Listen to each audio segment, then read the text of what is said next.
Chapter 274. He spoke in a low voice. One could only vaguely make out the words satellite, contact, and other sensitive military secrets. There was no doubt that the message he brought was very exciting news for the Shuiyu Special Forces members who had been here for 4 months. This way, they would be able to contact the military at any time in the future. Next spring, the engineers will come over and finish building the equipment. We should be able to leave the mountain around July. Although Han Zheng didn't participate in the previous missions, he still knew what the Snowfield Brigade was doing. This was definitely good news for the Sentinel Company stationed at high altitudes. G3 put away the map and patted Han Zheng's shoulder. Go to the Sentinel Company tomorrow and tell them the good news. They will arrange the reception for the engineers. We will be responsible for keeping watch in the dark. We leave at 6 tomorrow morning. Go to bed early after eating and save your energy. Z7, there are still a few oxygen tanks. If you feel uncomfortable, call for help. We will take turns keeping watch and will wake you up in the middle. Han Zheng had been at the military station for almost 2 months when the snow had sealed off the mountain. But now, they were at an altitude of more than 5,000 meters. G3 was worried that he would really fall asleep if he closed his eyes because of altitude sickness, so he told him that he would wake him up in the middle of the night. This wasn't an exaggeration. It was a real thing. Dinner was hard bread prepared by Han Zheng, a ham sausage, and a packet of pickled vegetables for each person. As for fresh vegetables, fragrant rice, hot noodles, don't even think about it here. At least the 5 of them still had food to eat. As for the 3 brothers who had lost contact with them, they didn't know where they were hiding in the snow. However, they weren't too worried. This kind of thing happened often. Losing contact for 1 day was still a short period of time. Later on, they lost contact for 3 days at most.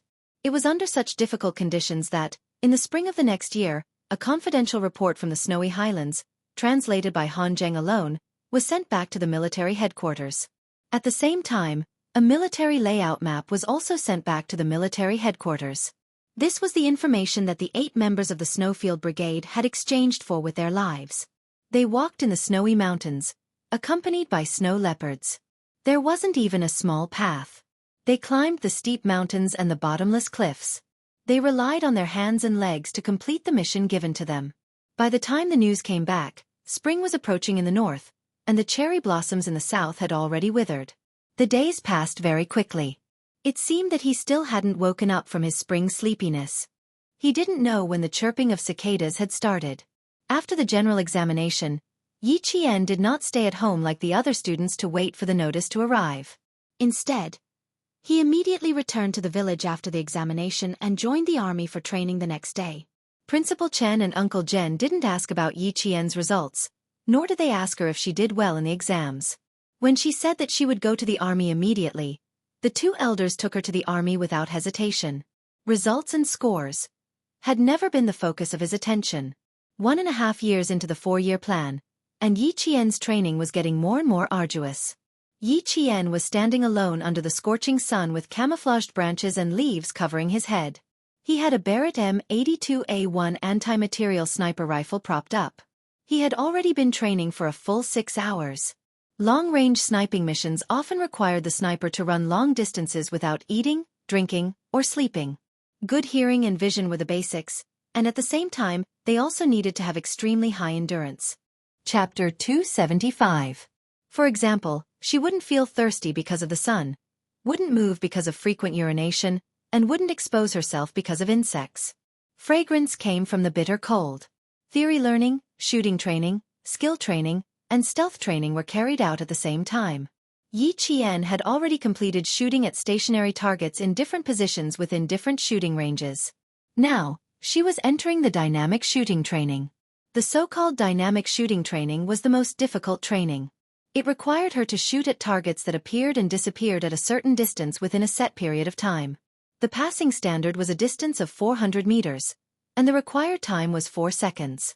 After 6 hours of hiding, Yi Qian was waiting for a mouse to appear. Finally, when the wind blew, a mouse suddenly appeared in the crosshair scope. In that second, Yi Qian's breathing tightened, and with a bang, she fired her first shot. This was also her first shot in the dynamic shooting training. As the mouse squeaked into the forest, Yi Qian knew she had failed this shot. Her willow leaf-like eyebrows furrowed slightly, and her increasingly beautiful facial features revealed a rare coldness of a girl. Holding a sniper rifle that could destroy a car's engine with a single bullet, and could also quickly penetrate brick walls and cement, she stood there and let herself be criticized. Your body's functions haven't been relaxed, and the preparation before firing was too tense. Also, 6 hours of not moving has already made you feel tired, causing errors in your vision's straight line and visual image, resulting in errors in your judgment of the bullet's trajectory. Principal Chen's voice was as cold as a bullet, without a trace of warmth. His eyes also didn't have the usual kindness. This isn't the original gun, but Yi Qian. You have to get used to any sniper rifle. Let every gun be your old partner, and every bullet in every gun can be close to your breath. Taking the sniper rifle from Yi Qian's hands, Yi Qian aimed at the target, aimed, calculated the wind speed, calculated, and pulled the trigger. Bang! After less than a minute, Yi Qian smelled the faint scent of blood. The mouse that had clearly escaped was finally shot by a sniper rifle. This was the standard of a world-class sniper. He didn't need to prepare for too long. He only needed one target, and he could complete the mission. This was also Yi Qian's goal. To surpass Principal Chen, she had to stand even higher. Yi Qian gasped softly. This was the first time Principal Chen. The first time he personally held a gun in front of her. It was so sudden that she didn't even have time to react before the world-class sniper's demonstration ended. Really? Amazing. Her face was full of admiration, and Principal Chen had a serious expression, so he lightly tapped her head with the butt of his rifle. Little girl, train hard. 2 weeks, Yi Qian. The highlands, mountains, deserts. Mississippi. Miss Mississippi Jen, you have to be prepared. The toughest days, Mississippi. Every place had different environments, training requirements, and shooting conditions.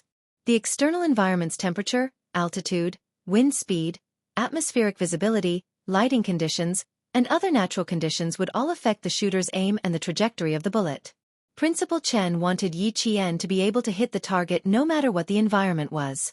Although the environment could affect the accuracy of the shot, she had to use her excellent skills to eliminate the environmental factors, and she would be able to complete the mission perfectly. Chapter 276. There was only one factor that could not be controlled, and that was luck. This was the only thing that a sniper could not control. But what was luck? Luck was built on your daily training and your sniping skills. So, in Principal Chen's words, if you failed, don't blame it on bad luck. It was because you were not good enough. Bad luck was just an excuse. The next 2 weeks of dynamic training were even more arduous than before. Principal Chen no longer stood beside Yi Qian to guide her on what to do. Instead, he personally took the role of the enemy's sniper and confronted Yi Qian. Later on, Yi Qian recalled the training she had gone through in the past. She felt that this period of training was the most arduous and difficult. That was because she was facing a world-class sniper, not an ordinary sniper. On the first day, Yi Qian could not even find where Principal Chen was in disguise. He was clearly less than 100 meters away from her, but she did not know where Principal Chen was until she was hit by a blank bullet. Natural camouflage and artificial camouflage must be combined perfectly. Spring as the trees, summer as the shrubs, autumn as the dead leaves, and winter as the snow. This is the perfect natural camouflage. Headmaster Chen, who was wearing a camouflage suit, sat cross-legged. The sun was so hot that the skin on his lips peeled off. There was no water to drink, and there was no wind. He just sat there and gave advice to Yi Jian. Your sense of smell is very sensitive, so I deliberately rolled in the mud to cover up the smell on my body. This is also a way of disguise. Girl, remember this. Camouflage is a basic skill that a sniper must master. The quality of the camouflage skill determines whether a sniper can successfully complete the mission. This was what Principal Chen had learned from his own personal experience. He was so strict that it was almost harsh when it came to training Yi Qian. Yi Qian entered the true hellish training and approached the level of a world-class sniper. Her perception was extremely good. Even though she was sometimes killed by Principal Chen, she had only been using guns for a little more than a year. She was not like Principal Chen, who was a world-class sniper with decades of experience. 1 month after the summer vacation, Principal Chen left Shuku village with Yi Qian. No one knew where they went, Not even Uncle General the school's acceptance letters began to be sent out. When Yi Qian, Yi Ying, Zhang Wenli, and the other third-year students from the same village received their acceptance letters, there were only 15 days left until the end of the summer vacation. Village Chief Zhang Difu took the 6 notices from the postman, counted them, and said uncertainly, "There are 11 children in the village who are in junior high school. These 6 notices, all of them?" "Village Chief, there will be a notice for those who are admitted to high school. Even if there are 20 people in Shuku village who are in junior high school, if only 6 of them are admitted, there will only be 6 notices." The postman laughed. Every year at this time, when the acceptance letters for high school and university were sent out, the villagers would ask about it. Zhang Difu sighed and nodded. Yes. Sigh, only 6 of them are admitted to high school. This year, none of them are admitted to university. Sigh, it's been hard on you. Come in and have a cup of tea before you leave. Village Chief, has my Yingying's acceptance letter arrived? I just saw the postman coming. Sun Dongqing's voice floated in from the yard. It was full of energy, as if she was afraid that no one would know that the postman had come. The postman, who was about to say something, got on his green bicycle when he heard the voice. He waved at Zhang Difu and said with a smile, "I won't be drinking water. I still have to go to other villages to deliver the acceptance letters. You should treat the mayor's wife well." Chapter 277. The postman was from the town, so he knew a lot about the mayor's wife. Sun Dongqing wasn't the only one who came to get the notice. Everyone who had a child in their family came. The adults were more eager to get the notice than the children. Yi Ying was wearing a floral dress. She hadn't been out in the sun for the whole summer, so her skin was much fairer than before. She wasn't as flamboyant as before. She stood beside Sun Dongqing and looked very well behaved. Everyone in the village knew about the incident on the 3rd day of school last year. Yi Ying didn't come back during the winter break. She stayed in the provincial capital to study English. Now that a year had passed, the villagers didn't say anything. Yi Ying had also kept a low profile, so the villagers forgot about it. Zhang Difu took out Yi Ying's notice and handed it over. "This is for your family." He then handed over the other 4 notices. Come. These are for your families. The rest, go away." 11 children and 6 notices. Naturally, those who didn't get in. Oh, Ying. She's from the provincial first high school. She's really from the provincial first high school. I knew it. My Ying will definitely get into the provincial first high school. Sun Dongqing looked at the school on the notice and smiled. She was not only proud, but also disdainful. She glanced at the other villagers who didn't get the notice and comforted them with a fake smile. It's okay. Studying isn't the only way out for this child. There are 360 professions. Every profession has its own master. It's good that she can work to earn money. It was easy for her to say that. If she really wanted her child to work, she wouldn't have come here to get the notice. No one argued with her. They had no choice. She was the mayor's wife. Go away. We're all from the same village. Can you stop arguing? Zhang Difu looked at the smug Sun Dongqing and sighed in his heart. Jifan's wife was looking down on people more and more. Sun Dongqing looked at him with disdain and said coldly, "I'm just telling the truth. You need talent to study. My Ying was born to study. How can she be compared to them?" She then turned to the other 4 villagers who got the notice. "Look, which school did you get into?" Uncle Jen came in just in time to hear this. He walked over with a gloomy face. "Difu, give me Miss Jen's notice." As soon as the old man spoke, Sun Dongqing and her mother both stiffened. Zhang Difu smiled in his heart and said respectfully, "I was just about to deliver it to you. Is Miss Jen not back yet?" He said he would be back in 10 days. Uncle Jen took the notice and looked at the school on it. He smiled. Yi Ying glanced at him and greeted politely, "Grandpa Jen." "Yes, I'll do better if I get into the provincial first high school." It didn't mean to study hard, but to learn well. The order of the words was slightly different, but the meaning was completely different. One simply meant to study hard, while the other meant to learn how to be a good person. Uncle Jen didn't like adults, but for a child, no matter how bad his character was, he wouldn't mind. Even someone as smart as Yi Ying could tell. She lowered her eyes slightly to hide the coldness in her eyes and said obediently, You're right. It wasn't easy for me to get into a good school. I have to study hard. Otherwise, I won't be able to get into a university. My Ying is so sensible. Uncle Jen, how did the little girl do? She had originally thought that she must be amazing since she had won an international award and the first place in the cohort. But in the end, she didn't come back with any good results. Chapter 278. Sun Dongqing waved the letter in her hand and smiled like a flower blooming on her face. Our Ying's grades are still the best. She got into the provincial #1 high school without a hitch. Mom, don't say that. Ying seemed unhappy. She took the letter from her and stuffed it back into the envelope.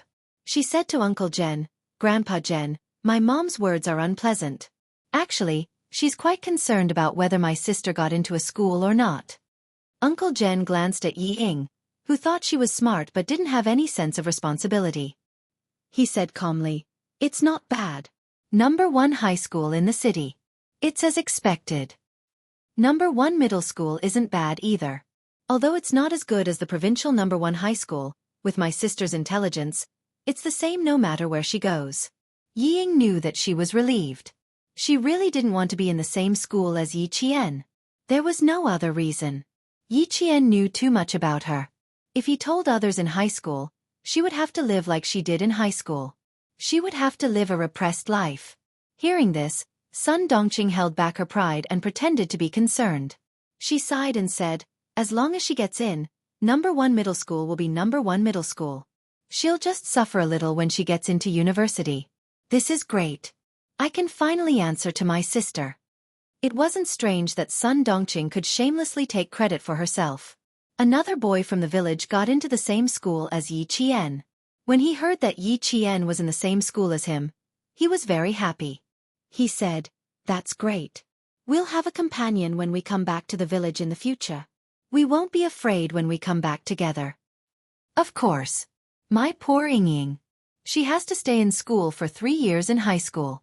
No matter what others said, Sun Dongqing would naturally turn the topic to her own daughter and praise her a few more times.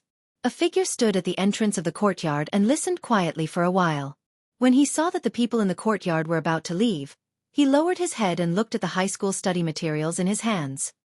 He turned around and left without disturbing the people in the courtyard. Ying turned around nimbly. She seemed to have seen a familiar figure flash past the entrance of the courtyard. Her eyes lit up slightly as she stopped in her tracks. She wondered if she had seen wrongly. He only stopped for a moment before he quickly chased after her. There was no one outside, only the sound of a bicycle passing by could be heard. After delivering the package, the postman asked the boy sitting behind him with a smile, Didn't you just enter the village to look for your classmate? Didn't you find it? Yes, he's not at home. Gao Yiyang, who should have gone to Australia a long time ago, was already a big boy.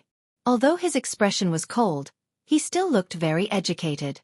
Uncle, you can just drop me off in the car in front. Someone is waiting for me in the car. He already has a car at such a young age. When the postman saw the license plate of the car, he couldn't help but take a few more glances. This car must be expensive. It's long and big, and there's even a leopard on it? Tiger. It was an indiscernible symbol. Gao Yiyang, who needed to go to Australia in 3 days, came with a pile of high school study materials. When he heard from Uncle Jen that Yi Qian would be back in about 10 days, he knew he wouldn't be able to see Yi Qian this time. His eyes were filled with deep disappointment as he looked out of the car window.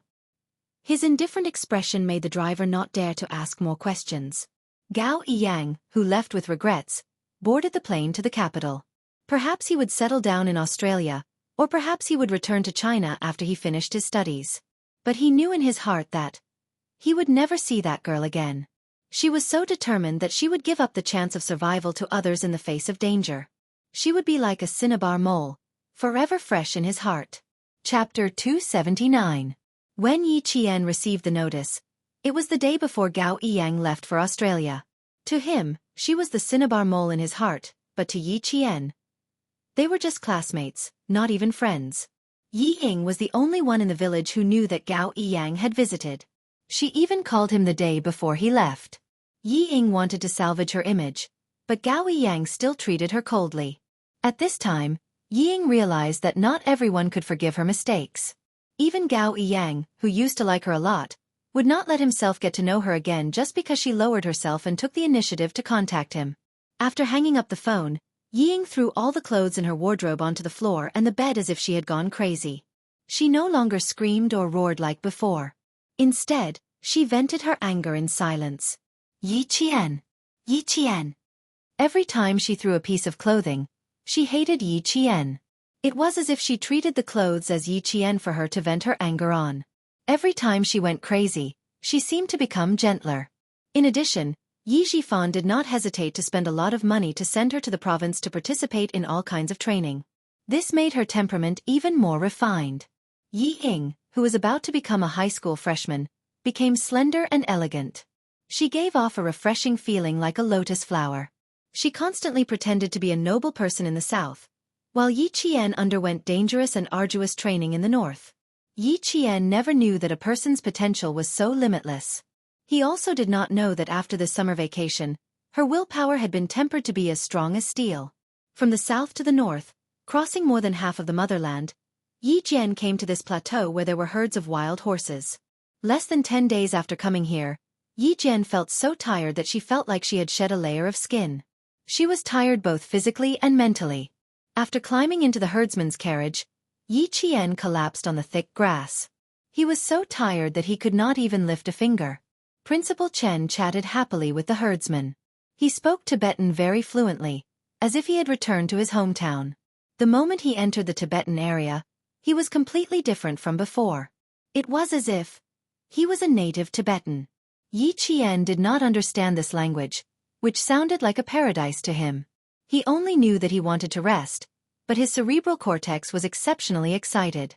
That was because in today's confrontation, her shooting speed was faster than Principal Chen's by about 2 seconds and she hit the target. This was the first round of dynamic training, and he was faster than Principal Chen.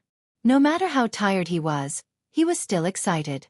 In July, the Tibetan area was as beautiful as a painting. During the day, the green grass, snow mountains, and blue sky were connected. At night, the sky was full of stars. Every star was shining with the brightest light, like a diamond that could be picked at any time. When the sky gradually darkened, the herdsmen began to sing. Their deep voices were powerful and high-spirited. Even if they did not understand the meaning of the simple melody, they could feel the passion for life and hear their happiness. To avoid unnecessary trouble, Yi Qian and Principal Chen disassembled their 2 sniper rifles and put them in their bags after every training session. They only carried a pistol with 12 bullets. From the south to the north, not a single bullet had been fired. "Miss Jian, we can sleep in the tent tonight." In front of them, Principal Chen, who was chatting with the herdsman until he seemed to have forgotten about Yi Qian, turned his head and said to her, "You are sleeping with Uncle Xija's daughter, Yang Jin. You are about the same age, so you can communicate." Chapter 280. Yi Jian, who was about to fall asleep due to the rocking of the carriage, heard the conversation in a daze and laughed. "That would only work if there is no language barrier. I don't understand Tibetan at all. I'm afraid it will be difficult to communicate." She didn't understand Tibetan, and the people in the Tibetan area, especially the Tibetans who were around 30 years old, couldn't understand them either. It was better when they were outside, but now that they were in the heart of the Tibetan area, Mandarin was like a foreign language to the Tibetans. They had to rely on Principal Chen to communicate with them. "We will stay here for about 7 days. Girl Jian, you have to remember my wolf survival rule. As long as you have a wild nature and an enterprising spirit, there is nothing you can't do." When Principal Chen came here, the border between the 2 countries was at its most unstable. It was also the time when the lives of the Tibetans were at its most turbulent. At that time, the first requirement of the soldiers sent by the army was that they must learn Tibetan within a month. Learning Tibetan within a month, in the eyes of ordinary people, was something that was simply impossible. The Han people stayed in the Tibetan area for a year and still couldn't learn it. But for the soldiers, there was no task that couldn't be completed. They had to learn it within a month if they were given an order. If they couldn't learn it, they would be punished by military law. Principal Chen learned it within a month, and Yi Qian had been in the Tibetan area for more than 10 days. She would leave in another 10 days. Although he didn't ask her to learn it, since Yi Qian mentioned the communication barrier, how to solve it was up to Yi Qian. The wolf survival rule. First, you have to know what you need. Under the premise of what you need to get, you have to know if you need to have something. Sharpen your fangs, sharp claws, and develop excellent survival skills and a strong physique. These are the prerequisites for what you need. You need to possess them. Language communication is also a survival skill. Since you found it troublesome, then if you want to communicate with the Tibetans without any barriers, you have to learn Tibetan and clear the barrier. Yi Qian immediately understood. She had a ready-made teacher beside her, but she didn't think of it. My home is right in front. There's warm milk, fragrant beef jerky, and endless mutton. Eat whatever you want. The herdsman was about the same age as Principal Chen, but he looked more than 10 years older than Principal Chen. This had a lot to do with the local environment. Principal Chen laughed and replied, "And the strongest liquor." This sentence ignited the passion of the herdsman, because this was the first time he met a Han Chinese who said that he wanted to drink the strongest wine in the no man's land. It must be known that the greatest danger to the Han people living in the plains was altitude sickness, and drinking alcohol was absolutely forbidden. The laughter in the carriage never stopped, and it was blown far away by the night wind. The temperature in July was neither hot nor cold in the no man's land, but it was also the rainy season.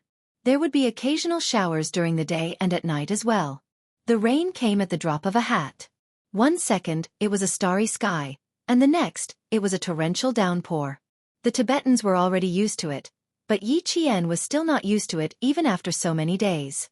The rain beat against the tent, and the temperature dropped sharply. Yi Qian put on thick Tibetan clothing, and the Han girl became a Tibetan girl. Chapter 281. Although she had been basking in the sun for more than 10 days, her skin, which was naturally resistant to tanning, was as white as a peach blossom petal. Dressed in a gorgeous Kuba costume, she was so beautiful that Yang Jin's eyes widened. She said the same words several times in a row, which made Principal Chen laugh out loud. "Girl, Yang Jin said that you are a goddess who came down from Tianshan Mountain. You are very beautiful." How could she not be beautiful? She didn't need to draw on her dark, willow-like eyebrows. Her lips were vermilion, her eyes were like stars, and her teeth were like cinnabar shells. Her palm-sized face had beautiful facial features. She was a natural beauty that didn't need any makeup.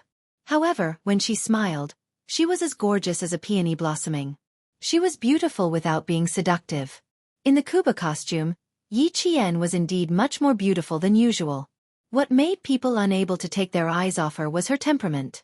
She stood upright with a valiant aura that made people feel at ease. However, she also had the gentle beauty of a girl. She was both strong and soft, and it was hard to tell whether she was a man or a woman. Yang Jin smiled until her eyes turned into crescents. She took Yi Qian's hand and made her sit on a natural wool mat. The nimble girl began to braid Yi Qian's hair. She generously took out a Tibetan headdress and put it on Yi Qian. Yi Jian had once read a piece of news saying that the things that the Tibetans wore on their heads were all historical and could not be measured by money. When she saw Yang Jin holding an extremely beautiful agate headdress, Yi Qian quickly pointed to a headdress made of leather, indicating that she preferred this one.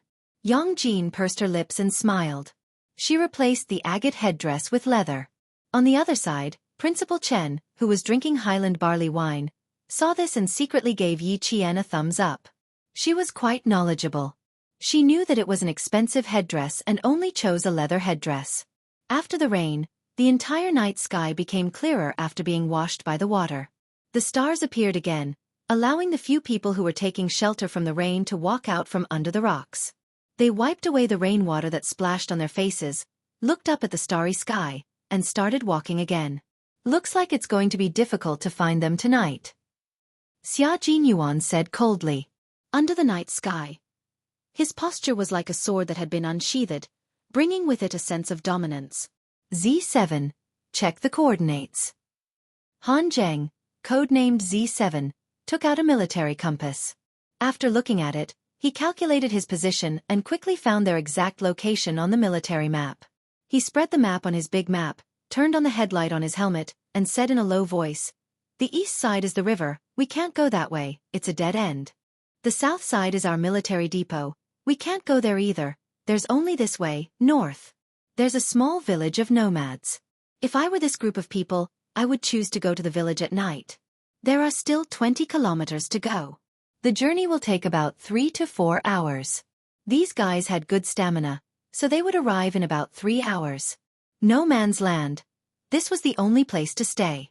Also, this area is where the snow wolves are active. Be careful. J5 took off his boots and poured out the water. He smiled and said, "We can't enter the village after them. We have to enter the village before them. Z7, see if there's a shortcut we can take. We have to take a shortcut." No one objected to his suggestion, but there was a big problem. The shortcut after entering the no man's land was not as simple as taking a shortcut on the plains. The no man's land was full of unknowns at night. There were dangers that you couldn't see. The mountains you saw during the day were magnificent, but at night, they gave you fear, the fear of approaching death. Chapter 282.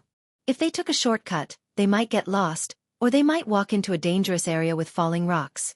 These were all things that were very likely to happen. Han Zheng looked at the map carefully again and said, "Let's take the main road. We can't take a shortcut. Brothers, it's better to be careful. We'd rather speed up and stop them than take a shortcut." He was a living map. He could remember all the maps sent back by the satellite. If there were any discrepancies, he could combine it with the military map and it would be almost accurate. But even so, they couldn't take a shortcut. The unknown in the dark was impossible to defend against. Fighting in the cold areas of the highlands emphasized on light weapons to reduce the burden of weapons on the soldiers. Therefore, from the beginning to the end, they carried carbon fiber cases, stainless steel barrels, and carbon rifles with an empty weight of less than 1.78 kilograms. G3 slung the rifle over his shoulder and said in a hoarse voice, "Stop wasting time. They must have run away by now." He turned around and looked at K7. "Can you still hold on? If you can't, let J5 stay with you. The three of us will chase after them." K7 was injured and was not suitable for long-distance tracking. However, the situation of the people chasing this time was special. K7 was the most proficient in Tibetan among the 5 of them. With him around, communication was not a problem. "Let's go. If we can't, I'll rest." K7 waved his hand. In the dark, there seemed to be something burning in his eyes. A total of 7 people. They injured 6 of the border guards and killed 4 of them. There must be a master among them. This was also the reason why the Snowfield Brigade was sent out. To be able to kill 4 soldiers and injure 6 of them. This was not something a normal person could do. The country had always been strict with the border guards' training. First, it was to protect the border. Second, it was to survive, not to sacrifice. The 20-kilometer highland road was much more difficult than the plains. No man's land was called the main road, but sharp rocks were everywhere. If the military boots walked too fast, not only would they cut through the leather, but they would also cut their feet until they bled. After chasing for about 5 kilometers, they found a few empty bullets and a few drops of blood on the side of a rock. Xia Jinyuan raised his hand, and the 4 of them stood guard in front and behind them. He squatted down and bent down on one knee to pick up the empty bullets. He took off his gloves and gently wiped the bloodstains with his fingers. North Korea's .556 caliber bullet is the same as the one found at the border station. When someone was injured, they pried open the bullet and took out the gunpowder inside to stop bleeding and reduce inflammation. They don't have any common medical supplies. Picking up the bullet in his hand, Xia Jinyuan's eyes were as sharp and cold as an eagle circling in the sky. "You won't be able to walk fast with an injured person. Speed up. Tell me if K7 feels uncomfortable." G3 put away his carbon rifle and pointed it down. He said sternly, "There's enough time to catch up. Z7, you accompany K7. Xia Jinyuan and J5 nodded lightly. Their military boots stepped on the gravel. Their tall and slender figures were as strong as snow leopards in the highlands. They chased after the murderer for thousands of miles with a murderous aura. The soldiers of the Snowfield Brigade were not soldiers from the military station. They had killed people before. When they moved, they had a murderous aura that could sometimes make wolves retreat. K7 was injured in his calf. The stitches had just been removed, so it was not suitable for him to chase after the murderer for thousands of miles. But for the murderer and to avenge his fallen comrades, he had to persevere no matter how painful it was. Chapter 283. The wind blew from the edge of the snowy mountain. There was a faint smell of blood in the wind that had the smell of snow, which made the 5 people chasing after the culprit look cold. They were less than 10 miles away from the village. If there was a strong smell of blood, it meant that either something had happened to the culprit, or something had happened to the herder. The 5 of them were more inclined towards the latter. Alert! K7. Bring up the rear. J5. Cover. Xia Jinyuan's cold voice came from the headset. He graduated from the Combat Command faculty and was more professional than G3. In the past year or so, he could be said to be the team leader of the Snowfield Brigade. His sensitivity to danger, his ability to command battles, and his ability to deploy troops perfectly fused his expertise with practice. Not only did he allow this group of soldiers to complete their own missions, but he also allowed the military to assign them to some confidential military projects in the depths of the snowy mountains. The culprit this time was a group of mercenaries with bad intentions. They had shot and killed the sentinels. It was normal for mercenaries to kill civilians. Similar incidents happened all over the world. Following the smell of blood, they saw the body of a herder lying quietly by the sharp rocks. His Tibetan uniform had been taken away, as well as his accessories. Mercenaries had always been good at anti-reconnaissance. Not only did they take off the herder's clothes, they also took his hat, shoes, waist knife, and flint scythe. Disguising as a Tibetan, we can definitely enter the village. Xia Jinyuan opened his military backpack, took out a medical bandage, and gently placed it on the herder's face. They couldn't bring him back to the village. They could only come back after they dealt with the mercenaries. On the other side, K7 found a few drops of blood with some white powder floating on them. He used a military dagger to pick up some of the powder and rubbed it with his hand. Sterilized crystal sulfonamide. Check if the herder has any injuries. Sterilized crystal sulfonamide was commonly known as anti-inflammatory powder. It was a prescription drug used to prevent wound infections. If mercenaries used gunpowder from bullets to treat wounds, then it was very likely that the anti-inflammatory powder came from the herder. After checking that the herdsmen were not injured, they did not delay for too long. 2 minutes later, they started to walk again. On the road, they saw the grass that had been thrown on both sides of the road, as well as the wheels on the ground. Robbing the carriages, killing the herdsmen, taking away the anti-inflammatory powder that the herdsmen brought home, and then throwing away the herdsman's pasture to settle the wounded. From this, it could be inferred that the wounded had a certain status, and the mercenaries could not abandon the wounded. At midnight, there was no light in the Tibetan village. Occasionally, the low whines of the Tibetan mastiffs could be heard. They were protecting the safety of the village. Yi Qian was awakened by the Tibetan mastiff's howls. Because of He Jie, Yi Qian could also tell what the Tibetan mastiff's howls were trying to convey. Now, what they heard was a somewhat violent and anxious warning that a stranger had entered the village. Yang Jin was sleeping soundly. Yi Qian, who was sleeping outside, groped in the dark and picked up the Tibetan girl's clothes that Yang Jin had given her. She put on her shoes, picked up her gun, and quietly walked out of the tent. The village was not big, and it was a nomadic village. Most of the tents were at a certain distance from each other. Yi Qian could tell where the Tibetan mastiff's howls were coming from. She held her gun tightly and the dagger that Yang Jin had given her in her hand. The sound came from the front, which was equivalent to the tents at the entrance of the village. She could faintly hear the angry voice of a woman. Principal Chen had said that Tibetan families were very united and friendly. They rarely quarreled. However, when she heard the angry voice now, she felt a little scared. Domestic violence? No, if it was domestic violence, the Tibetan mastiff would not roar at strangers. Wait. The Tibetan mastiff that had been howling just now was now silent. Chapter 284. When Yi Qian realized that a stranger who might harm the herdsman had entered the village, she suddenly heard a strange sound coming from her left. Her eyes turned cold and she rolled onto the wet grass to avoid the hand that reached out from behind her. Her reaction scared the J5. This Tibetan girl was too agile. Come out. Yi Qian rolled onto the grass and laid down on the ground below the mani pile. Her eyes were cold as she shouted in Tibetan. Who is it? The first sentence was instinctively spoken in Mandarin, and the second sentence was Tibetan that she learned from Yang Jin. When her voice floated out, the 5 people hiding in the darkness were stunned. This voice, it sounded familiar. Han Zheng made a hush sound with his mouth and said to Xia Jinyuan, "Don't you find it familiar? Doesn't it sound like your little fox's voice?" Did I hear wrongly? It does sound like her.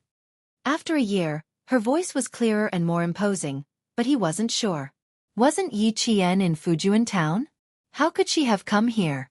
Thinking about it, it didn't seem possible. I'm not sure. Xia Jinyuan wasn't sure either.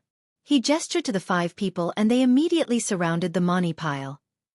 No matter who it was, as long as she was a citizen, they had to ensure her safety. Yi Qian could already feel that someone was surrounding her, and there was a faint smell of blood on them. There was a slope in front of her, and below her was the problematic tent.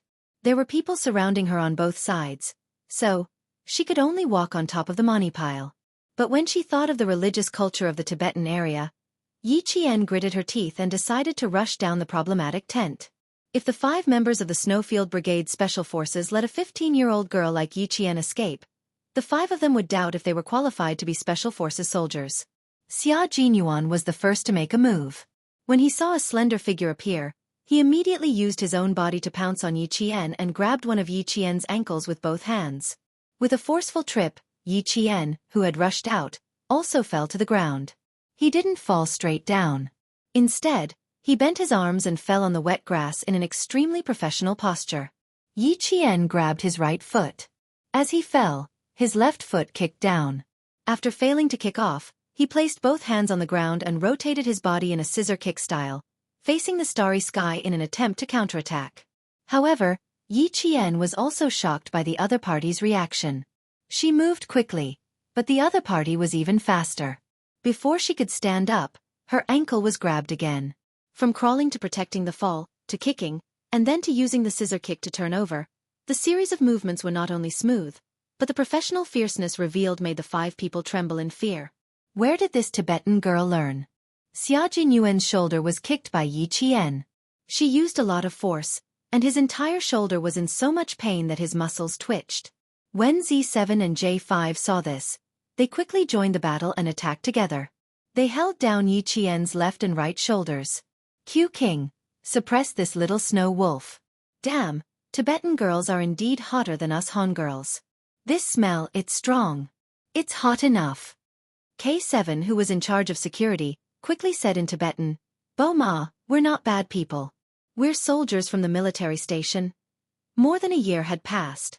Yi Qian was no longer the thin and weak girl from last year.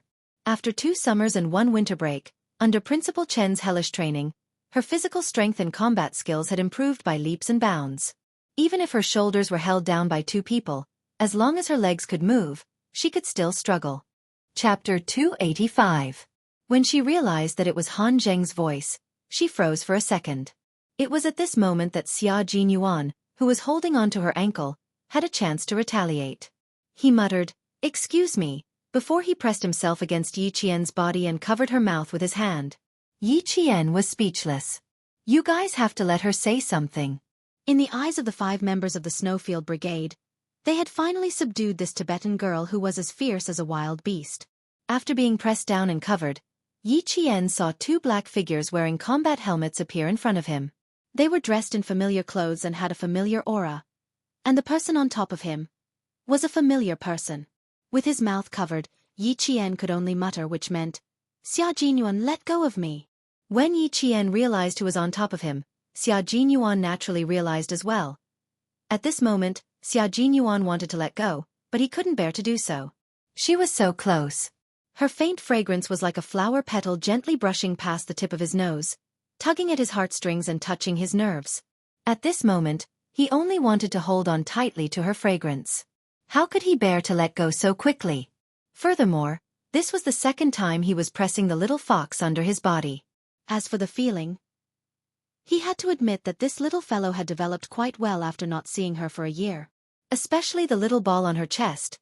He could feel her softness even though he was wearing a combat uniform and she was wearing a crocodile. Little fox, this is such a big surprise. Xia Jinyuan raised his eyebrows slightly. Under the starry sky, there was a glimmer in his dark eyes. It was as if stars had fallen into his pupils, shining brightly. He laughed softly and said, The way we met was also very special. It took 5 of us to deal with you alone. Girl, you have hurt our self-esteem a little. As soon as he spoke, even K7, who was on high alert, wanted to look over. Little fox? Who? Han Zheng shivered inwardly. Damn it, so mushy. Little fox? Why don't you call her little girlfriend? Q King, let me interrupt you. Can't you see that we're all here? Can't you get up first? You're always pressing down on a little girl. Can't you have some self-awareness? You may not be ashamed, but the little girl is. A fine maiden like her is being held down by a big man like you. You're taking all the advantages. Then he said, Oh my God, why didn't you just say a few words of Mandarin earlier? Han Zheng let out a long sigh and loosened his grip on Yi Qian's shoulder. Young lady, why are you out here in the middle of the night instead of sleeping? I heard that the Tibetan Mastiff's roar was strange, so I came out to take a look, Yi Qian said softly, a little embarrassed. He then asked Xia Jinyuan, Does your shoulder hurt? I kicked you really hard just now. Lift your shoulder and see if your bones are hurt. She was naturally annoyed. How could she have known that they would be the ones entering the village? After all, that's not right. They were still here, so who was the person in the tent? It couldn't be one of their people. However, it was indeed a pleasant surprise to be able to meet him here. J5 also realized what was going on. He let go of his hand and said slowly, Oh, little fox. No, it should be a little snow wolf. It's very fierce. It'll take the three of us to take it down. Chapter 286. The three of them took turns. Bah! Yi Qian's eyes widened. This was also a person with a loose tongue. He really had the urge to tape their mouths shut. But it was the truth. J5 and Han Zheng both had loose tongues. Therefore, when he and Han Zheng were in the army, the rest of the brothers would avoid them. Han Zheng released his grip and immediately went on alert with K7. When he heard Yi Qian quietly ask if he hurt Xia Jinyuan, he felt a lump of blood in his throat. Young lady, you're still concerned about whether he hurts or not. Why don't you care about yourself? Damn, why was there a sour taste in his mouth? It had been more than a year since anyone cared about him. Two people with sharp tongues were no match for Xia Jinyuan. He had always been thick-skinned in front of Yi Qian. Not only did he not stand up, he even purposely rubbed his hand over Yi Qian's mouth. He chuckled softly and said, What's wrong? Are you jealous? Keep your thoughts to yourself. The little fox hasn't retracted her sharp claws and teeth. I'm afraid that if I let go, she'll bite you again. I was bitten last time. You were bitten last time? Even someone as calm as G3 blinked. It had been at least a year since he was last bitten. Beast. A year ago, the young lady was even smaller. Originally, Yi Qian didn't have any other thoughts. She hadn't seen this dangerous and elegant man for more than a year. To her, he was like a stranger again. In addition, the situation just now was different. He pressed on top of her to subdue her, so how could she have any thoughts? But now that they said that, Yi Qian couldn't help but blush. Before she could calm down, her face was rubbed with his thumb. Yi Qian felt her brain explode. With so many people looking at her, she was so embarrassed that she wanted to dig a hole in the ground. Xia Jinyuan, other people might not be able to see what you're doing, but she knows. Yi Qian was afraid that he would be misunderstood and shocked by Yi Qian's actions, so he couldn't help but struggle. If it doesn't hurt, then get up quickly. Didn't you hear what they said? She twisted her body slightly. Xia Jinyuan pressed his legs tightly against Yi Qian's legs and pretended not to hear her. He said with a faint smile, Little fox, don't move. Then he said to Han Zheng and J5 who were closest to him, She's not your little fox, she's my little fox. You guys, you can just call her by her name.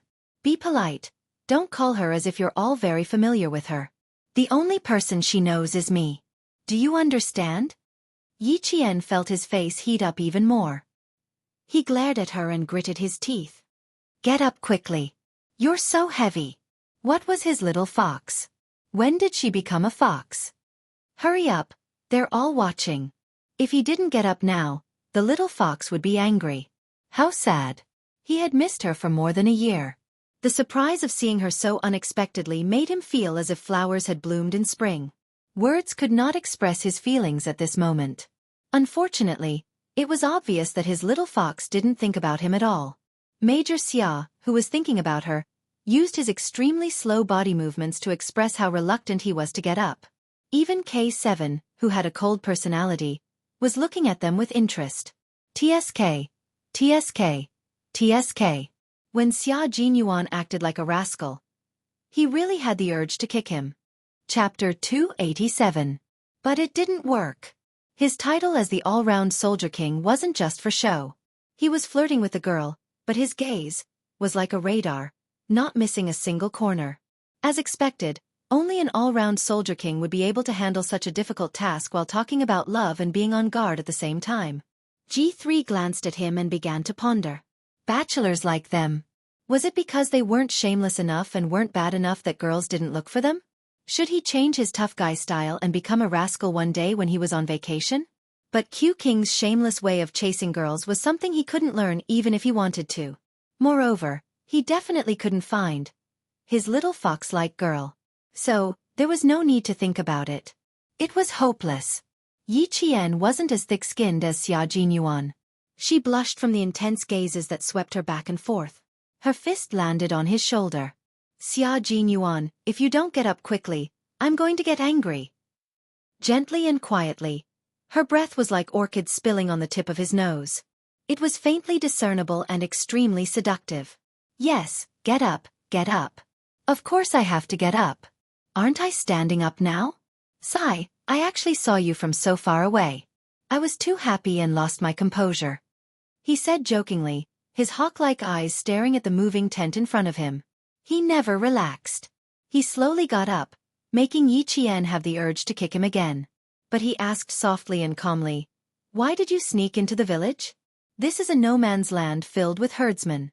Did something happen?" When she asked if something had happened, her eyes were even clearer than the stars, bursting with dazzling light. "Do you want to know?" Xia Jinyuan, who finally got up and squatted on the ground to observe, turned his head sideways and looked at Yi Jian, who obviously wanted to follow them. He smiled deeply and said, "That won't do. It's not the guy we met last time." There were some things that couldn't be said easily. Yi Qian pursed his lips, nodded, and didn't ask any more questions. Good girl. She was so obedient to him, like a cub looking for a reassuring hug. Xia Jinyuan's heart softened as he raised his hand and gently rubbed her head. The steel like him gave all his gentleness to this obedient girl in front of him. Let's go back first. I'll come find you later. Actually, Yi Qian had only seen their equipment when she met with Han Zheng last year. He had vaguely mentioned it, so the quick-witted Yi Qian could vaguely guess that they were probably a special forces team. After more than a year of training, Yi Qian, who had learned a lot, immediately understood that the special forces were different from other units. Even if she saw them in action with her own eyes, it didn't mean that she could ask them why they were here. So, Major Xia was thinking too highly of himself. I'm in the 9 o'clock direction, the third tent with the Windhorse flag on it. If you need anything, you can come to me. Yi Qian didn't delay their mission. Han Zheng and the other three had already taken action, so she couldn't delay Xia Jinyuan any longer. Last time, he didn't reject her for such a dangerous mission in Australia, but this time, he used such a joking tone to reject her. The danger factor was definitely higher than the mission in Australia. Chapter 288. To be honest, Yi Qian wasn't 100% confident in this operation. Because just now, he could see the difference between him and them. He was subdued in an instant and didn't even have a chance to escape. Therefore, he should be aware of his own limitations. Be careful. There are strangers in the tent, but the Tibetan Mastiff that was guarding outside has been taken care of by them. I didn't hear any gunshots or smell any blood. I suspect that someone might have carried the Tibetan Mastiff out to bury it. She was reminding him that there were still people outside. Her meticulous thoughts made Xia Jinyuan's heart soften even more. He didn't let Yi Qian leave immediately. He gestured for her to hide, and the two of them hid behind the money pile. The moment Yi Jian squatted down, she was shielded behind his left hand. It seemed like a small action, but it made her heart tremble slightly. He was a person who could use both hands, but she knew that his left hand was actually the most agile. His left hand was faster and more agile than his right hand in terms of the speed of the gun and the strength of the attack. Being behind his left hand was safer than being behind his right hand. At the same time, it was equivalent to having two layers of protection in front of her. One was the money pile, and the other was his body. Take this. Xia Jinyuan pulled out a Type 54 pistol from his combat backpack. His low voice was full of joy. "I'll leave my back to you, little fox." It was fine to let her observe him for a while. Sigh, he had no choice. Looking at her eyes, he couldn't bear to reject her. Yi Qian raised her hand and gently pushed his left hand back. "I have a gun.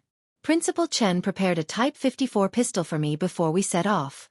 And I have a sniper rifle." After a slight pause, she added, "I have bullets too. You don't have to worry about me." She couldn't let him worry about her lack of equipment when he was protecting her. Little Fox would never put on a brave front in front of him. Xia Jinyuan understood that and smiled slightly.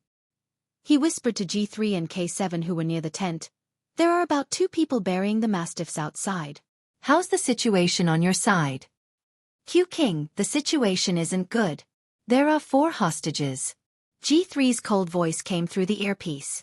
"You can take care of the 2 players on your side first. Be careful."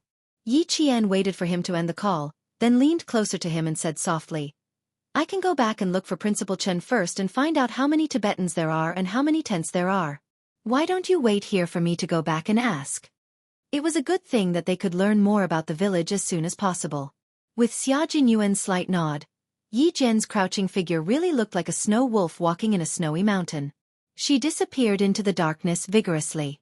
Xia Jinyuan waited for Yi Qian to leave safely before approaching Han Zheng and the others with his gun.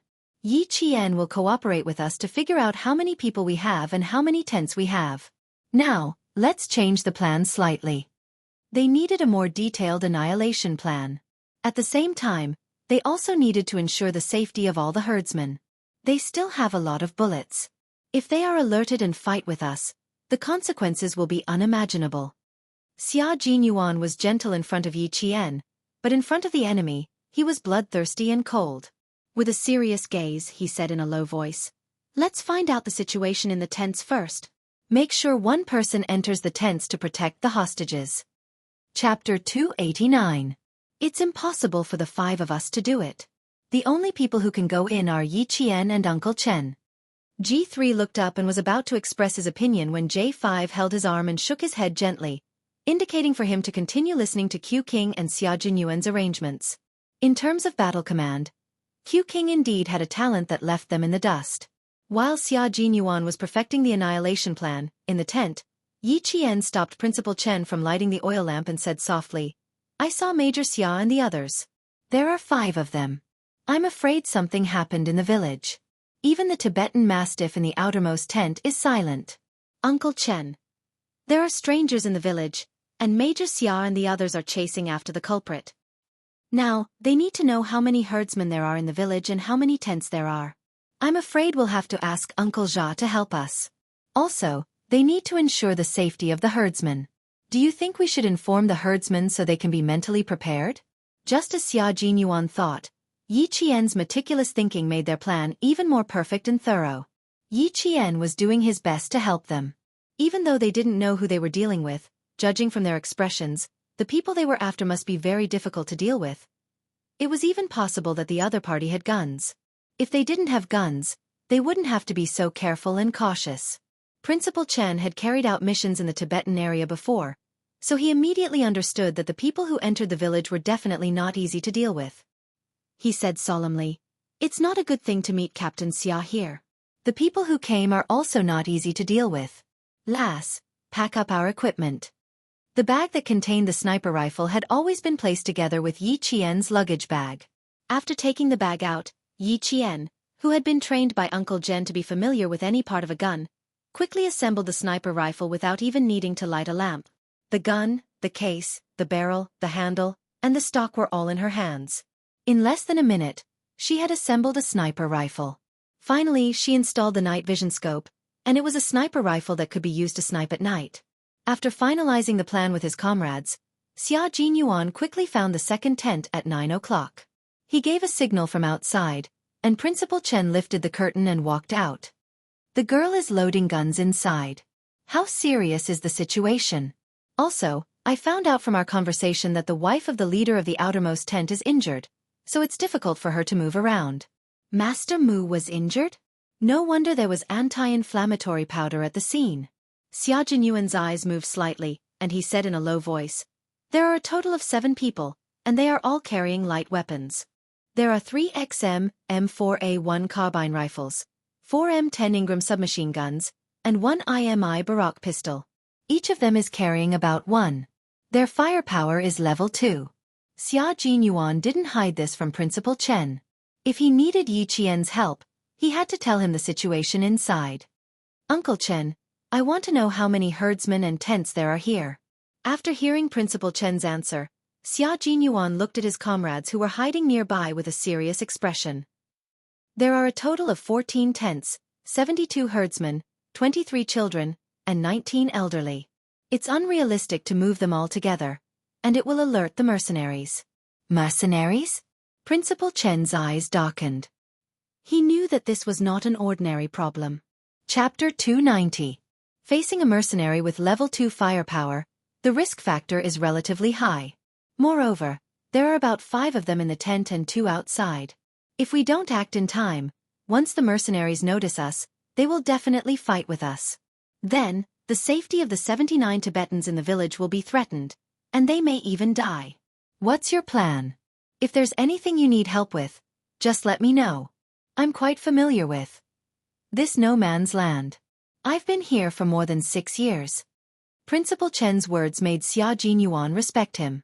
6 years in the no man's land. Based on Principal Chen's experience, the time he spent on the mission was around 7 to 8 years. That was when the border was in chaos. G3's voice came from inside. He was reporting the situation. A few seconds later, Xia Jinyuan said, "Uncle Chen, there's no movement from the mercenaries now. It's very likely that they are resting in the tent. We have 10 minutes to inform the herdsmen within 20 meters of the tent in front of us. Also, we need to inform the Tibetans. Our guns are not equipped with silencers. Once we fire, the Tibetans will be alerted. We don't have much time. Inform them all within 5 minutes." Principal Chen had no objections to his arrangement. As he nodded, Yi Qian, who had assembled 2 sniper rifles, walked out. "Is there anything I can do to help?" 2 sniper rifles, I think, will be of some help." Seeing her come out with 2 sniper rifles in high spirits, Xia Jinyuan couldn't help but raise his hand and pat her on the head. He said softly, "You." To her, danger didn't make her afraid, but excited. "You don't speak Tibetan, so little fox, your mission is to first go to the front with me and take care of the other 2 mercenaries. Second, guard the high ground. If you see anyone coming out, immediately snipe." "Mercenaries? Is it?" Yi Qian's eyes suddenly lit up. Then without thinking he said, "They have rich combat experience, are ruthless, and fight for money. Then can I assume that as long as someone comes out with a gun, I can snipe them on the spot? Of course, I will see the hostages clearly." "Yes, except for the hostages, you can snipe everyone." Xia Jinyuan smiled as he looked at Yi Qian's bright eyes. He took out 2 items from the first aid kit and handed them to Principal Chen. "If you can light a lamp, light it first so that we can see the furnishings inside clearly. These are anti-inflammatory drugs and hemostatic drugs. Just what they need." After handing over the medicine, Xia Jinyuan said in a low voice, "On the way, we found that a herdsman had been killed. All the anti-inflammatory medicine he had with him had been taken away by the mercenaries. It meant that someone in the mercenary group was injured, and anti-inflammatory drugs were an urgent necessity." Headmaster Chen's face darkened when he heard that a herdsman was killed. He took the medicine and glanced into the tent. He said in a low voice, "Based on the current situation, this group of people won't kill in the village for the time being. They will rest tonight and leave the next day. Would there be a massacre at the moment? Would there be a massacre after they had rested enough and left?" No one knew, so it had to be solved immediately. Yi Qian pursed his lips. Dai Qing frowned and said to Xia Jinyuan, "Uncle Chen's knee has been hurting these days. I'll go and see." Chapter 291. Girl, if you could speak Tibetan, it would be appropriate for you to go, but you don't. Principal Chen took the medicine and smiled.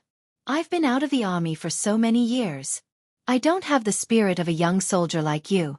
Girl Jian, work with Captain Xia to get rid of the people outside. Listen to Captain Xia's orders." No matter what kind of battle it was, when the battle plan was set, the commander was the soul of the battle. They had to listen to him and couldn't make decisions on their own. Xia Jinyuan could see that Yi Qian was worried about going in alone. He said softly to Principal Chen, "Don't worry, we have a way to get the people inside out. Uncle Chen going in is equivalent to protecting the hostages inside." Yi Qian was a little relieved when he said that. It seemed that they had a plan. This was a secret battle that couldn't be disturbed. Principal Chen and Uncle Xiza bent over and started to inform the sleeping Tibetans. Only the Tibetans closest to the 6 tents woke up. After hearing what was going on, they picked up their trident guns and wanted to fight with the mercenaries who dared to hurt the herdsmen in the village. The herdsmen were brave. If it wasn't for Uncle Xiza, who was from the Tibetan army, there was no way to stop them. Principal Chen put on his Tibetan uniform and a hat. He looked no different from a Tibetan. Plus, he could speak Tibetan fluently. As G3 and the others held their breaths, the world-class sniper walked calmly towards the tent. Principal Chen, who was standing outside the tent, raised his voice. His voice was clear and there was no trace of fear in it. K7 became the translator. He translated what Principal Chen said in a low voice. "Is Dima here? I brought back the medicine you asked me to bring. You came back so late. You met a snow wolf at night and almost lost your life. Fortunately, I had a trident gun that allowed me to come back alive." After translating, K7 said in a low voice, "This is a master. Is he retired from the frontline Tibetan army? He already went in. That's amazing." There were two meanings in one sentence. First, he came to deliver the medicine because he came back late. Second, he had a trident gun in his hand and could fight the snow wolf. That was why K7 said it was an expert talking. After Xia Jinyuan heard this, he smiled gently at Yi Qian and said, "All the brothers respect Uncle Chen. Little fox, we don't have much time. Take care of the first two in 5 minutes. What do you think?" The less time they spent outside, the more they could ensure Principal Chen's safety. Naturally, Yi Qian hoped to resolve this matter as soon as possible. The snowy wind in the no-man's land blew close to the snowy mountains. At night, the wind howled like a monster, emitting a power that made people tremble. It was this kind of wind that not only concealed the sound of footsteps, but also brought the thick stench of blood to his side. It was the blood of a Tibetan mastiff. They had used some unknown method to kill the Tibetan mastiff. Hearing the sound of the stone falling, Yi Qian could not help but bite his lower lip. Through the night vision goggles, Xia Jinyuan, who had finished observing the situation, quietly whispered into Yi Qian's ear. The faint scent of mint and manliness enveloped her. "I'll take the right. You take the left. Let's attack together." He extended his clenched fist between the two of them. Yi Qian's lips curled up. He extended his fist. The big fist and the small fist lightly bumped together. The two of them moved to the left and right sides, each holding a military multi-purpose bayonet. What the two of them needed to do was to silently take care of the two mercenaries who were about to return. Chapter 292. In order to match Yi Qian's speed, Xia Jinyuan slowed down his footsteps by half a beat. He waited for the rocks to fly up. Then his slender figure and her slender figure appeared behind the two mercenaries at the same time.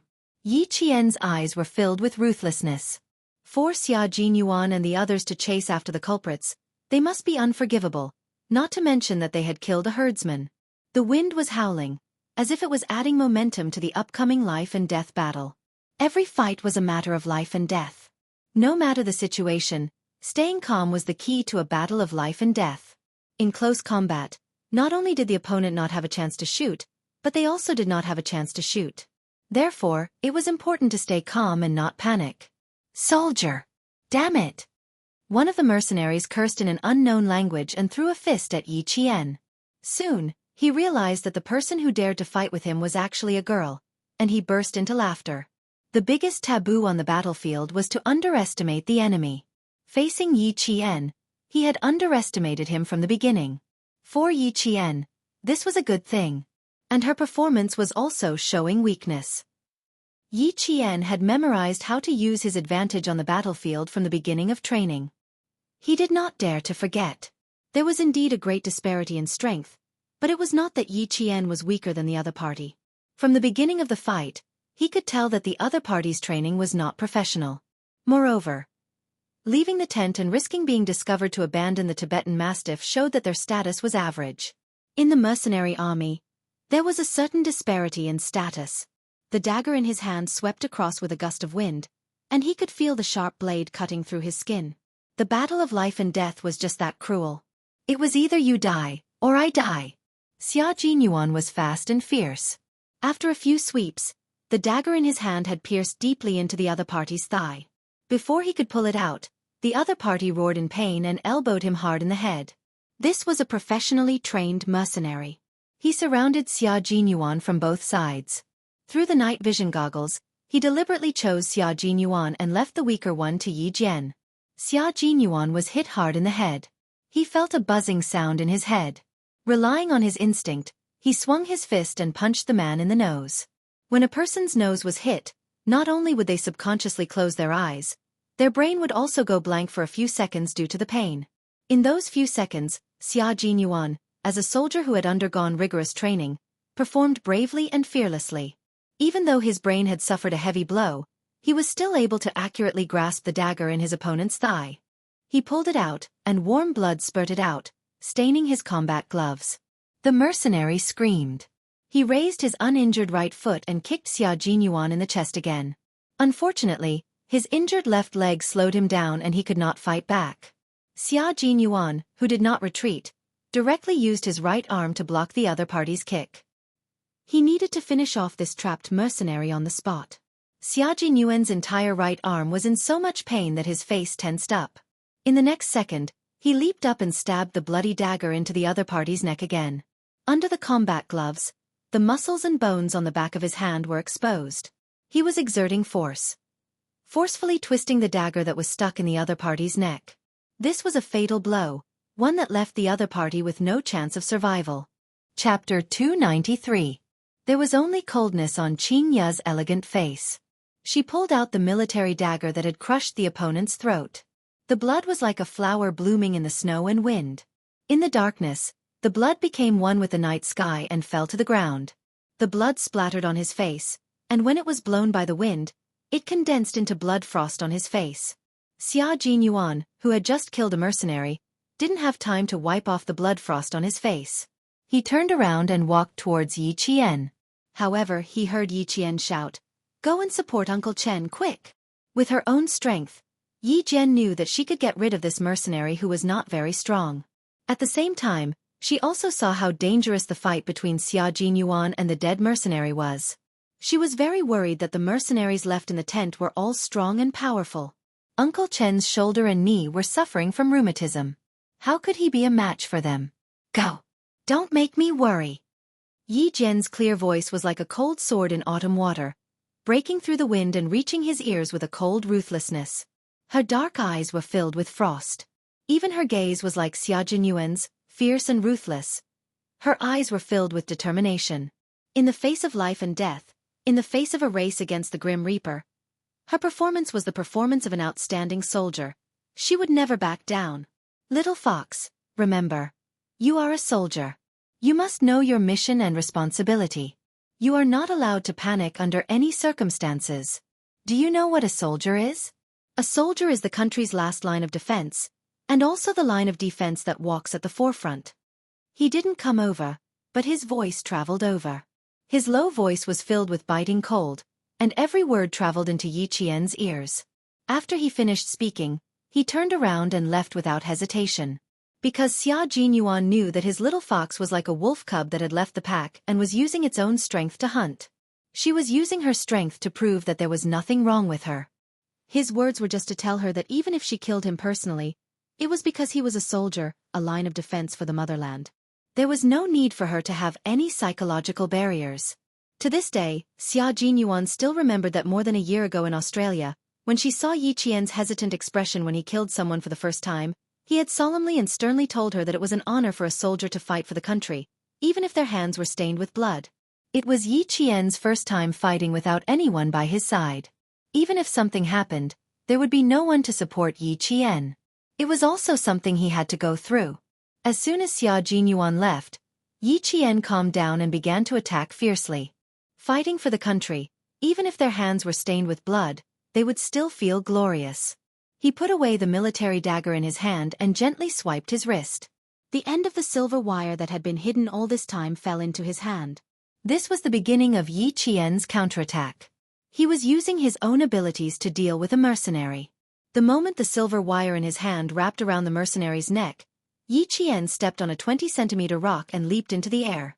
Like an eagle spreading its wings, he leaped over the mercenary's head and wrapped the silver wire tightly around the mercenary's neck.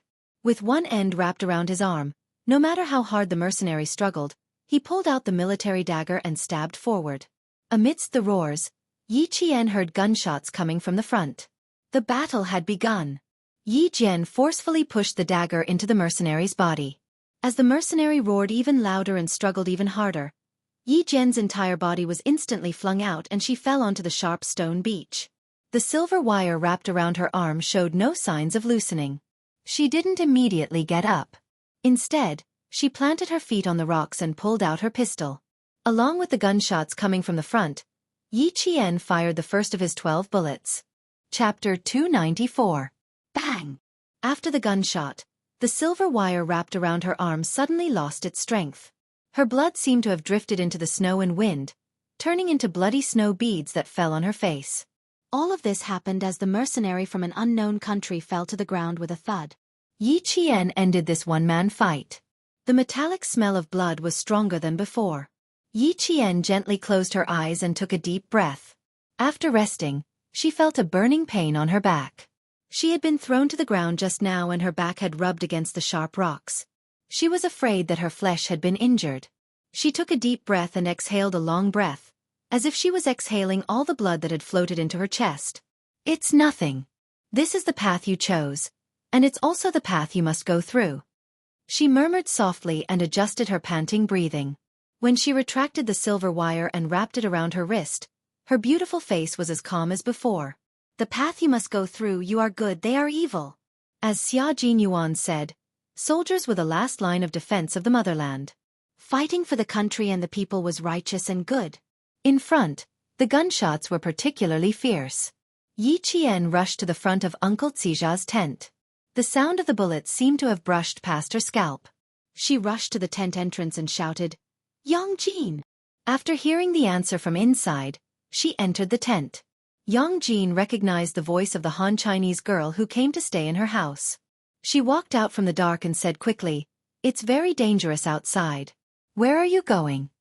The only thing she could understand was, "Where are you going?" "Be careful, hide well." "I'm going out." Yi Qian used the Tibetan language she had learned to gently remind Yang Jin, who was lying in a corner of the ground. She picked up the sniper rifle left in the tent and went to the sniping spot. She set up the gun, put her eyes close to the night vision sight, adjusted the distance, and searched for the target in the green world. A man in Tibetan clothing entered his line of sight. He zoomed in and slowly focused on him.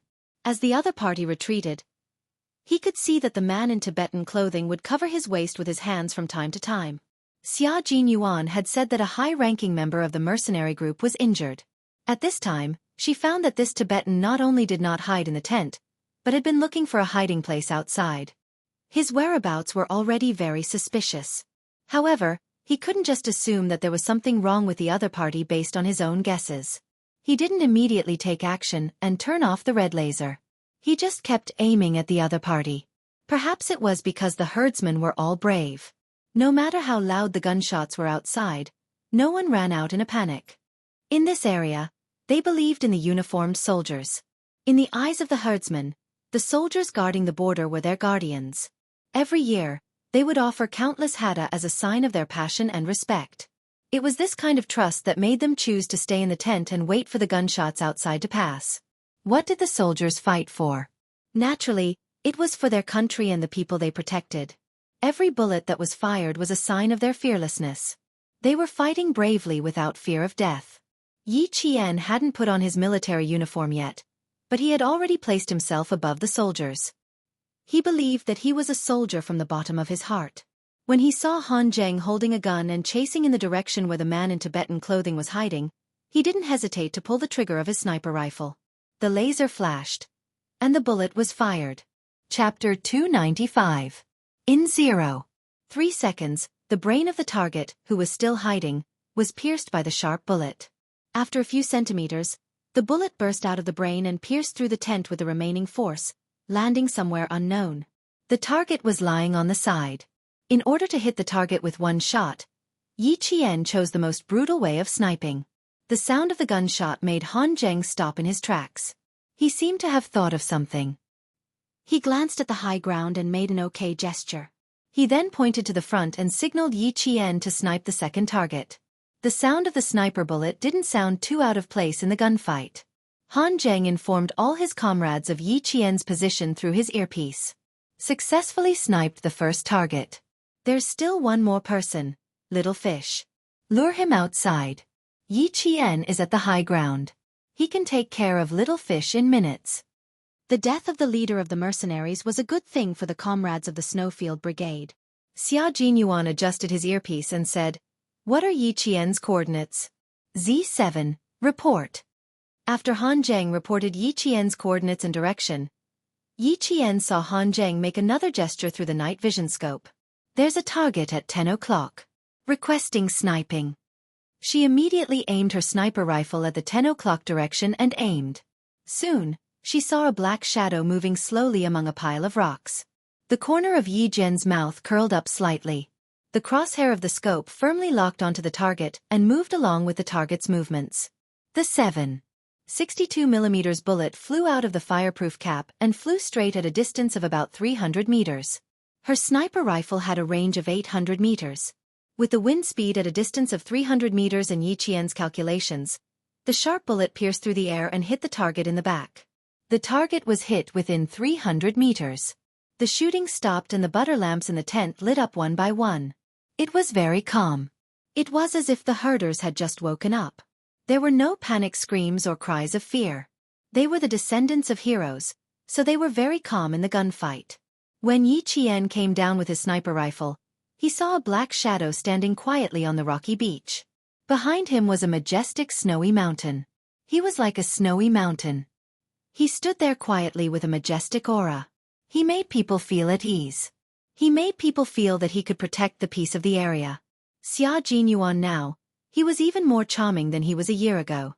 He was wise and calm in the face of enemies. He fought side by side with him. No matter how dangerous the road ahead, he was willing to walk with Yi Qian. There was no way back, only forward. With him around, no matter how tough it was, they could walk side by side. This was Xia Jinyuan's charm. His charm was incomparable. "Little fox, are you admiring the night view?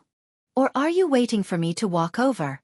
She stood not far away and did not move. Xia Jinyuan raised his eyebrows and smiled. His black eyes were as bright as the stars, rippling gently.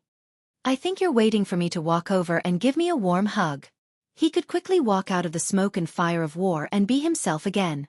Yi Qian heard this and immediately jumped over a rock. Unexpectedly, he felt a tearing pain in his back. The sudden pain came. Even Yi Jian, who had always been able to endure it, couldn't help but gasp. It seemed that the injury was a little serious, especially the side of the waist. It seemed that the skin and flesh had split open. Chapter 296.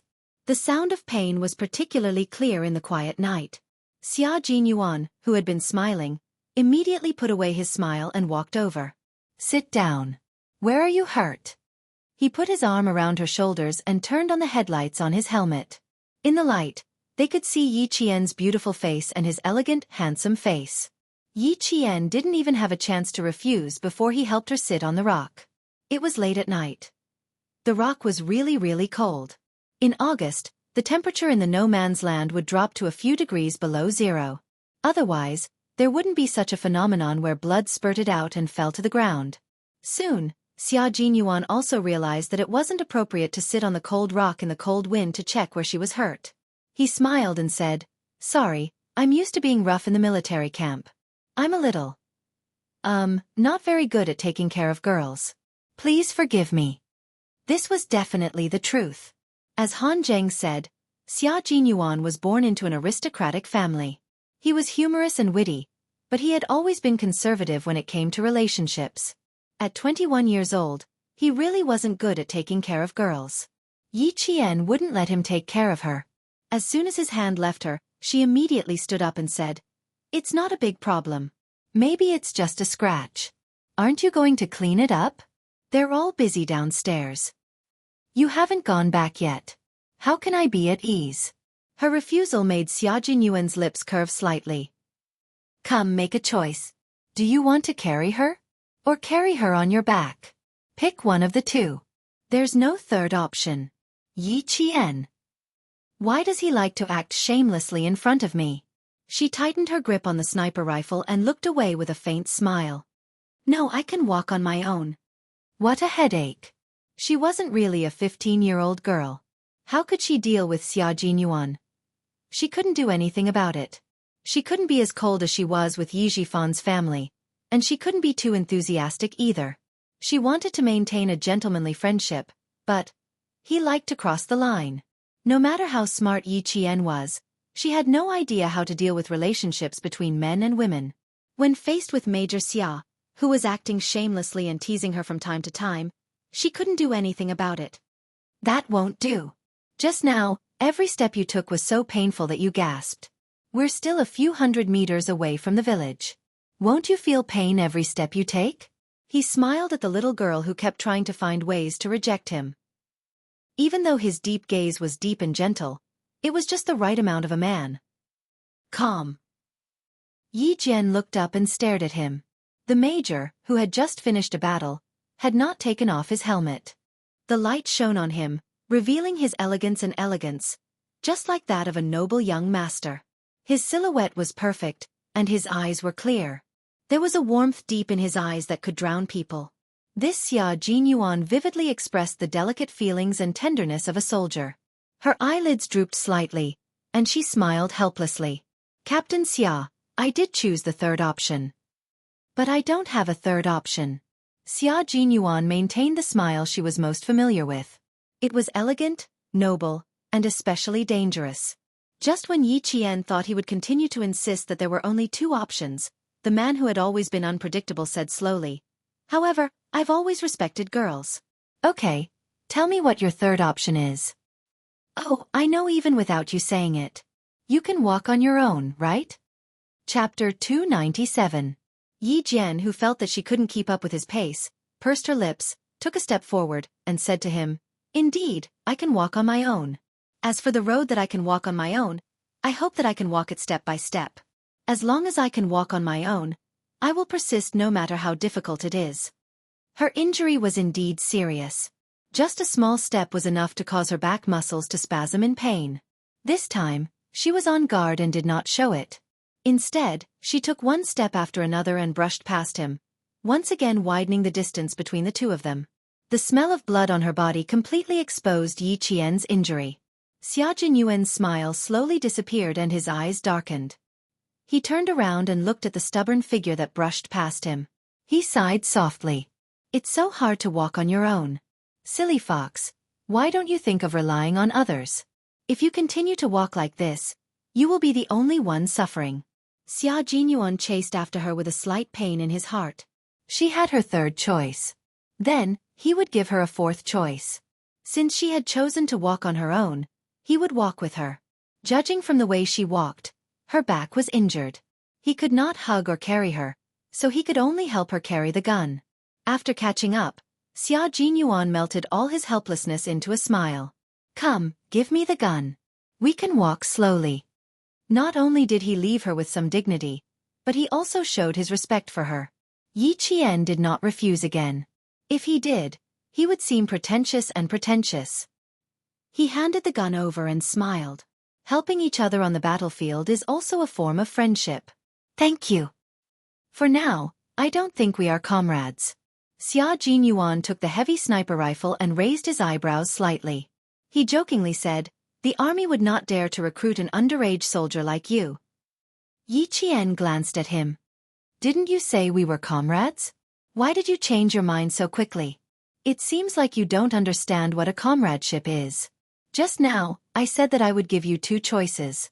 If it were Han Zheng, there wouldn't be a second choice."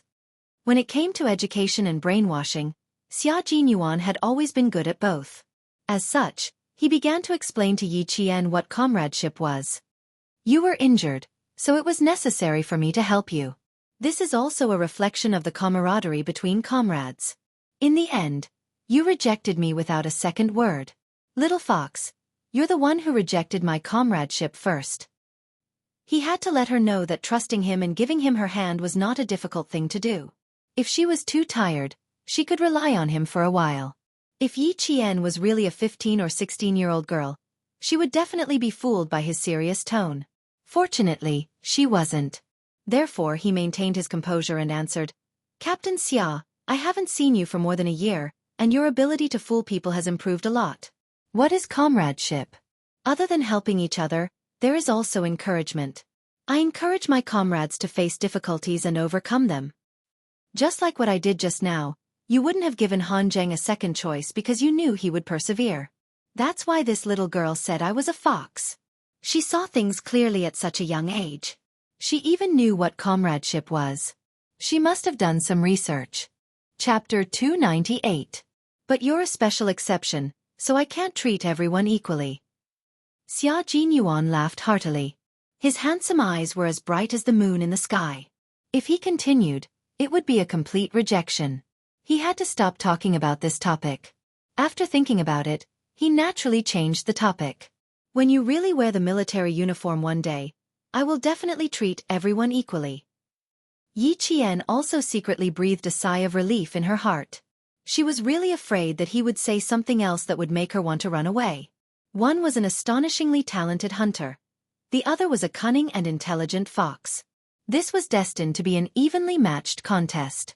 Sorrowful cries came from the tent. It was Dima's wife crying. She already knew that her husband had been killed. Yi Qian stopped in her tracks and looked sadly at the tent where the cries came from. She remembered that once, her mother also cried like this. It was after her father died in an accident. Her mother hugged her and cried. Not long after, the gentle and beautiful mother in her memory no longer came back with a smile. Instead, she was covered by a national flag and returned to the village as a small jar. Although she had memories at that time, she did not know what sacrifice was. When she arrived at Yi Jifan's house, she was dragged into the kitchen by Sun Dongqing and beaten with a stick for the first time because she snatched an egg from Sun Dongqing. Only then did she know that she had become an orphan without parents. In her previous life, because she knew early, she was afraid early and developed a cowardly character that did not dare to fight with Yi Ying.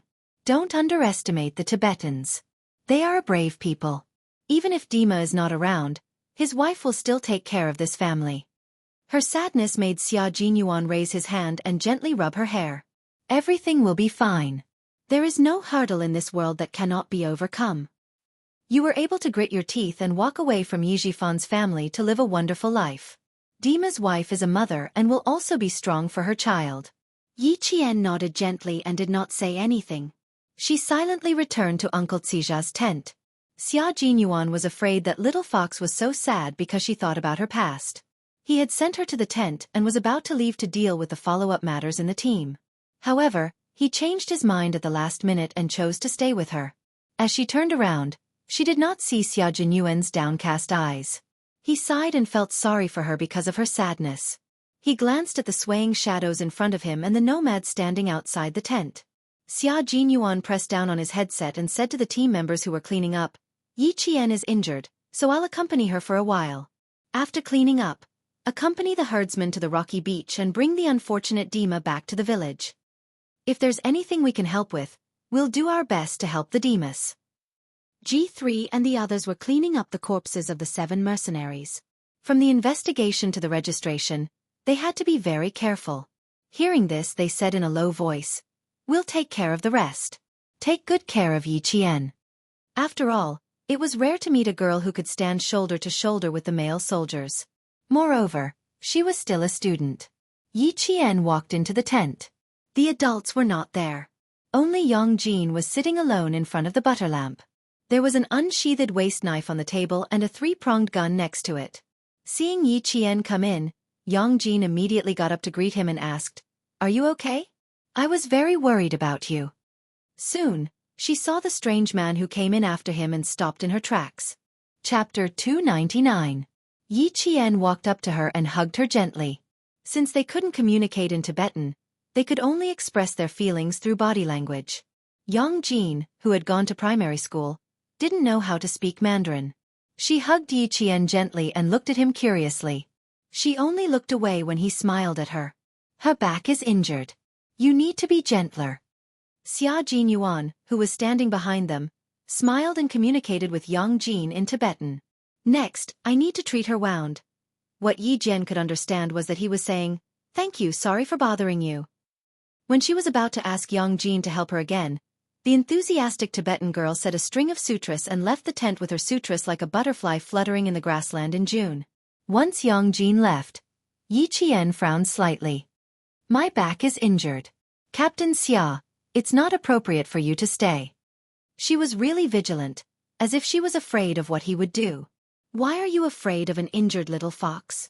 He picked up the sniper rifle beside him and didn't mention Yi Qian's injury. Instead, he asked, where should I put it after removing it? Give me the bag. Yi Qian didn't feel relieved when he didn't mention it. Instead, he felt even more uncomfortable. I'll do it myself. Can you go out first? I want to treat my wound myself. Let's see how it goes. Weren't you very strong on the mountain just now? Why are you in such a hurry to treat your wound now? He sat cross-legged on the sheepskin rug on the ground and removed the sniper rifle from his hands. He looked up and saw Yi Qian still standing there. He couldn't help but smile and teased. What's wrong? Did I make you angry? His handsome face was full of confusion. He didn't seem to understand what Yi Qian wanted to do. What did he want to do? Yi Qian couldn't explain it himself. But Xia Jinyuan was sitting there and not leaving. It wasn't good. How was she supposed to take off her clothes? She clearly said that she wanted to treat her own wound. She didn't believe that she didn't understand. However, with the way he was acting, it would seem that she was overthinking if she said anything else. Yi Jian was a little discouraged. Captain Xia, don't play dumb in front of me. My meaning is very clear. I need to ask you to leave now because... She was a little embarrassed, but she still enunciated each word clearly. Because I want to take off my clothes. You want me, a 15-year-old girl, to take off my clothes in front of an adult man like you? In return, he laughed heartily. His deep and handsome eyes seemed to reflect thousands of mountains and rivers. Firstly, the person I asked Yang Jin to invite hasn't arrived yet. Secondly, you're injured on your back. It's not convenient for you to treat the wound yourself. Thirdly, he looked Yi Qian up and down from head to toe, then met her gaze like a gentleman. I still know what it means to look away from indecent things. The sadness in her eyes had disappeared, and she had returned to being a strong and energetic girl. Also, in the past, the little girl's eyes would inadvertently reveal a trace of hostility towards the opposite sex, and there was also a haze that was not easy to detect. This time, other than the clarity in her eyes, the haze that seemed to have been there for many years had completely disappeared. She didn't hide it deeper, but it had truly disappeared. Chapter 300. Such a little fox, full of wildness and vigor. He really wanted to sit quietly like this, quietly watch, and then tease her. He wanted to see her face filled with the vigor that a girl of her age should have because of his words. She would be embarrassed, she would laugh, she would be flamboyant. She would be full of vibrant colors. There were hurried footsteps outside. Someone was coming towards the tent. Xia Jinyuan stamped his feet and stood up from the sheepskin blanket. I heard the footsteps. It should be Yang Jin's men. I will wait outside. Call me if anything happens. Yi Qian rubbed her forehead. In her previous life, she had been forced to observe others secretly and carefully avoid minefields.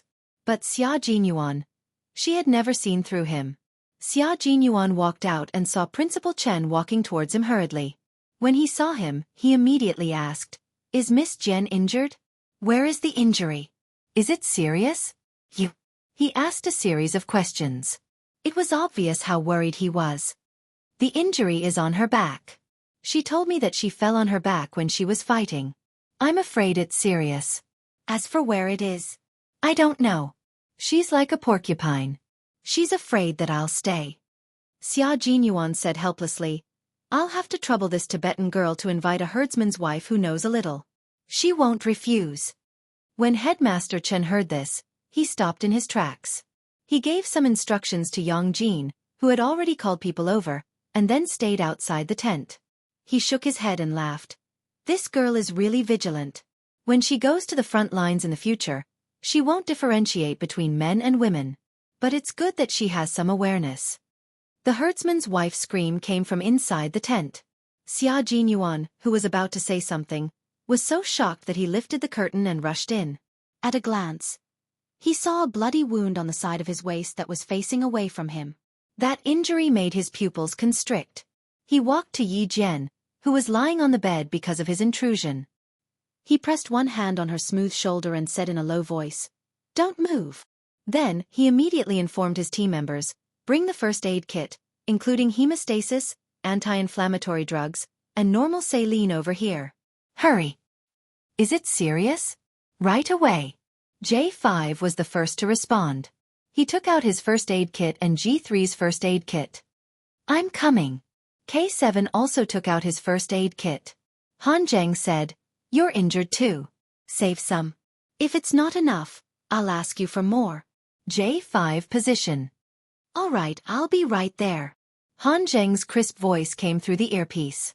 Not long after, the J5 rushed over with the first aid kit that Han Zheng had sent over. "Q King, come out and get it yourself." J5, who was already standing outside the tent but was blocked by Principal Chen, said in a low voice. Then he straightened his back and saluted to Principal Chen. "Sorry for making you worry." Xia Jinyuan had said that Uncle Chen had spent 6 years in the Tibetan area. As a soldier, he could tell at a glance that this retired veteran had a pair of eyes that were sharper than any of them. And his hands. They were a pair of hands that could hold a gun. He stopped J5 because he didn't want him to rush in. If her back was injured, she would definitely take off her clothes. This girl even resisted Captain Xia, who was familiar with her, let alone other male soldiers. He took the first aid kit and said in a deep voice, "You guys have worked hard. We're here, so don't worry. Let's deal with the herdsman first. Don't leave any disputes." Chapter 301. If there are any financial losses, you can write it down first. But remember, don't ask for compensation in person. They don't need money. Headmaster Chen gave a few more words of advice based on his experience. It could be seen that even though he had retired from the army, his heart would always remain in the army. The herdsman's wife came out to get the medicine. After taking the 3 first aid kits, she hurriedly returned to the tent. Her expression was serious. It was obvious how deep Yi Qian's injury was. The J5 nodded slightly, saluted again, and strode away.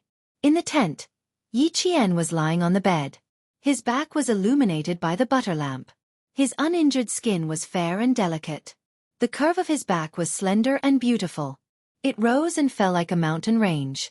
However, such a perfect back was ruined by a bloody 5-centimeter-long wound on the right side of his waist. It was like a landscape painting that was torn in half. Yi Qian closed his eyes. He didn't dare to look at Xia Jinyuan, who was bending over to check his wound. He bit his lower lip lightly. He was so embarrassed that his whole body was stiff. Xia Jinyuan took off his helmet, gloves, and even his multi-purpose combat vest. His expression was solemn. He said coldly, "Relax. If you're so tense, it'll shrink the wound. Not only will it hurt you, but it'll also cause you to lose more blood." Hearing his cold voice, Yi Qian gently exhaled. She was thinking too much. "I'm sorry to have troubled you in the end." He washed his hands in the Highland barley wine and put on the medical gloves in the first aid kit. Without looking up, he said softly to Yi Qian, "There's no need to apologize or say that it's troublesome. After all, you were injured because of us. Bear with it. I'll use normal saline to debridement and stop the bleeding." If it really hurt, Yi Qian felt that he was probably numb from the pain, so he didn't feel much pain. Her whole face was already as red as an apple. She nodded. She didn't even want to speak. Just now he had rushed in like that. Luckily, she reacted quickly and threw herself on the bed. If she had been a second slower, her upper body would have been seen by him. But now, even his voice was so serious. It really saved her from embarrassment and helped her adjust her mentality as soon as possible. Yi Qian had the mentality of a little girl, but Xia Jinyuan's gaze had been fixed on her wound from the moment he rushed in. Such a long and bloody gash attracted all his attention, so how could he possibly look elsewhere? Yi Qian's body stiffened when the saline solution was poured on her. Her entire wound started to twitch. It was so painful that she had to bite her lower lip to stop herself from making a sound. I'm afraid the bandage isn't enough. If it hurts, bite your sleeve tightly. I don't want to treat the wound on your lower lip after treating the wound on your back. Xia Jinyuan lowered his head to clean the wound. His handsome face was so calm that there was not a trace of emotion. He calmly faced the wound that was even more hideous after being cleaned with normal saline. Cleaning the wound was an essential process. In order to reduce infection and inflammation, it was necessary to repeatedly rinse the wound with normal saline solution until the bleeding was completely stopped. After the debridement, he would then start to suture the wound. Silk thread was suitable for suturing skin tissue. Without anesthesia, when the first needle pierced the skin, Yi Qian's forehead was dripping with sweat. She bit the corner of her shirt tightly and endured the immense pain. After a while, Yi Qian's face was as white as a sheet. Chapter 302. 3 more minutes. Amidst the excruciating pain, Xia Jinyuan's voice was like a morning bell, carrying the power of encouragement through the heavy fog. Yi Qian, who was in a trance, gently blinked his eyes, murmured, "Mm." He waited for the 3 minutes to pass. Field bandaging, field suturing, and wound management were all skills that every member of the Snowfield Brigade had to learn. Yi Qian originally wanted to remind him to use the simple interrupted suture technique to close her wound, but when he started stitching, he could feel that he was using this technique. The procedure was simple. Every stitch was tied individually, which was the most suitable for her current wound. 3 minutes later, Xia Jinyuan used cotton dipped in saline to disinfect the wound again, covered it with sterile gauze, and fastened the gauze with a bandage. The whole process took about half an hour to complete. It's about 6 centimeters long and 2 centimeters deep. You can see the texture of the skin. Little fox. Oh, little fox, you can really endure it. He took off the blood-stained gloves and put away all the medical equipment. He sighed to Yi Qian, who was still in a daze. The male soldiers in the army don't seem to be as tolerant as you are. Come, tell me the truth. Did you reject my help just now because you don't like to be helped? Or because you don't like my help? Yi Qian closed his eyes and answered with silence. How was she supposed to answer? Both. But if she really said it out loud, based on her understanding of Xia Jinyuan, he would probably get angry. Her intuition told her that angering a dangerous man was not a good thing, so it was best to keep silent. It was rare for her to be so shameless. Plus, she was injured and in pain for so long. Xia Jinyuan pursed his lips and didn't ask any more questions. He had enough time to wait for her answer. There was no way to put on the clothes again. Xia Jinyuan, who had tidied everything up, took a look at the environment of the tent and furrowed his brows. She couldn't move, nor could she put on her clothes. Even if she covered herself with a blanket, she couldn't cover her wound. If everyone slept in the same tent, they would more or less notice her naked back. There's no way to put on clothes. When Uncle Chen and the others come in, I'll sit in front of you and block them for you. Xia Jinyuan could only choose to use his body to block Yi Qian's smooth, jade-like, but flawed back. Girls should be more careful. At this time, he was reminding her that girls should be more careful. What was he thinking when he was on top of her and didn't get up? Xia Jinyuan, who was about to wipe her sweat with a bandage in his hand, found it funny that she was still silent. What do you mean by not saying a word? Are you giving me full authority to handle this? Or do you don't need me to block? His body had already gently leaned down, and his slender body perfectly covered her jade-like back. Then do you want me to go out? Xia Jinyuan, I'm injured right now. Yi Qian, who was completely covered by his body, was so embarrassed that her pale face turned an abnormal shade of red. In the past, she could have pushed him away, but now she didn't even dare to touch him. Moreover, her back was still bare. After living for 2 lifetimes, this was the first time Yi Qian exposed her back in front of a man. Her embarrassment greatly pleased Xia Jinyuan. This humorous man only felt that it was his fortune to be able to see her embarrassment. Chapter 303. After living for 2 lifetimes, this was the first time that Yi Qian had exposed her back in front of a man. Xia Jinyuan, who was humorous and witty, felt that he was lucky to be able to see her shyness. He was glad that he was there during her most youthful years. His body temperature spread to the skin on her back through his combat uniform. It was hot and scalding, as if his scent had seeped out of every pore on her body. Yi Qian, whose expression was completely unnatural, closed his eyes. After he steadied his breathing, he calmly said, "Can you stay a little further away from me? Even if you're trying to shield me, you don't have to use such a method. Captain Xia, aren't you afraid of being misunderstood?" Misunderstood? How so? Under the illumination of the butter lamps, Xia Jinyuan could clearly see that Yi Qian's ears were so red that they looked like they were about to bleed. The bandage used to wipe her sweat was gently pressed against the side of her forehead. His deep and magnetic voice sounded like the strings of a zither. "What misunderstood? I'm just wiping your sweat so that you can sleep more comfortably. Don't think too much, little fox. How old are you? Why do you always think too much?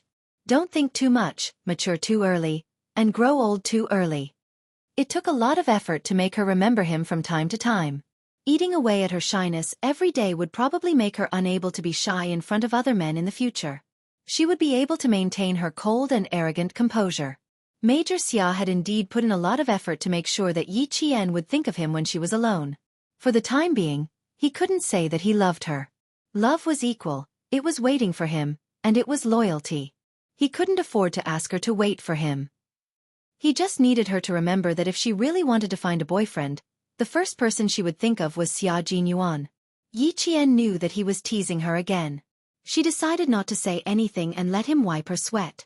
In her heart, she was secretly pondering whether she should go back to the bookstore to buy a few books on men's psychology to read, so that she wouldn't be at a loss when facing such a man. Xia Jinyuan knew when to stop. She fell silent and put away the teasing look on her face. She said sternly, "You can't get out of bed for the next 3 days. I will keep an eye on you at all times.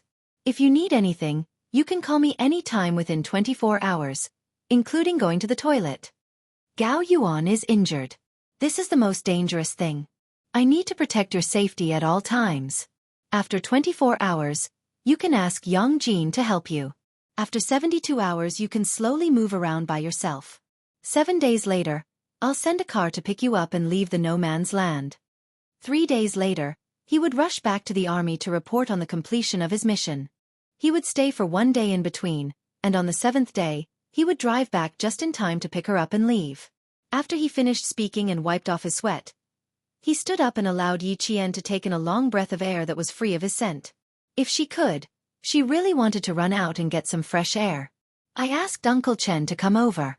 The guys in my earpiece also said that they wanted to come over and take a look. Lie down and don't move. I won't be responsible if you're exposed." His stern tone only lasted for a while. Yi Qian heaved a sigh of relief, but she heard him teasing her again with a half-smile. Yi Qian raised her eyes and gently closed them again. She had an idea and smiled coldly. "I won't let you take responsibility. I'll take responsibility for myself. You worked hard just now. I wanted to help you, but I didn't expect to cause trouble for you." Chapter 304. "No, I don't think you're causing trouble. You left the wound to me without any hesitation. Little fox, I should be the one thanking you for trusting me." Xia Jinyuan had already sat down elegantly. He faced the tent and hid his gentleness, revealing a cold expression. "I'll ask them to come over and take a look. You can sleep. As for taking responsibility, do you think I'll take responsibility?" Yi Qian couldn't hold back anymore. She turned her head and stared at the man who had reverted to his old ways. She glanced at his arrogant sideburns and smiled. "Then, Major Xia, are you willing to take responsibility? If you're willing to take responsibility, I've already shown you my back. You'll have to take responsibility." Little Fox was starting to argue with him again. Not bad, she completed the suture without anesthesia and still had the energy to stay calm and argue with him. Very good. At least she was in good spirits. Although it was ungentlemanly for a man to argue with a woman, what could he do? Little Fox was the only girl that he was interested in teasing both with her words and her actions. Hearing this, he raised his eyebrows and smiled faintly. "You can make a guess. Whether I'll take responsibility or not depends on your guess. Are you trying to turn the tables? TSK, TSK, TSK. Little Fox, you're still too inexperienced." He lifted the quilt and placed it under Yi Qian's waist. Then, he picked up a blanket and gently placed it on her shoulders. Only her waist, which was wrapped in a white bandage, was exposed. Even so, before Xia Jinyuan let Han Zheng and the others in, he sat up straight. When they wanted to check on the wound, he immediately blocked them. This made the other four little friends dumbfounded. What a shameless behavior. He didn't even see the wound and he chased them away. Was this what you call a visit? A man's head and a woman's waist. Even if Yi Qian is a student, she's still a female student. Just one look is enough. Looking at her more than once won't help her recover. His explanation was so dignified that his friends were speechless. K7 chuckled and gave Xia Jinyuan a meaningful look before leaving the tent. Outside, Principal Chen and Uncle Ziza were talking. K7 came out and joined the conversation. He was good at Tibetan and had no difficulty communicating. Soon, Uncle Ziza patted him on the shoulder and welcomed him to come back next time. A dog that bites doesn't bark. I bet K7 said something bad after washing socks for a week. I bet Uncle Chen will talk to Q King when he comes out. As a former instructor, J5 was very familiar with this tactic. The first step was to snitch, the second step was to provide examples, the third step was to distance oneself, and the fourth step was to sacrifice one's friends rather than oneself. Based on the current situation, K7 was in the fourth step. G3 put on the combat gloves he had taken off and slowly said in a gravelly voice, "What are you best at when you're a forensic doctor?" So don't be surprised. He turned around and glanced at the tent with a faint smile in his eyes. She was indeed an extraordinary woman. No wonder Q King treasured her so much. If she wasn't injured that night, Yi Qian wouldn't have felt sleepy. When he told her to sleep, she actually fell into a deep sleep. Usually, she was so alert that she would wake up at the slightest movement.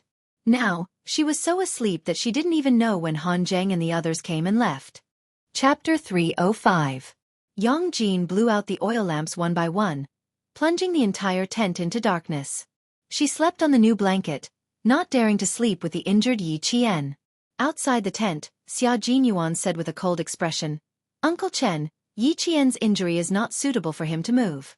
I will watch over him tonight and let Yang Jin take care of him after 24 hours. Although his injury is serious, he has a good physique. As long as the wound is not inflamed, he will recover quickly." "Okay, I can rest assured that you will take care of him, but..." Principal Chen glanced at Han Zheng and the others, who had not left, and said to them directly, "I want to have a private conversation with him. You can all go and rest." It was definitely not convenient for them to listen in on private conversations. Moreover, they could vaguely guess what the topic was. Han Zheng smiled and patted Xia Jinyuan's shoulder. Before he left he said softly, "Extreme joy begets sorrow, young Master Xia." He was hugging a little girl and calling her my little fox, as if he was declaring his sovereignty. He was afraid that they would take a second look. Just now, his gaze accidentally fell on Yi Qian's exposed shoulder. Damn. He was sitting by the bed and glanced over as if he wanted to eat someone. His expression was one of prioritizing love over friendship. He had to let Uncle Chen teach him a lesson. What Principal Chen wanted to say was indeed related to Yi Qian. As for what he said, Han Zheng and the others did not know. Even Yi Qian did not know. It was already past 1 in the morning. Although the temperature outside was very low, it was still very warm sitting in the tent. They were not at Uncle Ziza's house now, but at another herdsman's house. The master and mistress had both gone to Dima's house, leaving the 3 children to be taken care of. Principal Chen promised to take care of them until the master's family returned. There was a fire in the fireplace and it was burning brightly. Sitting by the fire, they felt so comfortable that they felt lazy. Xia Jinyuan did not speak. He waited for Principal Chen, who wanted to have a heart-to-heart talk with him, to speak first. "You have other thoughts about Jian Yiling, don't you?" Principal Chen did not beat around the bush. After sitting down, he directly cut to the chase. "I can see that Major Xia is interested in Jian Yiling. If it's a spur-of-the-moment thing, Major Xia, I advise you not to provoke an orphan." These words were a bit harsh. However, it was true that he truly cared about the little fox, which was why he was so direct in protecting her. Jun Yan smiled and said calmly, "Uncle Chen, I have no intention of provoking Yi Qian. It's not a spur-of-the-moment thing. In the past year or so, although I've been outside, I've been thinking about myself and Yi Jian the most when I calm down. But thinking too much, It doesn't mean I have a relationship with Jian Yiling, Yi. I think you also know that Yi Jian is still too young and is still a high school student. Even if I have feelings for her, I will prioritize taking care of her. I will not have any improper thoughts. Moreover, she has always been very vigilant, especially when interacting with foreign creatures. Occasionally, she would show an expression that would hurt people. This is similar to social anxiety. A year ago, her situation was considered serious. Now it seems that she has improved a lot. However, she is not good at handling relationships with the opposite sex. This is her weakness. You and Uncle Jen want to send her to the military to develop. With her ability, she will not be assigned to a place with many female soldiers. After many rounds of selection, she will definitely be sent to the front lines. However, if there are any obstacles in her path, it will greatly affect her military career. It had to be said that Xia Jinyuan was an excellent lobbyist. He was also very good at analyzing and thinking from their point of view. Everything he said just now was exactly what Headmaster Chen wanted to hear. Chapter 306. Xia Jinyuan would never fight a battle that he had no confidence in winning. He was already prepared to talk to Principal Chen and Uncle Jen at any time. Therefore, every sentence he said now was watertight. Every word he said was from the bottom of his heart. When he saw that Principal Chen's originally cold expression had eased, he knew that he had hit the nail on the head. He also understood that as long as he was considerate of Yi Qian, neither Principal Chen nor Uncle Jen would stand up to stop him from getting close to Yi Qian. With a heavy gaze, he calmly continued, "Also, Yi Qian is too outstanding. In the future, she will definitely meet all kinds of outstanding men who will be attracted to her. I have to walk around her more in advance so that she will be more picky when choosing a boyfriend in the future." He was just short of saying, "Who told her to be so picky that Xia Jinyuan is the most suitable boyfriend for her?" Headmaster Chen, whose expression had softened a little, instantly darkened when he heard this. This Major Xia was really scheming. No matter how intelligent Miss Jian is, she may not be his opponent. She will definitely be at a disadvantage in front of him. No wonder when he was in Fujian town, as long as he was around, Miss Jian would definitely spar with him or be his sparring partner. So this was his plan. Even if Miss Jian wanted to find a boyfriend in the future, she could only look for him. "Captain Xia, do you think you are suitable for Miss Jian? She is an intelligent but simple-minded girl. Do you think she will think you are the most suitable?" Principal Chen was not an ordinary person. Thinking about Yi Qian's personality, he was able to pinpoint the crux of the problem. Xia Jinyuan did not immediately speak. His lips curled up into a smile. His elegant and handsome face was as calm as ever. He sat there casually, his deep eyes looking at the flames in the fireplace. His gaze and the fire intertwined and burst out with scorching heat. He raised his head and smiled at Principal Chen, who had a cold expression on his face. He slowly said, "I don't know if she will like me, but Uncle Chen, what I can tell you is that I am definitely a man worthy of her. Moreover, I am a soldier who has fought for the glory of our country all my life. There is only one Xia Jinyuan like me in this world. That kind of Yi Qian, smart, patriotic, loyal. That's the kind of person she needs in life, Xia Jinyuan." In front of the elders, Xia Jinyuan had always been gentle and elegant, and rarely showed his strong side. But this time, Xia Jinyuan instantly showed his oppressive side. His eyes were smiling, but they were arrogant and awe-inspiring. His expression was calm, but it was extraordinary. Even if he was smiling, it made people feel that this man was really dangerous. Principal Chen, who felt a chill in his heart, narrowed his eyes. Then, he looked over with a deep and probing gaze. It was as if it was the first time he had seen this gentle and elegant young major in front of him. He wasn't refined at all. He was clearly a wolf with deep thoughts and extremely strong patience. The wolf had already made its move, but it still depended on whether the prey would take the bait. Moreover, Miss Jian was a girl who did not like to be the prey. She was very ambitious. However, it was undeniable that there was only one Xia Jinyuan like him in this world. His ability was also very admirable, and he usually took care of Miss Jian very carefully. Principal Chen, who seemed to have thought of something, moved his eyes slightly and revealed an unfathomable smile. "Captain Xia, oh Captain Xia, you really don't show off. I have known you for more than a year, but this is the first time I know what the real Captain Xia is like." Chapter 307. I will not interfere with your relationship with Miss Jian. Just as Captain Xia said, Miss Jian is still young and should focus on her studies. She is not suitable for a relationship at all. She is an underage student. Even if Captain Xia is interested in her, he can only give up. It had to be said that the older the ginger, the spicier it was. Xia Jinyuan could always inadvertently hit the nail on the head. Wasn't that right? Would a soldier dare to pursue an underage student? Commander-in-Chief Xia was the first person who would not let Xia Jinyuan off the hook. Xia Jinyuan's deep eyes revealed a trace of helplessness. He sighed and said, "So, I have to ask Yi Qian to raise her standards for finding a boyfriend in advance. This will effectively prevent her from being seduced by a little boy who has nothing while she is still in school. If she is more focused on her studies, you and uncle will be more at ease." In the end, he just wanted to prevent Yi Qian from being seduced by other boys when he was not around. Principal Chen laughed and made the fire burn brighter. He said to Xia Jinyuan, "We have been out for more than 10 minutes. We will have to trouble Major Xia for the night." The conversation seemed to have ended just like that, but Xia Jinyuan knew that this conversation was just a test. "Uncle Chen, you are too polite. Yi Qian has never been a problem to me, and she will not be a problem to me." Xia Jinyuan stood up and bowed politely to the world-class sniper who had immediately set up a small trap for him. "I won't disturb your rest. I will take good care of Yi Qian. Don't worry." Trouble? How could taking care of his little fox be trouble? He was more than happy to do so. He was definitely not afraid of trouble. Principal Chen had indeed set up a small trap for Major Xia. If he dared to show any signs of being afraid of trouble, then he would really have to trouble him to take care of Yi Qian for the night. Tomorrow, he could forget about taking care of Yi Qian. At night, as soon as Yi Qian moved slightly, Xia Jinyuan, who was guarding beside her, immediately opened his eyes.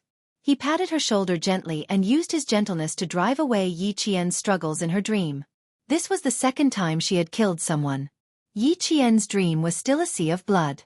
The roar echoed in her mind, and cold sweat broke out on her forehead. She was in a very restless sleep. She murmured something vaguely. Xia Jinyuan stood up and leaned close to her. He was shocked after hearing what she said. She murmured, "Captain Xia is right, Captain Xia is right." She repeated it over and over again, as if it would calm her down. "My little fox, you're also right. In front of the greater good, your choice is very normal." He patted her shoulder gently and whispered in her ear in a calm and gentle voice. He drove away her fear, drove away her nightmares, and returned her to peace. There was only one Xia Jinyuan in this world, and there was only one Yi Qian in this world. No matter who fell in love with who, all they saw was an evenly matched contest. The next day, Yi Qian woke up to the sound of bells ringing. It was the herdsmen driving their property, the yaks, into the mountains. The crisp sound of the bells seemed to come from ancient times, waking her up to the arrival of a new day. "You're awake." She still had her eyes closed, unwilling to wake up from this tranquility. A low voice with a faint smile suddenly came into her ears. Yi Jian was so shocked that she opened her eyes abruptly and saw Major Xia with his upper body naked. Yi Qian didn't know if she should scream or fly into a rage out of humiliation. Her biggest reaction was to widen her dark eyes. She didn't know what to say or do. Chapter 308. In the past, when she worked in the security company, she often saw the special bodyguards training, and these special bodyguards were often topless. In the army in Fujian town, she often saw topless male soldiers training. Not only was she able to look straight ahead, but even if she did, she was very natural and not shy at all. However, when it came to Xia Jinyuan, there were always some things that were out of her control. What should she do to be more natural? What should she say to avoid embarrassment? It was rude to keep her eyes open, but if she closed them, wouldn't she be at a disadvantage? Moreover, she was still sleeping in the tent, so why was he changing while she was sleeping? Did he not consider that if she woke up, it would be awkward? In the end, it was Major Xia's bad taste again. Yi Qian, who had originally wanted to close her eyes, decided to open them instead. If he dared to take them off, how could she not dare to look? But this time, Yi Qian was overthinking things. Major Xia, who was pulling up his pants with both hands, wasn't familiar with Tibetan men's attire. When he saw Yi Qian wake up and stare at him with a confused expression, he raised his eyebrows slightly and explained, I can only leave in 3 days. It's too obvious to wear a combat uniform, so it's better to wear a Tibetan attire. Oh yes, it's better to wear a Tibetan attire. Me too. Yi Qian, who had lived 2 lifetimes, was in the same room as a topless man who was changing clothes. Although they were in a tent, but this was still a room. In the past, even if she saw a topless man, it was always a few of them, and she wasn't facing him alone. In terms of relationships, Yi Qian, who was as pure as a piece of white paper with a foreign man, replied awkwardly in a dry voice. Then she realized. The problem wasn't that she dared to look at him even if he dared to take them off, but if she opened her eyes and didn't look away, it would be indecent to look. After she realized what was happening, she immediately closed her eyes in shock. Xia Jinyuan, hurry up and put on your clothes. I'm still sleeping, why are you changing? These words were clearly meant to be humiliating, but just by listening to the literal meaning, there was something wrong with it. Hearing this, Xia Jinyuan's sexy thin lips curled into a perfect smile. He was originally standing in the middle of the room to change his clothes. When he walked over, he stopped right in front of Yi Jian. She could see his slender legs, his lower abdomen, his abs, and his strong chest. She could see his sexy body with her own eyes. Yi Jian looked up at Xia Jinyuan. His deep and mellow voice sounded doubtful. Little fox, why do I feel that something is not quite right with your words? You're still sleeping, so why should I change? Are you saying that I can only change my clothes when you open your eyes? She could already hear the hint of a smile in his voice as he said lazily, I'm sorry, it's my fault. I should have changed when you were awake. Nonsense. I didn't mean anything else. No, I didn't mean it that way at all. Yi Qian had closed her eyes tightly when he came closer. Now that she heard him spouting nonsense, she opened her eyes in embarrassment and anger. She looked up at the man who was looking down at her and said, Don't misunderstand me on purpose. She even dared to open her eyes. She had improved a little. Although it was an accident that she woke up in the middle of changing her clothes in the tent, it was still a pleasant surprise. Chapter 309. He wanted to avoid her for a while, but when he saw her shy expression, he decided not to. In Fujian town, the little fox would spend her summer and winter holidays in the army. There were plenty of half-naked male soldiers training in the army. She spent her days in the army and had seen the upper bodies of countless male soldiers. The only one she had never seen was him. He was confident in his figure and wasn't afraid that it would be worse than the other male soldiers in the army. He had already taken it off, and it wasn't like he did it on purpose in front of her. It was fine to let her admire his figure. He had to let her know what a man's figure was. TSK, TSK, TSK. Sometimes, he felt ashamed of his dark heart. In order to improve Little Fox's taste and mate selection, he was even using his looks in front of a 15-year-old girl. Commander-in-Chief Xia, oh Commander-in-Chief Xia, I hope you won't get so angry that you'll have a heart attack when you find out. After Yi Qian finished speaking, she suddenly realized that Xia Jinyuan was standing too close to her, and she was still looking at him with her eyes wide open. Even when she hurriedly closed her eyes, her gaze still swept across his muscular chest. When she closed her eyes, her gaze fell on his sexy abs and his beautiful green pants. Yi Qian closed her eyes tightly, and her heart trembled. She knew that her face was burning hot. She steadied her voice and said softly, Xia Jinyuan, why are you standing in front of me? Even if you're wearing clothes, you should wear them far away from me. Also, don't misunderstand me. Misunderstand? Little fox, are you saying that I misunderstood you? Sigh, sometimes you have too many meanings and it's too hard to guess. So, I can only guess from your literal meaning. Xia Jinyuan raised his hand and took the Tibetan robe from the rack. I'm not standing too close to you. That Tibetan girl put the Tibetan robe I wanted to wear on the rack beside you, so I had to come and get it. If I didn't come and get it, I would have been half naked, and you wouldn't have dared to open your eyes. She was really adorable. It was not like she had never seen a male soldier shirtless, yet she was still so shy. How did she get along with all the male soldiers in the army? Xia Jinyuan, who was laughing in his heart, took the clothes and lowered his head to look at Yi Qian, who had her eyes tightly shut. He was so close that he could see her long and thick eyelashes clearly. When he saw that her face was abnormally red, he frowned and asked in a deep voice, "Why is your face so red?" As he spoke, he had already bent down. His right hand was holding the Tibetan robe, and his left hand was already reaching out. The back of his slightly cold hand gently pressed against her forehead, and his brows furrowed even tighter. "You're having a fever. Do you feel any other discomfort? What about the wound? Does it hurt? Do you feel any nausea, vomiting, or powerlessness?" He closed his eyes to hide the uneasiness in his heart. Yi Jian's body stiffened again as she was not prepared for it.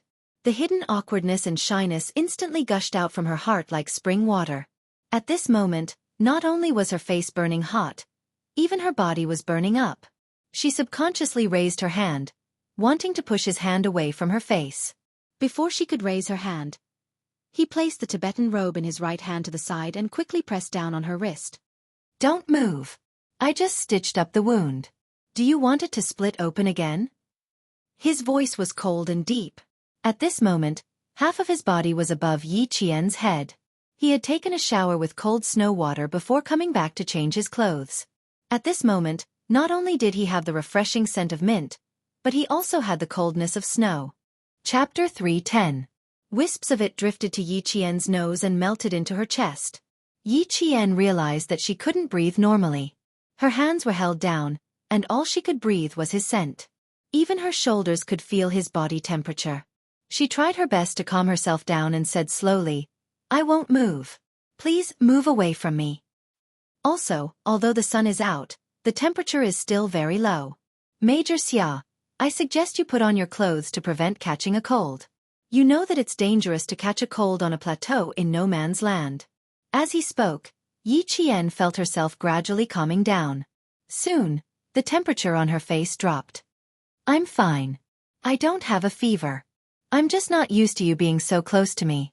The wound is very good. You treated it very professionally last night. I can feel that the wound is not inflamed.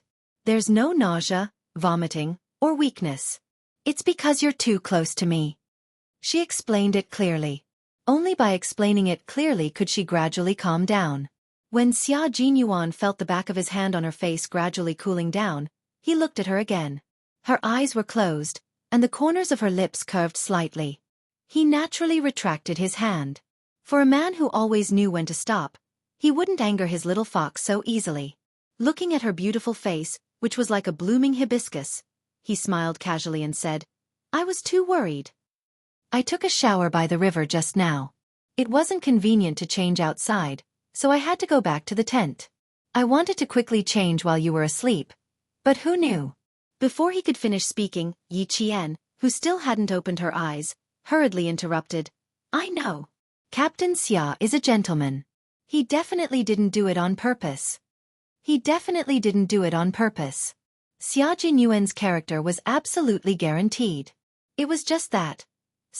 He always liked to show that vague ambiguity, which made her a little unable to handle it. Let her fight with him. It would be more satisfying. Xia Jinyuan, who had already been praised, slightly raised the corners of his mouth. His smile deepened. He was a gentleman. Towards others, he would definitely be a gentleman. However, towards his little fox, when she grew up, he would no longer be a gentleman. As a man, he had to take the initiative and never let the woman he fancied be snatched away by other wolves. "Very good. It's good that you didn't misunderstand. Give me 3 minutes. The Tibetan robe is a little complicated. I need to fumble around before I can put it on." Xia Jinyuan took the Tibetan robe in his hand again and began to figure out how to put it on while trying to put it on. It had been more than a year since he came to the snowy highlands, and this was the first time he was wearing a Tibetan uniform. Unlike wearing the combat uniform, which could be done in 1 minute, this would take a little more time. When he was a few steps away, Yi Qian felt as if a heavy burden had been lifted from his shoulders. Elegant men always exuded calmness and confidence. That kind of Xia Jinyuan would always inadvertently make her heart pound. Stay away from dangerous men. You must stay away from them. Yi Qian felt that his breathing had become much smoother after he left. There was not enough oxygen in the highlands, so he felt much more relaxed. However, an even bigger problem had arisen. There were 3 exigencies in life. Earlier, when she was shocked by his naked upper body, she didn't think of the three exigencies. Now that she had calmed down, Yi Qian began to feel a little anxious. Are you done? Hurry up. This time, Yi Qian's little face was tense. His voice was a little hurried.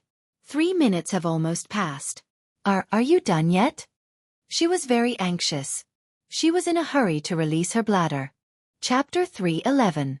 Xia Jinyuan, who had his back to her, did not notice her predicament. He was thinking about which piece of Tibetan clothing to wear first and which to wear later.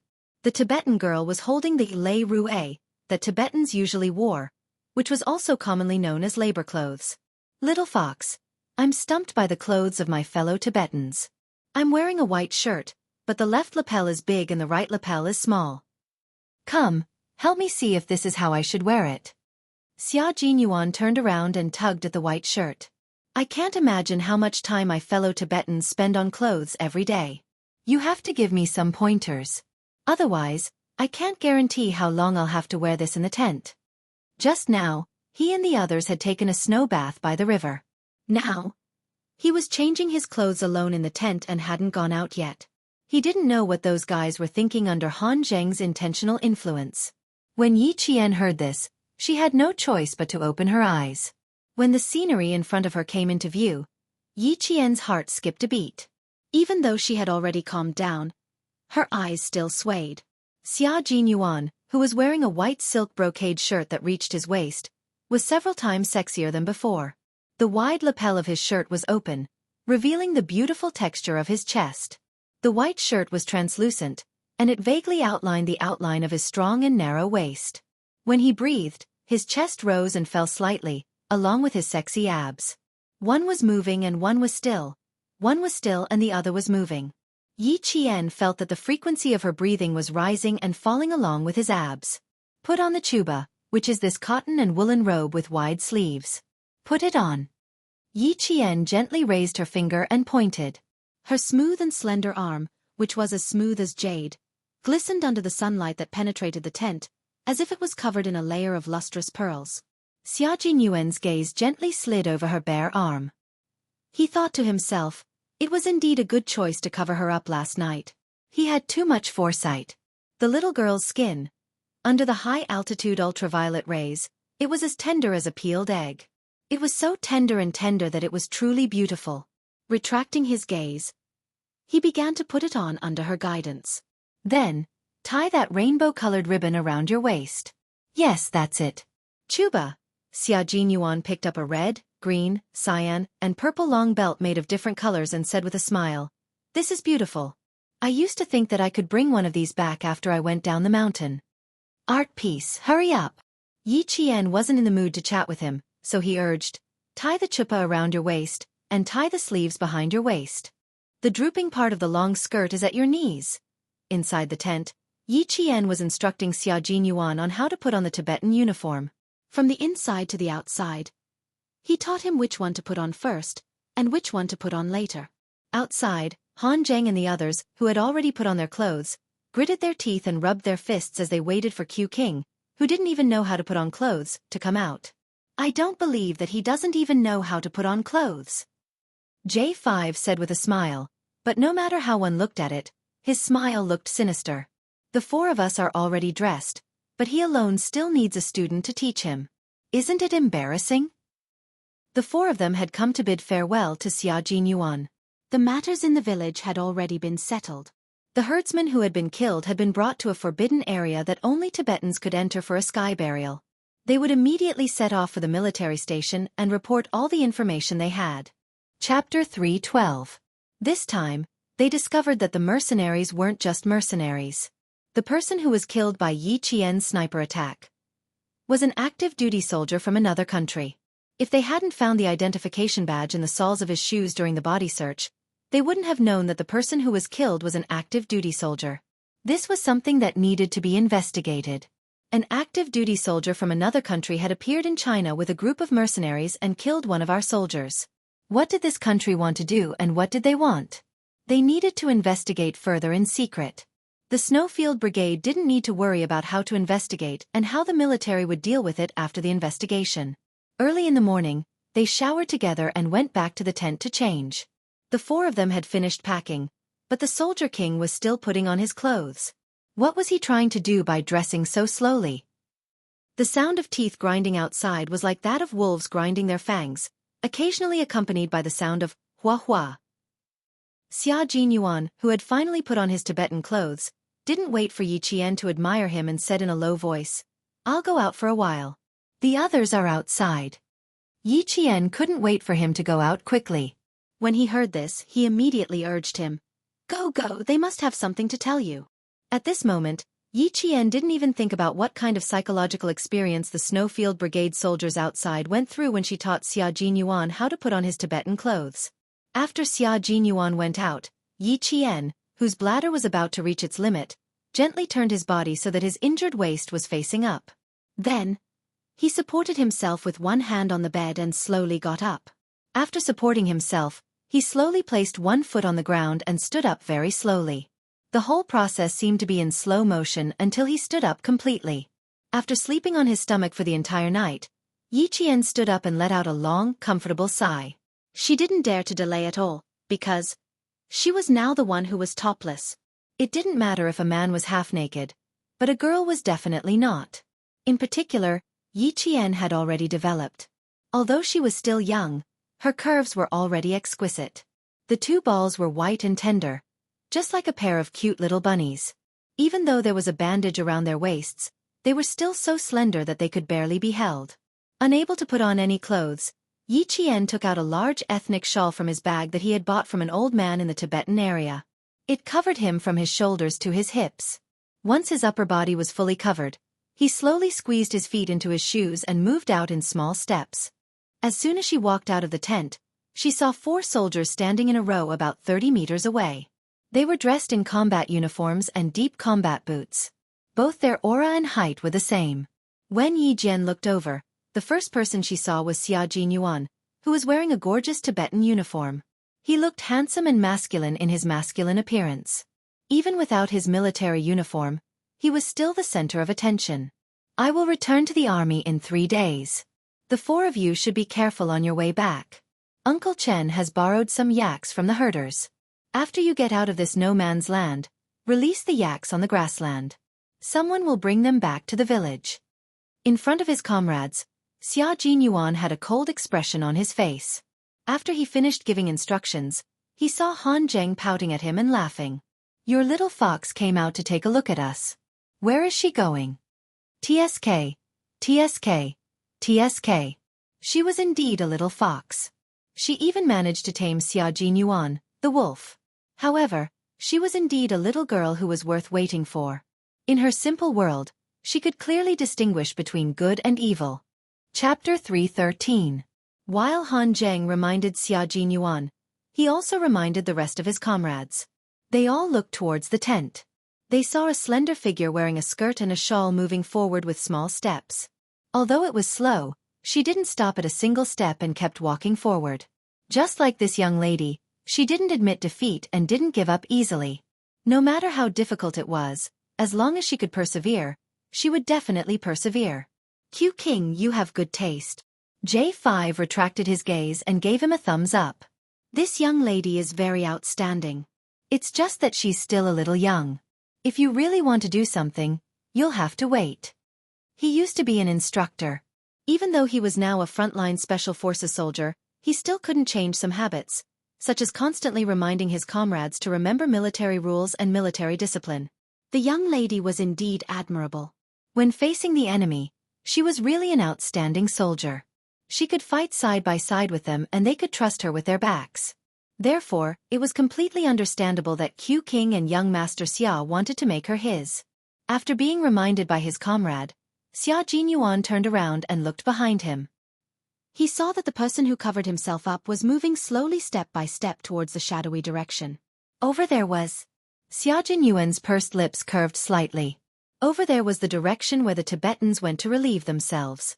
No wonder she kept urging him to hurry up. It turned out that there were 3 urgent needs in life. The most dangerous time had passed.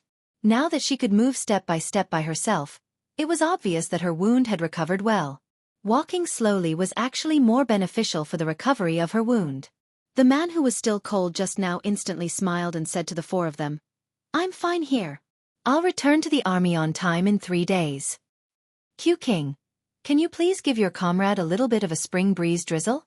The class difference is obvious. I'm going to protest." Han Zheng saw and felt depressed. What a big difference, and such an obvious one at that. Xia Jinyuan raised his eyebrows. His sexy thin lips curved into a smile like a spring breeze drizzle.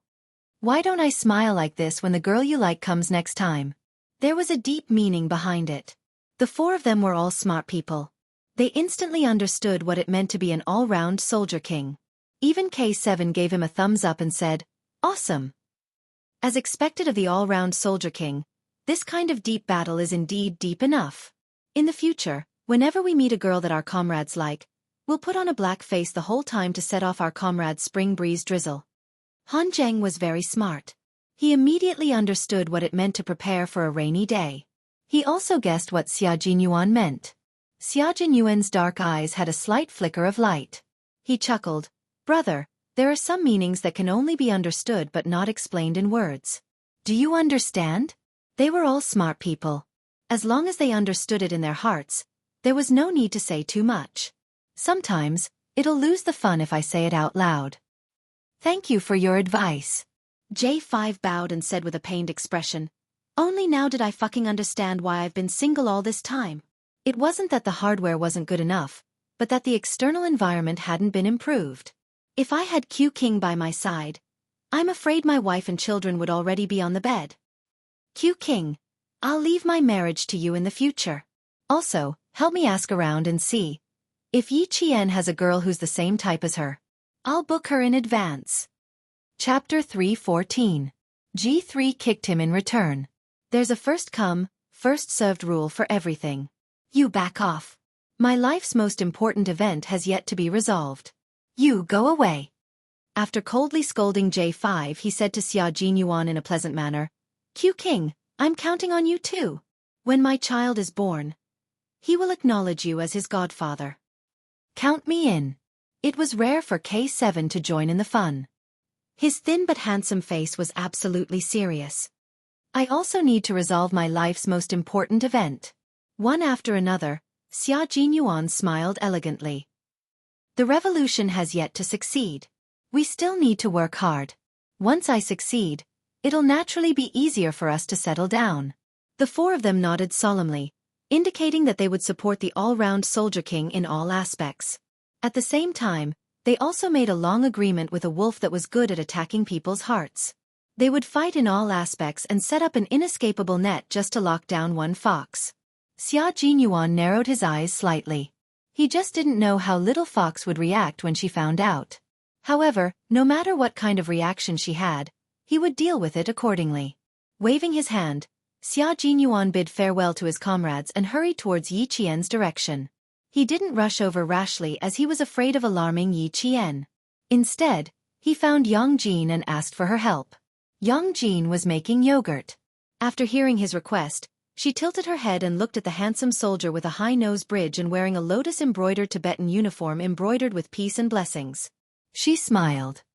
"You look very masculine in your Tibetan uniform. You look like a man from the grasslands." "Thank you." Xia Jinyuan smiled. He realized that the girls who could talk to Little Fox were all straightforward girls. "I'm worried that she won't be able to handle it herself. Please look after her for me." Standing below, Xia Jinyuan waited quietly. Yi Qian was so embarrassed by Yang Jin's gestures that he wanted to bang his head against the wall. Why, does he know everything? Since he already knew, what else did she have to hide? When she came back, she saw him standing in front of her, waiting for her to go over. Yi Qian groaned in pain. Why was she so embarrassed every time she saw him? However, as soon as Yang Jin heard her cry out in pain, the kind-hearted Tibetan girl was so scared that she thought something had happened. She raised her voice and shouted. The Tibetans living on the plateau not only had a strong lung capacity, but they also had a golden voice. Xia Jinyuan could hear Yang Jin telling him to hurry over from afar. Yi Jian, who had yet to understand what was going on and had yet to recover from the awkward pain, saw a tall and straight man running towards her. His figure was vigorous like a swimming dragon, and his footsteps were steady as if he was flying. In the blink of an eye, He was right in front of him. Did the wound split open again? Don't move, I'll carry you back. He sprinted over without even catching his breath. As soon as he finished speaking, he knelt down in front of Yi Qian. With his broad back facing her, he said in a deep voice, "Come up. Let's go back to the tent and take a look." Yang Jin also thought that Yi Qian's wound had opened, so she immediately helped her up. She carefully sent Yi Qian onto Xia Jinyuan's back. "Stay close to me, don't put any weight on your waist. Wrap your arms around my shoulders, and don't place your center of gravity on your hips." Xia Jinyuan waited for her to stick close to his back and calmly instructed her. Then, he slowly and gently got up. He was worried that Yi Qian would lose her center of gravity, so he intentionally leaned his body forward so that her entire center of gravity could be on him. His hands were not supporting Yi Qian's hips, but rather, they were holding Yi Qian's thighs in a gentlemanly manner. Chapter 3:15. To understand a person, he had to use his attentiveness to resolve her awkwardness and make her relax in front of him. Xia Jinyuan had no experience in love, but he understood Yi Qian and knew how to get close to her heart. Yi Jian was not a bashful person. She had already carried him on her back. If she was going to come down for no reason, she might as well thank him. She pursed her lips and said softly, "I was fine just now. Yang Jin misunderstood me. You don't have to worry too much. I always know how to take care of myself." In a situation where there is no one to take care of you, you can only take care of yourself. But now, I am here to take care of you. You don't have to feel burdened. Take care of yourself and I can rest assured. Her words made Xia Jinyuan sigh softly. His love for her grew even stronger. His heart ached for this little fox. She really made his heart ache. She had been strong for so long that she had forgotten that she could rely on others. His words made Yi Qian fall silent. She had always been used to taking care of herself and knew how to take care of herself. She knew that there was no one else in her life that she could rely on other than herself. But she could not refute Xia Jinyuan's words. He had good intentions, so he should not be treated like a needle. Yang Jin saw that there was nothing else for her to do, so she said something to Xia Jinyuan and skipped away happily. The gunfight last night did not leave a shadow in this warm and generous Tibetan girl's heart. He carried her on his back all the way, avoiding sharp rocks. His steps were steady without any bumps. His back was like a mountain. He used all his strength to give Yi Jian support, but at the same time, he embraced her like the sea. Yi Qian's face was gently pressed against his back. When she felt his body temperature, her expression was a little unclear. She thought that Xia Jinyuan was special in her heart. He was so special and so dangerous. She wanted to run away as far as she could. She did not need kinship or love. What she needed was to be strong and brave. She needed to rely on her own efforts to stand high and far away. She needed to crush those who had bullied her with her own hands so that they would never have the chance to bully her, and humiliate her in this life. Yi Qian was a girl with a firm mind. She had even gone through a death tribulation, so she was able to maintain her original heart. Even if she had wavered before, she was able to quickly correct her mindset. When she returned to the tent, Xia Jinyuan did not ask her why she went out just now, nor did he mention that she could tell him in advance if she needed to go to the emergency room the next time. He knew very well that these words of concern would only embarrass Yi Qian even more if he said them out loud. Occasionally pretending not to know was also a way to protect the other party's dignity. Slow down, don't use too much strength. Xia Jinyuan gently squatted down until Yi Qian's feet could touch the ground naturally. He used his strong waist to support her body weight, then slowly let go. I'll let go now. Stand up slowly, don't rush. Yi Qian wanted to recover as soon as possible, so she did not dare to be too careless. As she stood up slowly, her hands had to keep the shawl from slipping down. When she lowered her head to cover it, Xia Jinyuan's helpless voice came clearly from above her head. Don't cover it, I'll close my eyes. I won't take a second look. Yi Qian's heart skipped a beat, but because of his words, her hands tightened around the shawl. Chapter 3:16. After that, Yi Qian felt that she had overreacted. Fortunately, Xia Jinyuan closed his eyes in a gentlemanly manner and did not notice her overreaction. After exhaling softly, Yi Jian said, Please forgive me. I'm a little unnatural and I'm not used to being taken care of by others. That's why I sometimes overreact. Please forgive me, Captain Xia. Yi Qian felt that it would be easier for her to talk about her discomfort and that it would be easier for her to face him. Moreover, she didn't think that her abnormal behavior could be hidden from Xia Jinyuan's eagle-like eyes. He saw it clearly. That was why she chose to close her eyes and choose not to ask to resolve the awkwardness. Instead of pretending, she might as well tell him clearly and let him know that she was such a person. You are indeed a little fox. After opening his eyes, Xia Jinyuan raised his hand and flicked her forehead with his slender finger. I know you're not used to it. I believe you can see it too. I'm trying to get you used to it. It was natural that she was not used to it, so he needed to work very hard in this short period of time to leave an impression on her so that when she calmed down, he would appear in her mind. Comrades in arms help and assist each other. When you are injured, I will take care of you. This is not a process that you need to get used to, but a process that you must accept. In the future, you will not only take care of yourself on the battlefield, but also take care of the brothers who are fighting side by side with you. Remember, little fox, you are not alone. I, Dad, and Uncle Chen are all people that you can rely on. Yi Qian lowered her head and looked at her toes. After he finished speaking, she slowly said, Grandpa Jen and Uncle Chen are indeed family members that I can rely on. As for Captain Xia, she raised her head again and a sly look flashed across her starry eyes. She smiled and said, As for you, Captain Xia, I am not one for the time being. One day, when I put on a military uniform and become a real soldier, I will think that we are comrades who can rely on each other and help each other. Right now, we can only be considered as soldiers and civilians. Against Xia Jinyuan, she had no choice but to stall for time. It would take at least 3 years for her to wear a military uniform. 3 years, a few hundred days and nights, was enough to change many people and many things, including forgetting. The meaning behind her words made Xia Jinyuan fall silent for 3 seconds. Then, his thin lips curled up, and his elegant and handsome face was as calm as the wind and clouds. Now, you're just short of a military uniform. You've worked with us 3 times, right? Not only do I think of you as our comrade in arms, even Han Zheng and the others unanimously think of you as our comrade in arms. In our hearts, those who have fought side by side are comrades that we can rely on. All right, my little comrade, I need to check your wounds.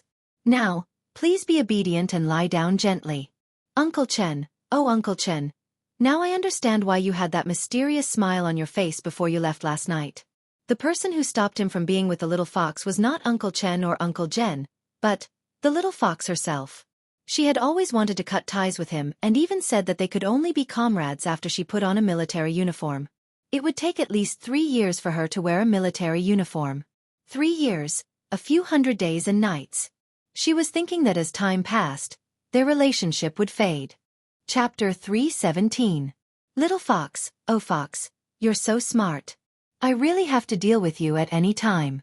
Yi Qian knew that he had seen through her. She pursed her lips and sighed softly in her heart. She really wanted to ask, Xia Jinyuan, what's going on in your heart? Look at him now. Who knows what he's thinking? Comradeship, deal. Since he said they were comrades in arms, then they were comrades in arms. It was exactly what she wanted. Comradeship was the relationship she wanted the most. Next time, if he dared to do anything ambiguous or say anything ambiguous, she would just solve it with violence. Outside, Principal Chen had his hands behind his back and was whistling a Tibetan song. He had a cold smile on his face as he walked towards the yak herd. Captain Xia, oh Captain Xia, no matter how fierce a wolf is, it has to tighten its claws when it comes to someone who can make it soft. What's more, Miss Jian isn't a prey that's easy to hunt down. She's smart. With Xia Jinyuan around, Yi Qian didn't have to rely on anyone else. The first day, after checking her wound and changing her bandages, he taught her how to speak Tibetan and occasionally mentioned some interesting things that happened in the army. During the winter break of my 2nd year at the military academy, I was sent to the army. The place was even more remote than Fujian town. The soldiers in the army only received 1 letter from home every 1 or 2 months. On the 15th day I was there was a letter from the army. A squad leader took the letters from a few classes to the field and told me in a few other classes that if they thought it was from their girlfriends, they should do 50 push-ups. When the recruits heard this, they all rushed to do push-ups. I didn't do it at the time. There were about 10 people doing it together. The squad leader had 4 letters in total, so only 4 people had letters. If the others didn't have letters, wouldn't they be doing it for nothing? Yi Qian listened to these interesting stories with great interest. Seeing him stop, he smiled and said, "Why don't you do it? What if it's from your girlfriend?" It was normal for such an outstanding and eloquent Captain Xia to have a girlfriend in school. "Of course I won't do it. If I don't have a girlfriend, it would be for nothing." After 50 were done, the class leader asked the recruits to come up and pick up the letters. He asked each recruit, "Is she your girlfriend?" 2 of the recruits answered, "Yes." The squad leader put on a fake smile and said, "Since it's such an important letter, then make a few more." After he finished speaking, he asked the other recruits how many would be suitable. Under normal circumstances, it should not be less than 200. Later, we heard that the class leader didn't have a girlfriend, so he felt unbalanced. Yi Qian was laughing so hard that her shoulder blades were slightly undulating, and her slender waist was trembling slightly. Xia Jinyuan, who was lowering his head to change the sterile gauze on her, couldn't help but laugh. "Is it that funny? Then I'll have you to laugh at." Fearing that she would laugh too much and open up the wound that had already begun to heal, he raised his head and reminded her.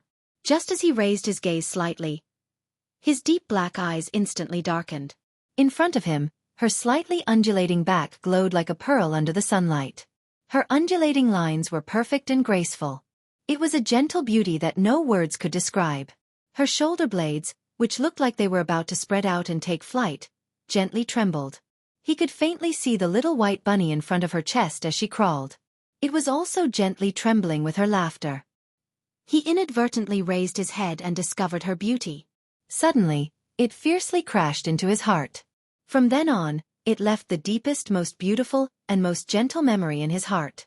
Chapter 318. This kind of inadvertent beauty was often the most direct and most memorable. Xia Jinyuan almost panicked and shifted his gaze away from her beautiful back. When he lowered his head, his sexy Adam's apple bobbed up and down slightly. He steadied his breathing and said, "Don't laugh so hard. Your wounds are starting to heal. You can't open them again." If this went on, he felt that he would become more and more of a beast. But when it came to matters in the army, Yi Qian was completely open. Her eyebrows curved like crescent moons as she laughed and said, "I realize that every big shot in the army is evil. Wasn't I in the army during the winter break last year?" When a recruit joined the army, the regiment commander went to the capital for a meeting. When he came back, he was wearing casual clothes. When it was time for dinner, the regiment commander went to the cafeteria to get a green onion and prepared to dip it in sauce. Uncle Tongzhen and I were making dumplings in the cafeteria when a recruit from Sichuan sneaked in and bumped into the regiment commander with a green onion in his hand. The recruit whispered to the regiment commander, "Sir, do me a favor. Bring me a cigarette when you deliver the food tomorrow. Just one cigarette to relieve my boredom." The regiment commander was afraid that I would say something, so he gestured to me with his hands behind his back, indicating that I should just watch from the side. He pretended to ask questions and clearly asked which platoon, squad, and class the recruit was from. As you can imagine, the platoon leader, captain, and squad leader led a group of recruits out to run with weights the entire night. Before the regiment commander gave the order, he only said, "I know you guys are too bored, so I'll relieve your boredom." After running with weights, the regiment commander, who had slept the entire night, stood at the entrance of the camp and waited for the platoon leader, captain, and squad leader to return with the recruits. When he saw them, the regiment commander smiled and said, "I'm just a delivery man, so I still have the authority to control you recruits." Until now, the platoon leader and the others still don't know which insensible recruit treated the regiment commander as a delivery man. I didn't say anything either, I just secretly laughed behind their backs. When it came to matters in the army, Yi Qian's entire demeanor changed. Like the rising sun, he was full of vitality. She spoke happily, but she didn't realize that she was like the most beautiful painting, slowly spreading out in front of Xia Jinyuan. His body, his heart, and his eyes could only see her beauty. After going through so much, she was the one he was looking for. The sterile gauze was gently covered. Xia Jinyuan looked up slightly and stared deeply at it. He lowered his head, closed his eyes sincerely, and kissed the gauze gently with his warm lips. It was an extremely light kiss, like a feather brushing past, but it only caused ripples in his heart. It did not startle Yi Qian in the slightest. "Are you done, Captain Xia?" Yi Qian didn't move when he felt Yi Qian put on the gauze. He was caught off guard and asked with a smile, "You don't have any more bandages? Why don't we just use tape? It should work too." "No, I'm thinking about whether I should tie a beautiful knot on the gauze," Xia Jinyuan replied calmly and asked very seriously, "What do you think?" Yi Qian pursed his lips and smiled. "No matter how beautiful the knot is, I won't be able to see it, so there's no need for that." She didn't know that he kissed her. Even though there was a layer of gauze between them, for Xia Jinyuan, this was the first time he had intimate contact with Yi Qian. After he kissed her, Major Xia, sadly, realized that it wasn't him who left a good impression in front of Yi Qian. His little fox didn't do anything. In the end, she didn't stay by his side that night and started thinking about it before she even fell asleep. Chapter 319. When Xia Jinyuan opened his eyes again, he got up with a bitter smile. Fortunately, he didn't need to take off his Tibetan clothes in the middle of the night, so he didn't need to tidy up and go out directly. When he walked out of the tent, he consciously walked towards Yi Qian's tent. Just a few steps away, he saw a faint red flickering under the bright moonlight.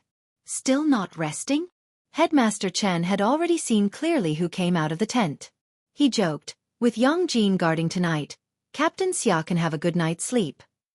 Xia Jinyuan smiled bitterly and walked to Principal Chen, who was smoking.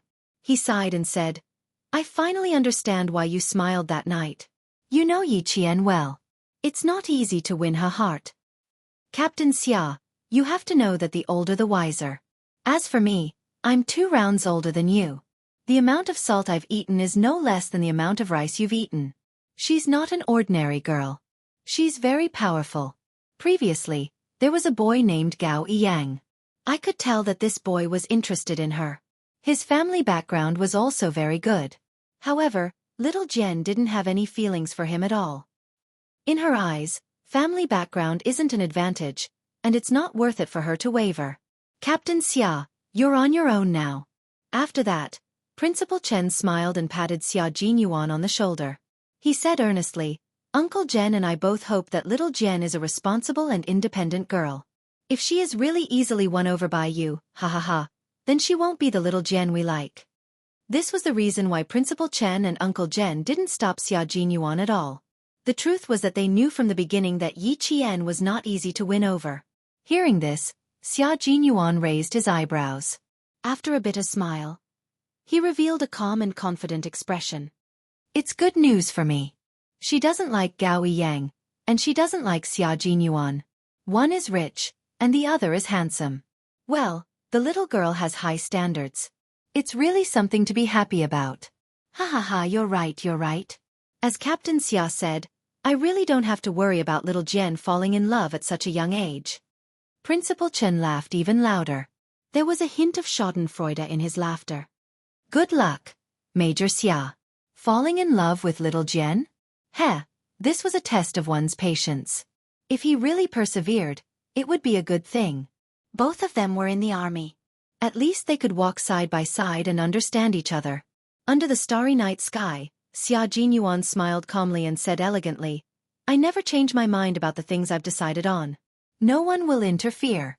Not even my family can influence my decisions." This was to tell Principal Chen that he was definitely not doing this on the spur of the moment. Moreover, his family background was not a problem. That was why Xia Jinyuan was said to be a very reassuring man. He would always be the first to speak out other people's concerns. The certainty in his words made people feel his sincerity. Every word he said was powerful and resonant. Principal Chen did not immediately express his opinion.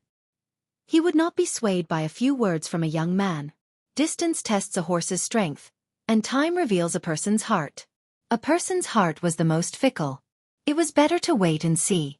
On the 3rd day, under Xia Jinyuan's care, Yi Qian's injuries had recovered to the point where he could walk with lighter steps. He no longer had to worry about inflammation every day. Chapter 320. Yi Qian had been hoping for her wound to heal quickly, so she was especially careful. Now, she didn't need to lie on the bed and let Xia Jinyuan change the sterile gauze. She could sit down so that it would be more convenient for him. After changing the gauze this time, you don't have to change it again. Although the wound is healing, remember not to move too much. After changing the dressing, It was almost time for Xia Jinyuan to leave. Before he left, he reminded her in more detail, "Don't touch the water or climb the slope. If you want to go outside to get some fresh air, walk around the tent. Today is the 3rd day. After the 7th day, I'll drive over to pick you and Uncle Chen up." After changing the gauze, Yi Qian put on a shawl to cover the curves from her shoulders to her slender waist. She smiled and said, "I'll be careful. Don't worry, I also want to leave as soon as possible. I have to report to school in a few days." Her high school life was about to begin. She was looking forward to it. Number 1 middle school is not bad. So far, there have been a few students from military schools.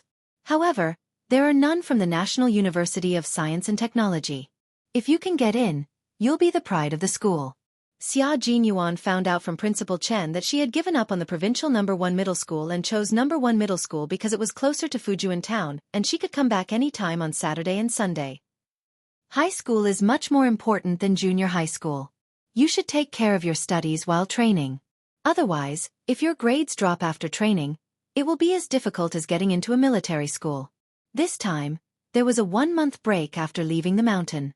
He would see if he could send her directly to number 1 middle school. Xia Jinyuan made up his mind and did not stay in the no-man's land for long. After giving a few instructions, he stood up without hesitation. "I'll be leaving first. Take good care of yourself for the next few days." When he stayed, Yi Qian really wanted him to leave quickly. Now that he was really leaving, she felt a little uncomfortable. She stood up quickly and turned around. She saw that his mountain-like figure had already walked to the curtain of the tent. Just as she was about to catch up, Xia Jinyuan stopped abruptly. He lifted the curtain with one hand and looked back with a deep gaze. "Bon voyage, Captain Xia." All of a sudden, Yi Qian felt a little uneasy. Under his burning gaze, he said softly, "Return to the military depot safe and sound." Xia Jinyuan was about to take a step out of the room, but when he saw her looking at him with sparkling eyes that seemed to be filled with reluctance to part with him, his heart skipped a beat and he suddenly turned back. Yi Qian was startled by him turning around. Dai Qing furrowed her brows and looked nervously at the man who was striding back. She couldn't help but purse her lips. His gaze was too scorching, bursting with light like the sun. The heat was so great that it seemed as if the slightest bit closer would cause one to turn into ashes. This feeling made her unable to get used to it. What a sly little fox. She always took a step back just as he was about to take a step forward. When he took a step back, she would carefully take a step forward. This kind of advance and retreat was really sweet torture. Xia Jinyuan walked closer with a faint smile on his thin lips. He was so close that she could feel his breath on her jade-like face. When he saw the faint blush on her face, he smiled and sighed. "Oh, you." The word "you" was filled with inexplicable helplessness and endless affection. His slender and strong arms gently wrapped around her shoulders and pulled her gently into his embrace. "I'll be safe and sound too. You too. Rest well. You're still young. Don't think too much." Chapter 321. I wanted to leave in a more natural manner without looking back. Who knew that when I turned around, I would see a little fox looking at me with teary eyes. Sigh, forget it. I'll just come back and comfort my little fox for a while. Yi Qian's body had been stiff ever since he suddenly pulled her into his arms. When she heard what he said, she immediately lifted her head and looked up. She was both angry and amused. "Captain Xia, your eyesight is really bad. I just wanted to send you off to show how much you've taken care of me these past few days." "Why? Oh, it seems that I misunderstood again." He smiled and interrupted Yi Qian. "A sweet misunderstanding. Little fox, if you really want to thank me, don't say anything in 3 seconds." His kiss fell softly along with his words, landing beside her forehead. His thin lips pressed against her skin, bringing a warmth that could make one's heart tremble. He paused for about 3 seconds before leaving. His voice was as clear as water as he smiled and said, "I'll come to pick you up soon. A kiss goodbye as a way of thanking me." Yi Qian's body became even stiffer. Even after he left, she was still stiff in the tent and didn't move for a long time. Her eyes were still wide open in shock. Obviously, she still hadn't come back to her senses. A kiss as a way of thanking him? What a twisted logic. She raised her hand and wiped her forehead. Yi Qian was once again defeated by Major Xia's shamelessness. A kiss as a way of thanking him. She didn't want to use this method of thanking him at all. Yi Qian's hand stopped on her forehead. After standing there for a while, she slowly walked out of the tent. She saw Xia Jinyuan walking far away with a few herdsmen. He wasn't wearing his combat uniform. He was still dressed in his gorgeous Tibetan clothing. When he walked with the herdsmen, he looked like a noble young master. He had an imposing appearance and his every movement was incomparably noble. She didn't see the expression on Xia Jinyuan's face when he left. His elegant and handsome face always had a faint smile like the moon. When he was chatting with the herdsman, the smile in his eyes never disappeared. His gentle and elegant expression made his features even more exquisite and handsome. His mind was filled with the image of Yi Qian's confused expression after he kissed him. Yi Qian's wet eyes were wide open, and he looked so adorable that he wanted to kiss him a few more times. Unfortunately, he could only give her a little taste. If he kissed her again, it wouldn't scare her silly. Instead, it would make her angry. This time, Xia Jinyuan was much faster than when he came. After riding out of the no man's land, he immediately contacted the members of the Snowfield Brigade. Soon, he got into the jeep sent by the military station and rushed back to the base. On the 7th day, Yi Qian did not see him. He only saw a jeep from the military depot. The driver was a motorized soldier with 8 years of driving experience in the Tibetan region. He was a motorized soldier sent by the military station, and was also the soldier that Xia Jinyuan had arranged to pick up Little Fox. Why didn't he come? Yi Qian didn't ask. If he couldn't come, he must be out on another mission. When he returned to Fujian town, there were still 3 days before the start of school. This time, he didn't go back to Yi Qian's base. The wound on his waist didn't need gauze anymore. After the military doctor from the base examined him, he smiled and said, "Captain Xia's skills are good. The stitches are done well. There will be a scar, but it's not a big problem. You don't have to worry about taking a bath. It won't affect the start of school." When Uncle Jen heard this, a smile appeared on his face. "That's good. Thank you for coming here." Chapter 322. Yi Qian hadn't returned yet, but the military doctor from the platoon had already arrived. It was as if he knew that Yi Qian would return today and had been waiting at home for a long time. When the military doctor mentioned Captain Xia, Yi Qian knew that he had specially arranged for this to happen. He wasn't there, but his presence was everywhere. "You're welcome. This is what we should do." The military doctor tidied up the simple medical kit and reminded him with a smile, "Yi Qian, don't come to the platoon for the next few days. The male soldiers in the platoon don't know how to hold back.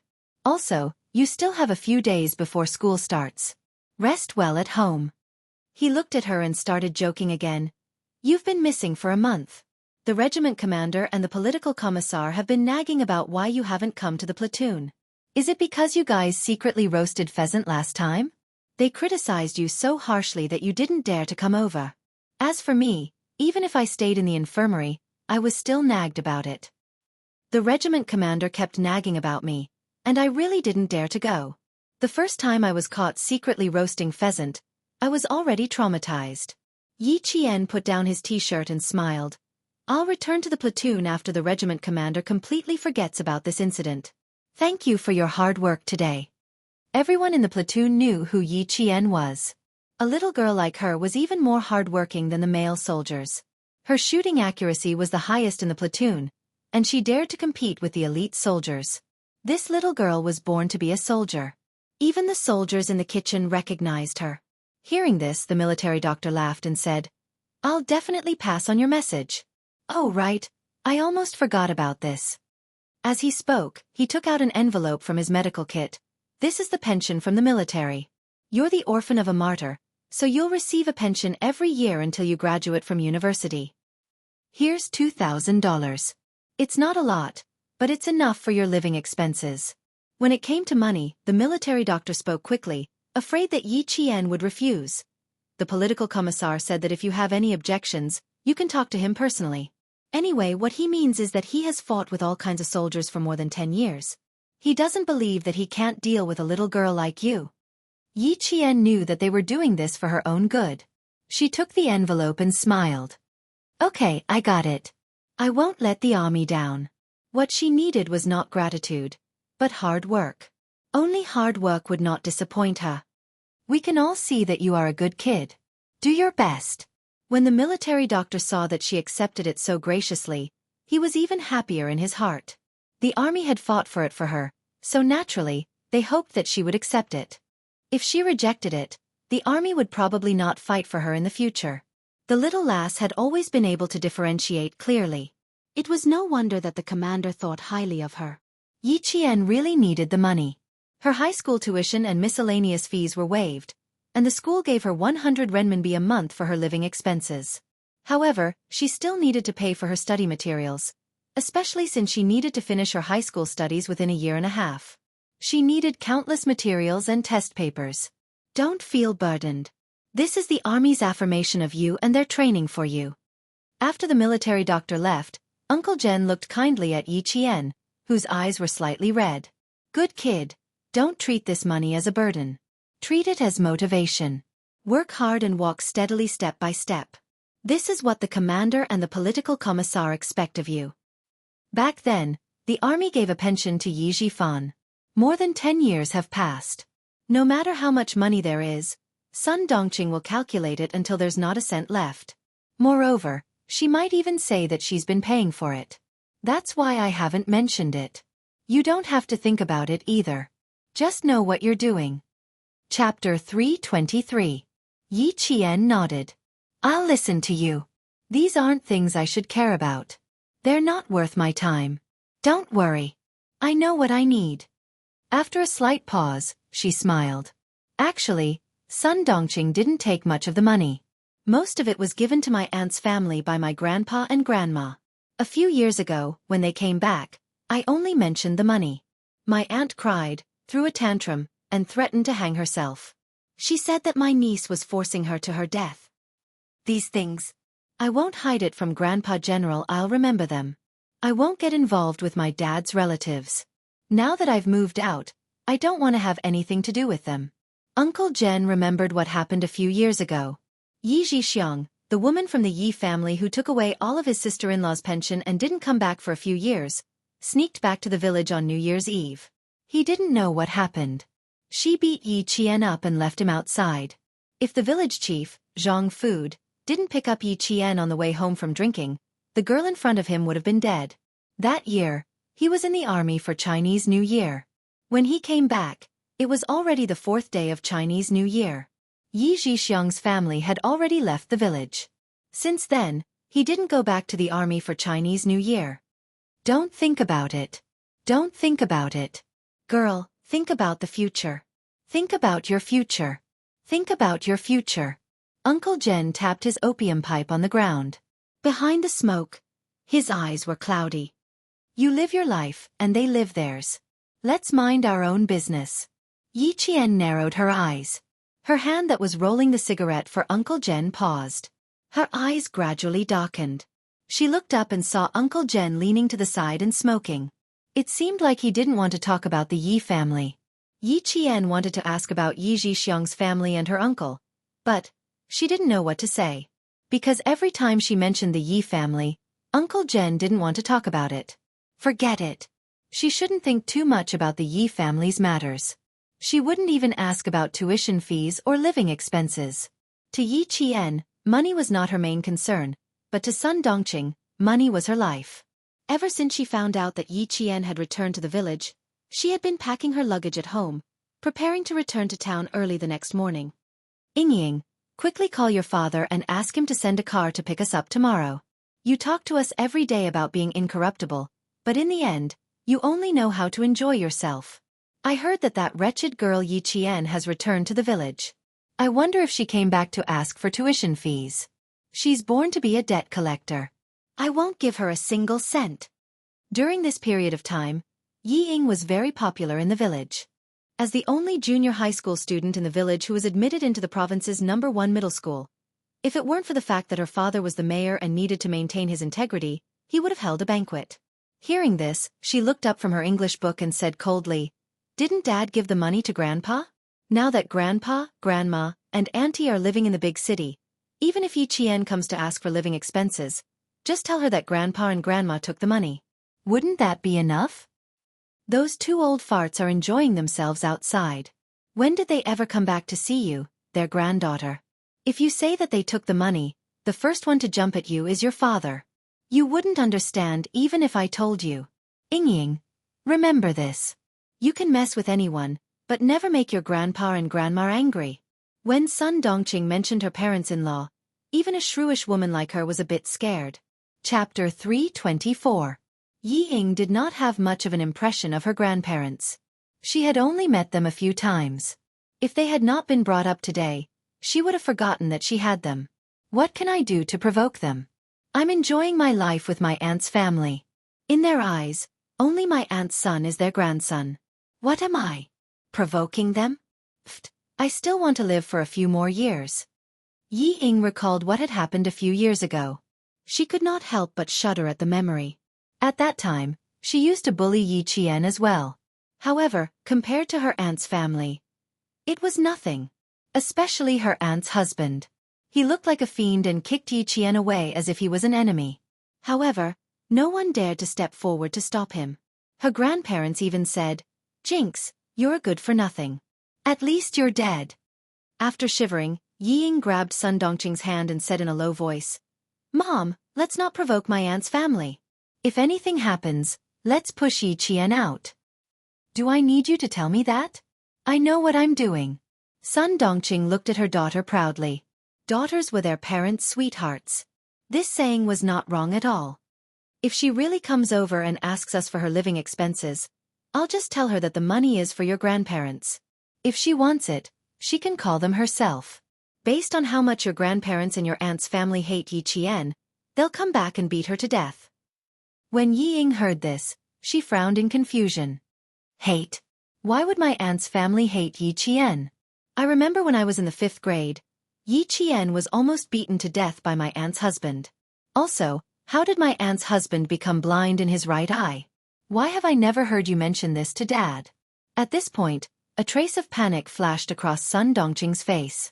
She brushed her hair to cover it up and said, "You're a child. Why do you care so much?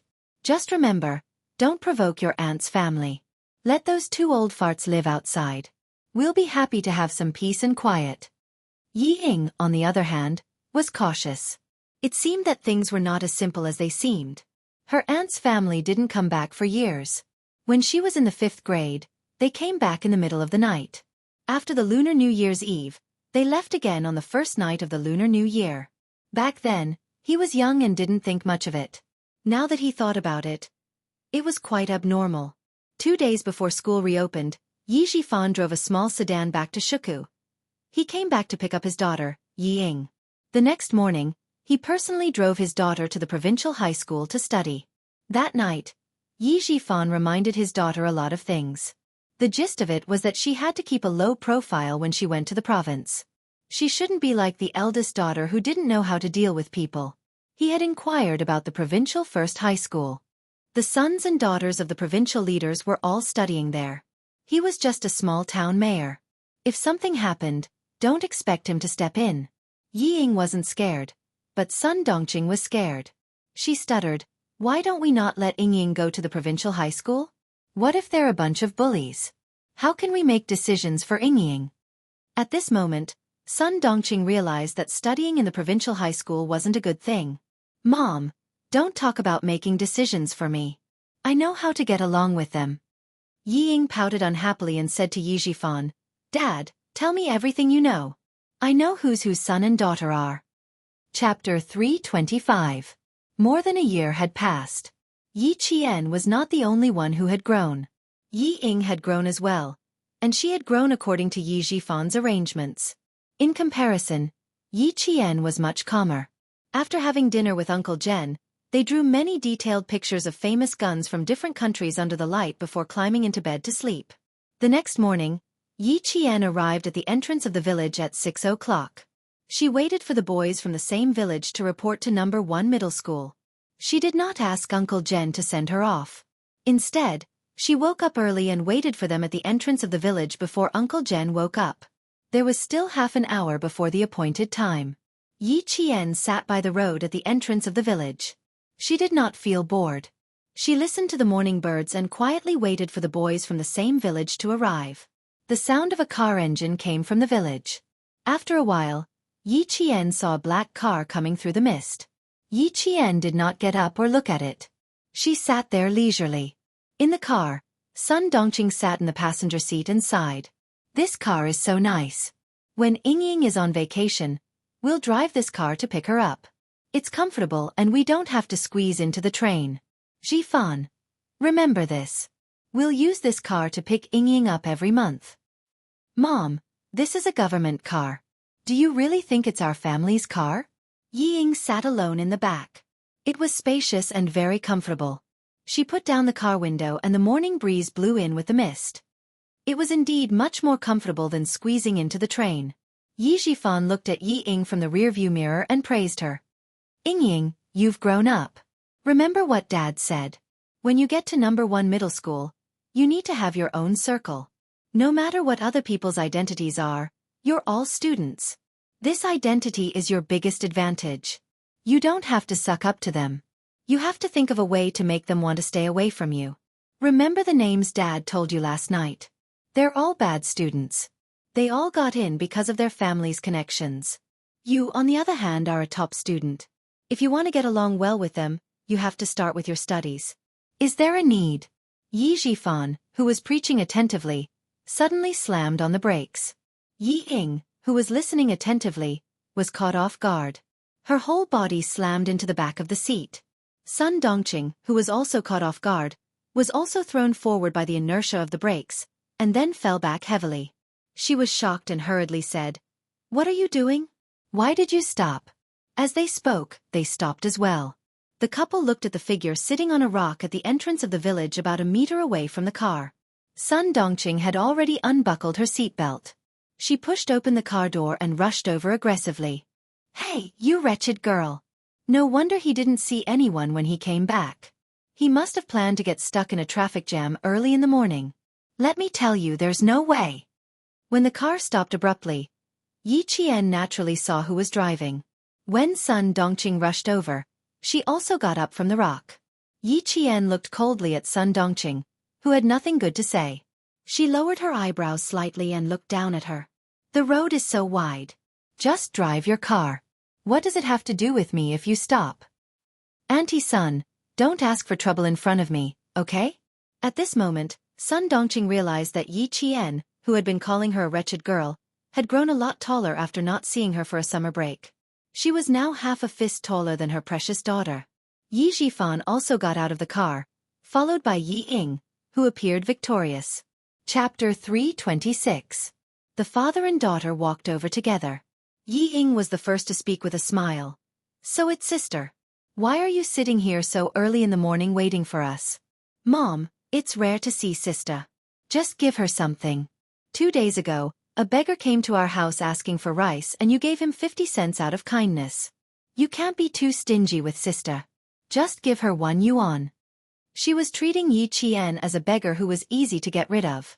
Yi Qian glanced at Yi Ying, who was acting all high and mighty in front of him. He sneered and said indifferently, "You've done too many bad things. Even if you occasionally show kindness and accumulate some virtue, it's useless. Am I right, Mayor Yi?" "You damned girl, I." Sun Dongqing could tell that he was mocking her. She was instantly enraged and raised her hand to slap Yi Qian's face. She had just raised her hand when Yi Jifan fiercely pressed it down. She heard him say in a low voice, "You've suffered so much at her hands. You still dare to mess around." Sun Dongqing suddenly remembered what had happened in the past. She immediately withdrew her hand from Yi Qian's hand. However, she was unwilling to give up and scolded, "I'm her aunt. I'm still her aunt. What, can't I teach a disobedient thing a lesson? Your daughter is here. You can teach her a lesson however you want. Also, Auntie Sun, don't try to claim kinship here. The next time you dare to reach out, you can see who's more powerful." Facing Yi Jifan's family, Yi Qian would never be soft-hearted. He glanced at them coldly and stopped at Yi Ying. He said slowly with a faint smile, "You can see who's the one who's going to be taught a lesson." These words were full of threat. Yi Ying, who had a smug smile on her face, suddenly shivered. She asked in shock, What do you want to do? What I want to do depends on what Auntie Sun wants to do. Yi Qian smiled coldly and looked at Sun Dongqing, who was scared by his words and didn't dare to speak. The coldness in her eyes was like 1,000 feet of snow, and only a frightening chill could be seen.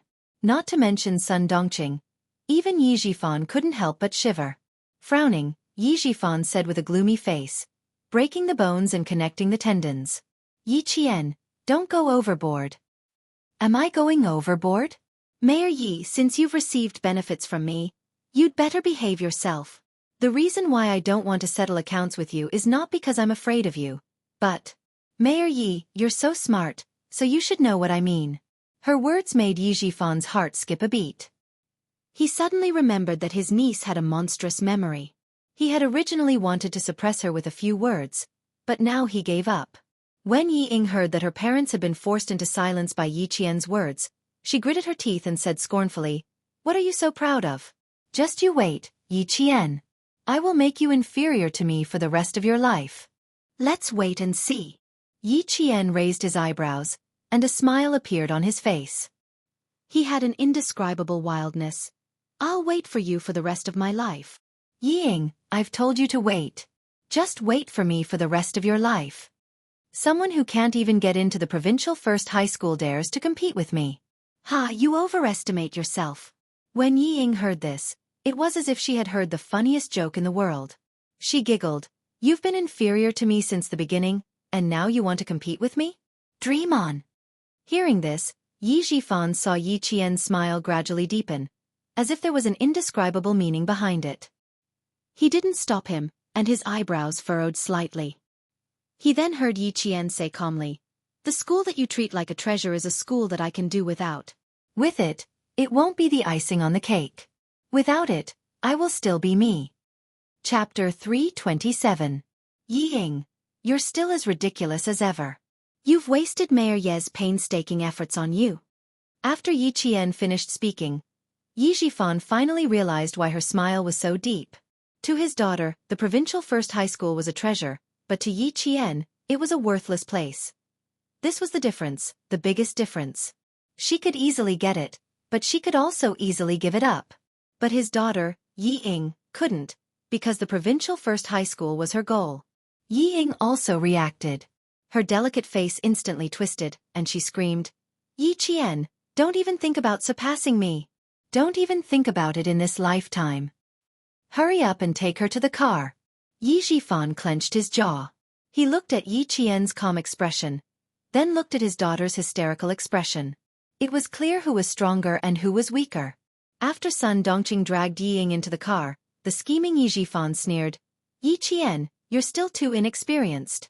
If you want to compete with Yi Ying, you'll have to see if I agree." He originally wanted to threaten Yi Qian, but who knew that when he turned to get into the car, he heard a voice behind him that was deeper and colder than his own, with a hint of murderous intent. "Behave yourself, Mayor Yi. Don't provoke me." The voice was cold and murderous, instantly making Yi Jifan's footsteps quicken. He turned his head and stared at the little girl who repeatedly threatened him, the mayor of a town.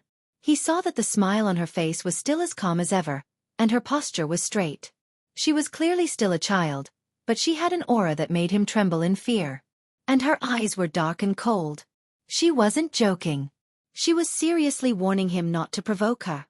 On the way to the car, the gloomy Yi Jifan's mind was still filled with this meaningful sentence. It was filled with a threat that only he could understand. She must know something. He turned his head and looked at his daughter, whose face was full of unwillingness, and said in a low voice, "Ying Ying, remember. You must keep that jade pendant well. Don't take it out for others to see." Sun Dongqing, who had always been taken advantage of by Yi Qian, got into the car with a straight face.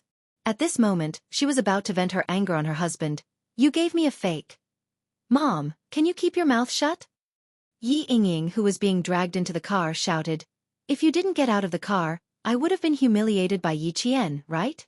You don't have a brain, don't implicate me in me." Yi Jifan, who was driving, was livid. It was not because of Sun Dongqing, but because of Yi Ying. He gripped the steering wheel tightly and shouted, "Yi Ying, who gave you the guts to scold your own mother?" Yi Ying Yi and Ying and Ying. Yi Qian's mood was not affected at all. The boys from the same village arrived at 6:30 sharp. Compared to the boys' excitement, Yi Qian was much calmer. When the car drove onto the winding mountain road, Yi Qian's line of sight towards the village suddenly froze. She saw Uncle Jen standing at the entrance of the village where the children often played, waving his hand. Yi Qian's tears flowed down her face. She stretched her hand out of the car window and waved at Uncle General even though she knew that he was too far away to hear. Yi Qian still shouted, "Go back quickly, I'll come back to see you soon." Chapter 328. Number 1 Middle School was the best middle school in Anyang City. It was divided into junior high school and senior high school. For the people of Anyang City, being admitted to number 1 middle school senior high school was equivalent to being admitted to one of the top universities in the country. In addition, 6 students from number 1 middle school had been admitted to Hua University and Xi University, which made the school even more famous. It was also because of this that number 1 middle school's enrollment this year was so strict that it was almost harsh. Adhering to the principle of quality over quantity, many students who were originally studying at number 1 middle school did not get admitted to number 1 middle school. And those who did get admitted had to retake the exam and be assigned to different classes based on their grades. Yi Qian had been in the Tibetan area all this time, so he had no idea that number 1 middle school had caused a big commotion recently. Parents whose children were studying at number 1 middle school's junior high school but did not get admitted to number 1 middle school's senior high school all gathered at the school gate on the first day of school. They held up red banners to protest the unfairness of this enrollment. Is there any justice in this world? Is there any law? Our children are studying at number 1 middle school, but they are not allowed to go to high school. Protest, protest, protest against the school's completely inhumane enrollment. Being assigned to different classes based on grades is clearly harming the students. All of us parents are protesting. These parents were not the only ones causing trouble at the gate of number 1 middle school. Some people who wanted to stir up trouble also joined in. Someone threw an egg at the school sign of number 1 middle school, and then the whole school gate became even more chaotic. As long as someone had something in their hands, they threw it at the school to show the unfair treatment of their children. Before Yi Qian and the boys from the same village could enter the school gate, the bus that was supposed to stop at number 1 middle school was stopped by the police. A policeman wearing a light green 95 police uniform walked up and glanced at Yi Qian. "Student, your parents didn't send you to school?" The boys from the same village had never dealt with the police before, but they had grown up in a village with an army, so they had some guts. Hearing this, he walked over and shielded Yi Qian behind him. He was a little scared, but he maintained his composure. His voice was a little tense as he replied, "No, both of us came here by ourselves. We didn't have any parents accompanying us. We are students from the town. We don't have an adult to send us off." When Yi Qian saw this, he gently patted the boy's tense shoulders and said with a smile, "Did something happen at school?" "I think," she pointed outside the bus. "These students didn't go to school. They're all standing outside. Something must have happened at school. What could possibly happen at school?" In 1996, other than the return of Hong Kong, there didn't seem to be any major events that happened. However, the internet was still not developed in 1996. If something big really happened, it was normal for her not to know. Usually, it was the parents who asked if something had happened at school. Now that a student took the initiative to ask him, the policeman who stopped the car smiled and said, "You're quite smart. No wonder you could get into number 1 middle school." "You?" As he said this, the policeman looked at Yi Qian. Why did he look a little familiar? Where did he see him? A criminal? Definitely not. But he did look familiar. He seemed to have seen him somewhere before. "Come on, student. Get off the bus with him. Remember to take your luggage." The policeman had an occupational disease and did not intend to let Yi Qian get off the bus just like that. Instead, he motioned for her and the boys from the same village to get off the bus with him. Chapter 329. The boy from the same village had the surname Zhang, and his name was Jingyi. Shuku village was a village with the surname Zhang, so there were quite a lot of people with the surname Zhang. When he saw that he still had to follow the police, he was still a high school student. No matter how brave he was still a young high school student. When he heard this, his legs went weak. Why do I have to get off the bus with you?" He was stuttering a little. When Yi Qian saw this, He turned around and smiled at him. You're still a student. Nothing bad has happened. What are you afraid of? Something must have happened at the school. They're here to protect the students and their parents. Girls are more meticulous than boys. Your classmate is right. Hurry up and get off the bus. Don't waste the bus driver's time. When the police heard this, they turned around and smiled. It has nothing to do with you students. Get off the bus. It has nothing to do with the students? Could it be the school and their parents? Yi Qian's gaze froze for a moment. Encountering such a situation at the beginning of school was indeed not something to be happy about. After getting off the bus, Yi Qian and Zhang Jingyi went straight to a convenience store on the road. The store was supposed to be a grocery store, but the police had temporarily recruited them to be on duty. There was also a group of students and parents outside the convenience store. The police walked quickly through the crowd and entered the convenience store.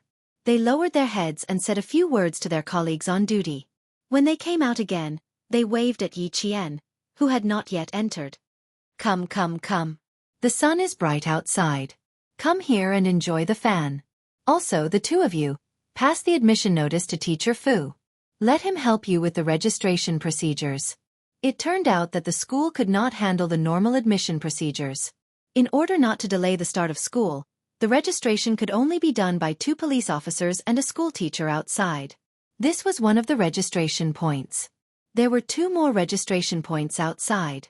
The parents were causing trouble at the school entrance, but the school's normal admission procedures were still carried out. It was not much of an impact. Yi Qian took out the notice from his bag and handed it over. The policeman took the notice and opened it to take a look.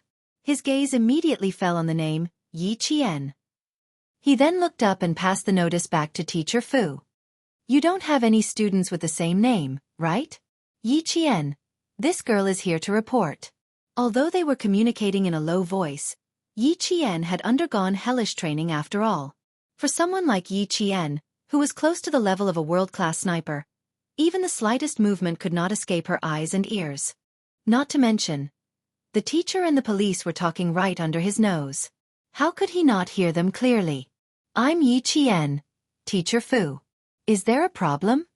The indifferent Yi Qian smiled and asked politely, I'm reporting according to the date on the notice. I've already prepared all the other materials for the report.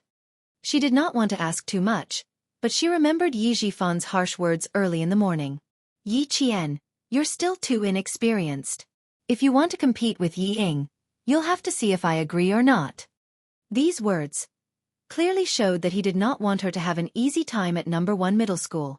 Now that she asked one more question if she could find out something, she might as well not go to number 1 middle school. Teacher Fu looked at Yi Qian. Her expression was slightly dark and unclear. She stood up with the authority of a teacher and said, Go and sit on the side. I'll call the school management. The change in her expression was only a matter of a few breaths, but it made Yi Qian's eyes darken instantly. Based on the current situation, there was an 80% chance that he did something. Chapter 330.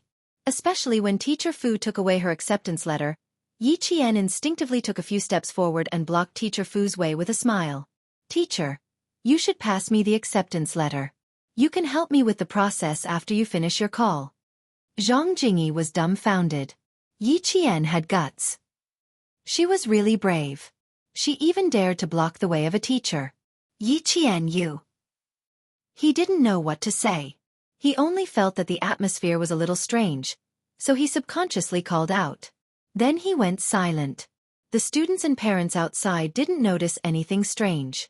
They were still squeezing in front of other teachers to complete the process. The police officer who brought Yi Qian in was also a little confused, but he knew the importance of an acceptance letter to a student. He smiled and said, Teacher Fu, go ahead. I'll take the acceptance letter and let my colleague register it. No, you don't have to register it for now.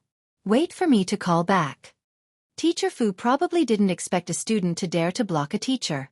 After the initial shock, she panicked a little when a police officer joined in. She stuffed the acceptance letter into Yi Qian's hands and hurriedly said, Wait here. Holding the crumpled acceptance letter in her hand, Yi Qian sighed softly in her heart. It seemed like there were some things that she couldn't decide. Yi Jifan's ability had once again exceeded her expectations. He was actually able to extend his hand into the city. In her previous life, Yi Jifan was a successful government official. He was promoted to the position of deputy governor. If he wasn't capable, how could he become the deputy governor of a province? Moreover, Grandpa Zhen repeatedly reminded her not to go against Yi Jifan. She only needed to give him a proper warning. It was clear that Grandpa Zhen also knew about Yi Jifan's ability. If you don't listen to your elders, you will suffer. Yi Qian was glad that she hadn't fallen out with Yi Jifan to the point where they would be at each other's throats when they met. Number 1 Middle School. She definitely couldn't stay. Zhang Jingyi, you go ahead and register first. We were so focused on rushing to school that we didn't even call home. I'll go out and make a call first. After Yi Qian made up his mind, he completely gave up on the idea of studying at number 1 middle school. He then said to the policeman who was still confused, "Hello, I'm going out for a while. I'll be back later." Although the police officers didn't understand what was going on, they had a vague feeling that something was wrong. They didn't stop Yi Qian. After he left, they asked their colleague who was in charge of registration, "What happened?" "I'm not sure." A person who looked like the head of the school came over at around 9 o'clock. He said that if he saw a new student named Yi Qian registering, he told us not to worry. He said that there were some problems with her exam. The police officer in charge of the registration didn't know what happened either. He shook his head and said, "The school's matters are not something we can figure out. Everyone had their own duties. If it weren't for the parents protesting against the school today, these civilian police officers wouldn't have been able to register the students for the school." The police officer who brought Yi Qian over frowned. "There's such a thing? How could they send the notice if there were problems with the exam? Hey, don't you think that girl just now looked a little familiar? She's the girl that Sister Zhang mentioned before. She's very good. She represented the country in the Australian Mathematical Olympiad. She's the only Chinese student. Yi Qian. Of course you'd recognize her. We've all seen her in the newspapers. She's quite a good student. How could she have problems with the exam?" Chapter 331. While the two policemen were discussing in low voices, Yi Qian ran to a supermarket in front of them and called Principal Chen. "Uncle Chen, I'm afraid I won't be able to study at number 1 middle school. Yi Jifan has reached out to number 1 middle school, and there's a problem with the registration process. Tell me more details." Today was also the first day of school in Fujian town, so Principal Chen was very busy. However, when he received Yi Qian's call, his expression turned cold, and he put all his work aside. "Don't worry. Tell me slowly." Yi Qian told him about his temporary guesses one by one. He chuckled and said, "No wonder Yi Jifan said those harsh words to me this morning, saying that I can't compare to Yi Ying. It turns out that he's been waiting for me for a long time." Since he had frequent contacts with the city's leaders, it was indeed possible for him to reach out and tamper with her enrollment. His hands are indeed long. "Girl, you should continue with the registration process and find out what's going on and what they're trying to do. Also, I'll call the leaders of number 1 middle school and report your enrollment first." Principal Chen still didn't know that Yi Qian wasn't even considering number 1 middle school. As he spoke, he took out his phone book and looked for the leaders of number 1 middle school. Yi Qian pondered for a moment, then pursed his lips and said, "Uncle Chen, since Yi Jifan is forcing me to not be able to study peacefully, I don't plan on letting Yi Ying be peacefully anymore. Don't call the leaders of number 1 middle school. If they've tacitly agreed to this, then it's useless even if you call them." "Are you sure?" Principal Chen had always respected Yi Qian's decisions. He said in a low voice, "If you miss this registration, you might not even have the chance to attend high school this year." Her words were meant to remind Yi Qian to reconsider, but who knew that when Yi Qian, who was frowning slightly, heard her words, a light flashed across his eyes. His dark eyes suddenly shone like stars. "If I don't study this year, next year, I'll retake the exam and directly enter year 2. What do you think?" There was silence on the other end of the line. After at least 3 minutes of silence, Principal Chen laughed out loud. "Little Jian, do you know what you look like? In the northern underworld, there is a fish named Kuan. The Kuan was so huge that no one knew how many thousands of miles it was. It transformed into a bird, and its name was Peng. The rock's back was thousands of miles long. It flew in anger, and its wings were like the clouds in the sky. You are this Kuan. In the future, you will be the Peng that hits 3,000 miles in the water and flies 90,000 miles in the air. I don't have any objections. As long as you think you have the ability to train while completing high school, I don't have any objections even if you take 2 years off from school. His deep, powerful and kind laughter rang out. Yi Qian also laughed along. With the support of an elder, she had the right to be willful. After laughing, Yi Qian's expression gradually became more serious. Although her clear voice was soft, it was sonorous and powerful. In 1 year, I won't be worse than them. I definitely won't. Taking a year off from school was indeed not a difficult thing for her. Don't call first. Wait for me to confirm things on my end. Then I'll come back and tell you. In any case, I have to let some people know that the things they do are not a threat to me at all. With someone supporting her, Yi Qian's voice became lighter. If they want to control me academically, they can dream on. By they, she was naturally referring to Yi Zhifan. After hanging up the phone, Yi Qian returned to the small store. At this time, she saw a middle-aged man wearing a shirt, a bow tie, and a pair of glasses. He looked like a school leader standing under the shade of a tree and looking around. Chapter 332. After Yi Jian glanced at him, a faint sneer appeared at the corner of her mouth. This was the vice principal of No. 1 Middle School. She had seen him in the photo before and recognized him at first glance. Even the vice principal was here. Her application was quite interesting. Yi Qian was not in a hurry, so she did not push her way in. Instead, she waited in line for the parents and students in front of her to register first. What was the hurry? Zhang Jingyi, who had finished the registration, came out and saw Yi Qian still in line.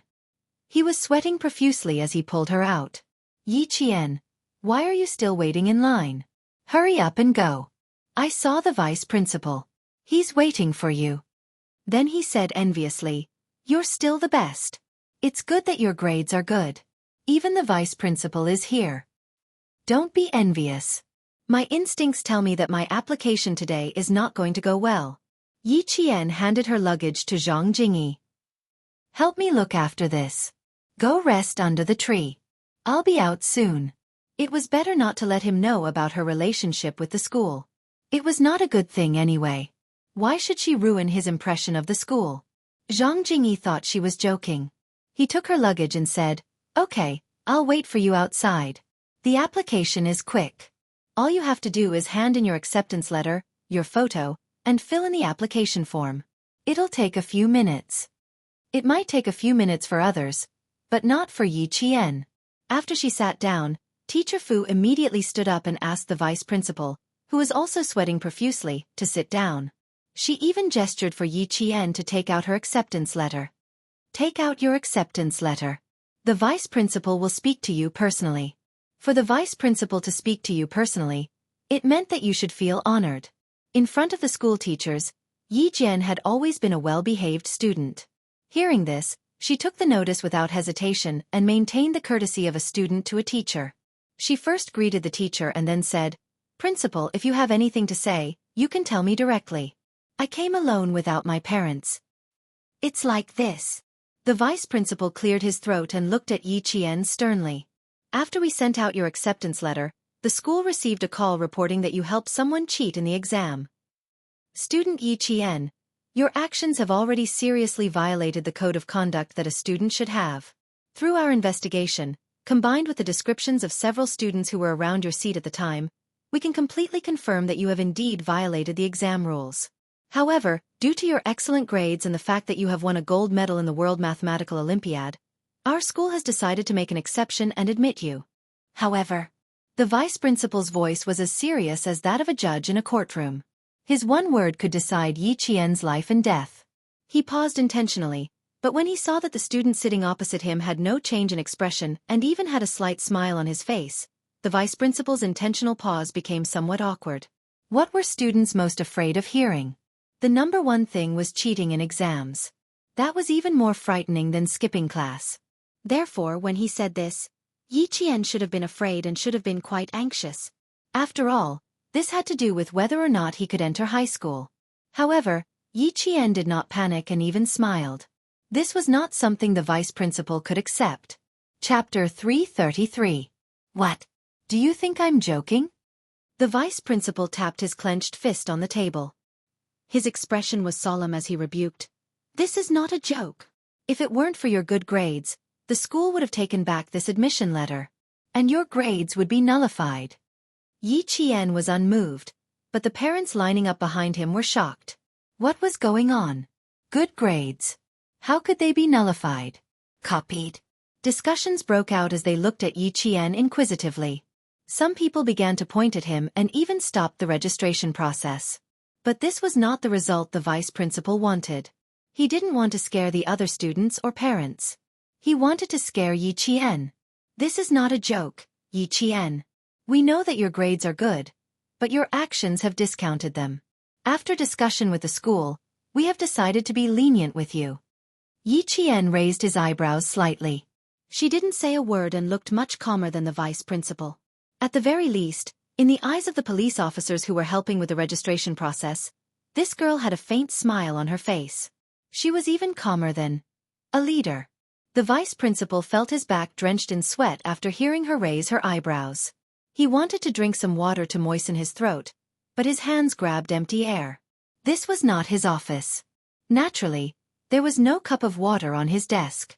Yi Qian, who hadn't said much the entire time, chuckled softly when he saw this. Finally, he showed mercy and said, "So, what's the result?" As if a noble had opened his mouth, the vice principal let out a sigh of relief and immediately said, "The result is that you will still be accepted by our school, but you will only be an auditing student. The preferential treatment that the school gave you will also be nullified." So this was the result of the punishment. It did sound very lenient. The expressions of the police officers changed slightly. This sounded like preferential treatment, but in reality, it was too unfair. The status of an auditing student would make the student unable to raise his head in front of his classmates. The school's method of punishment was worse than directly rejecting the student. Their gazes fell on Yi Qian. Now it was up to this student to see what he thought. If he wanted to stay and study, he could only accept it. After the vice principal finished speaking, a confident smile appeared on his face. For a student, he had no choice but to accept such a method. Not only would the school not lose an outstanding student, but it would also give the leaders an explanation. It was the best of both worlds. When the parents and students who were listening in from behind heard this, their faces immediately showed expressions of disdain. It was disdain for Yi Qian. His ancestors must have done a lot of good deeds to be able to become an auditing student at No. 1 middle school with his good grades. Countless people outside wanted to enter No. 1 middle school, but they couldn't. Everyone had calculated everything well, but they had overlooked Yi Qian. Would she accept it? Oh, so that's how to deal with it. Yi Qian smiled slightly and stood up. Then he lowered his eyes and looked down at the vice principal like a high and mighty god. He said slowly, "The way to deal with it sounds pretty good. At least I can still study at No. 1 middle school."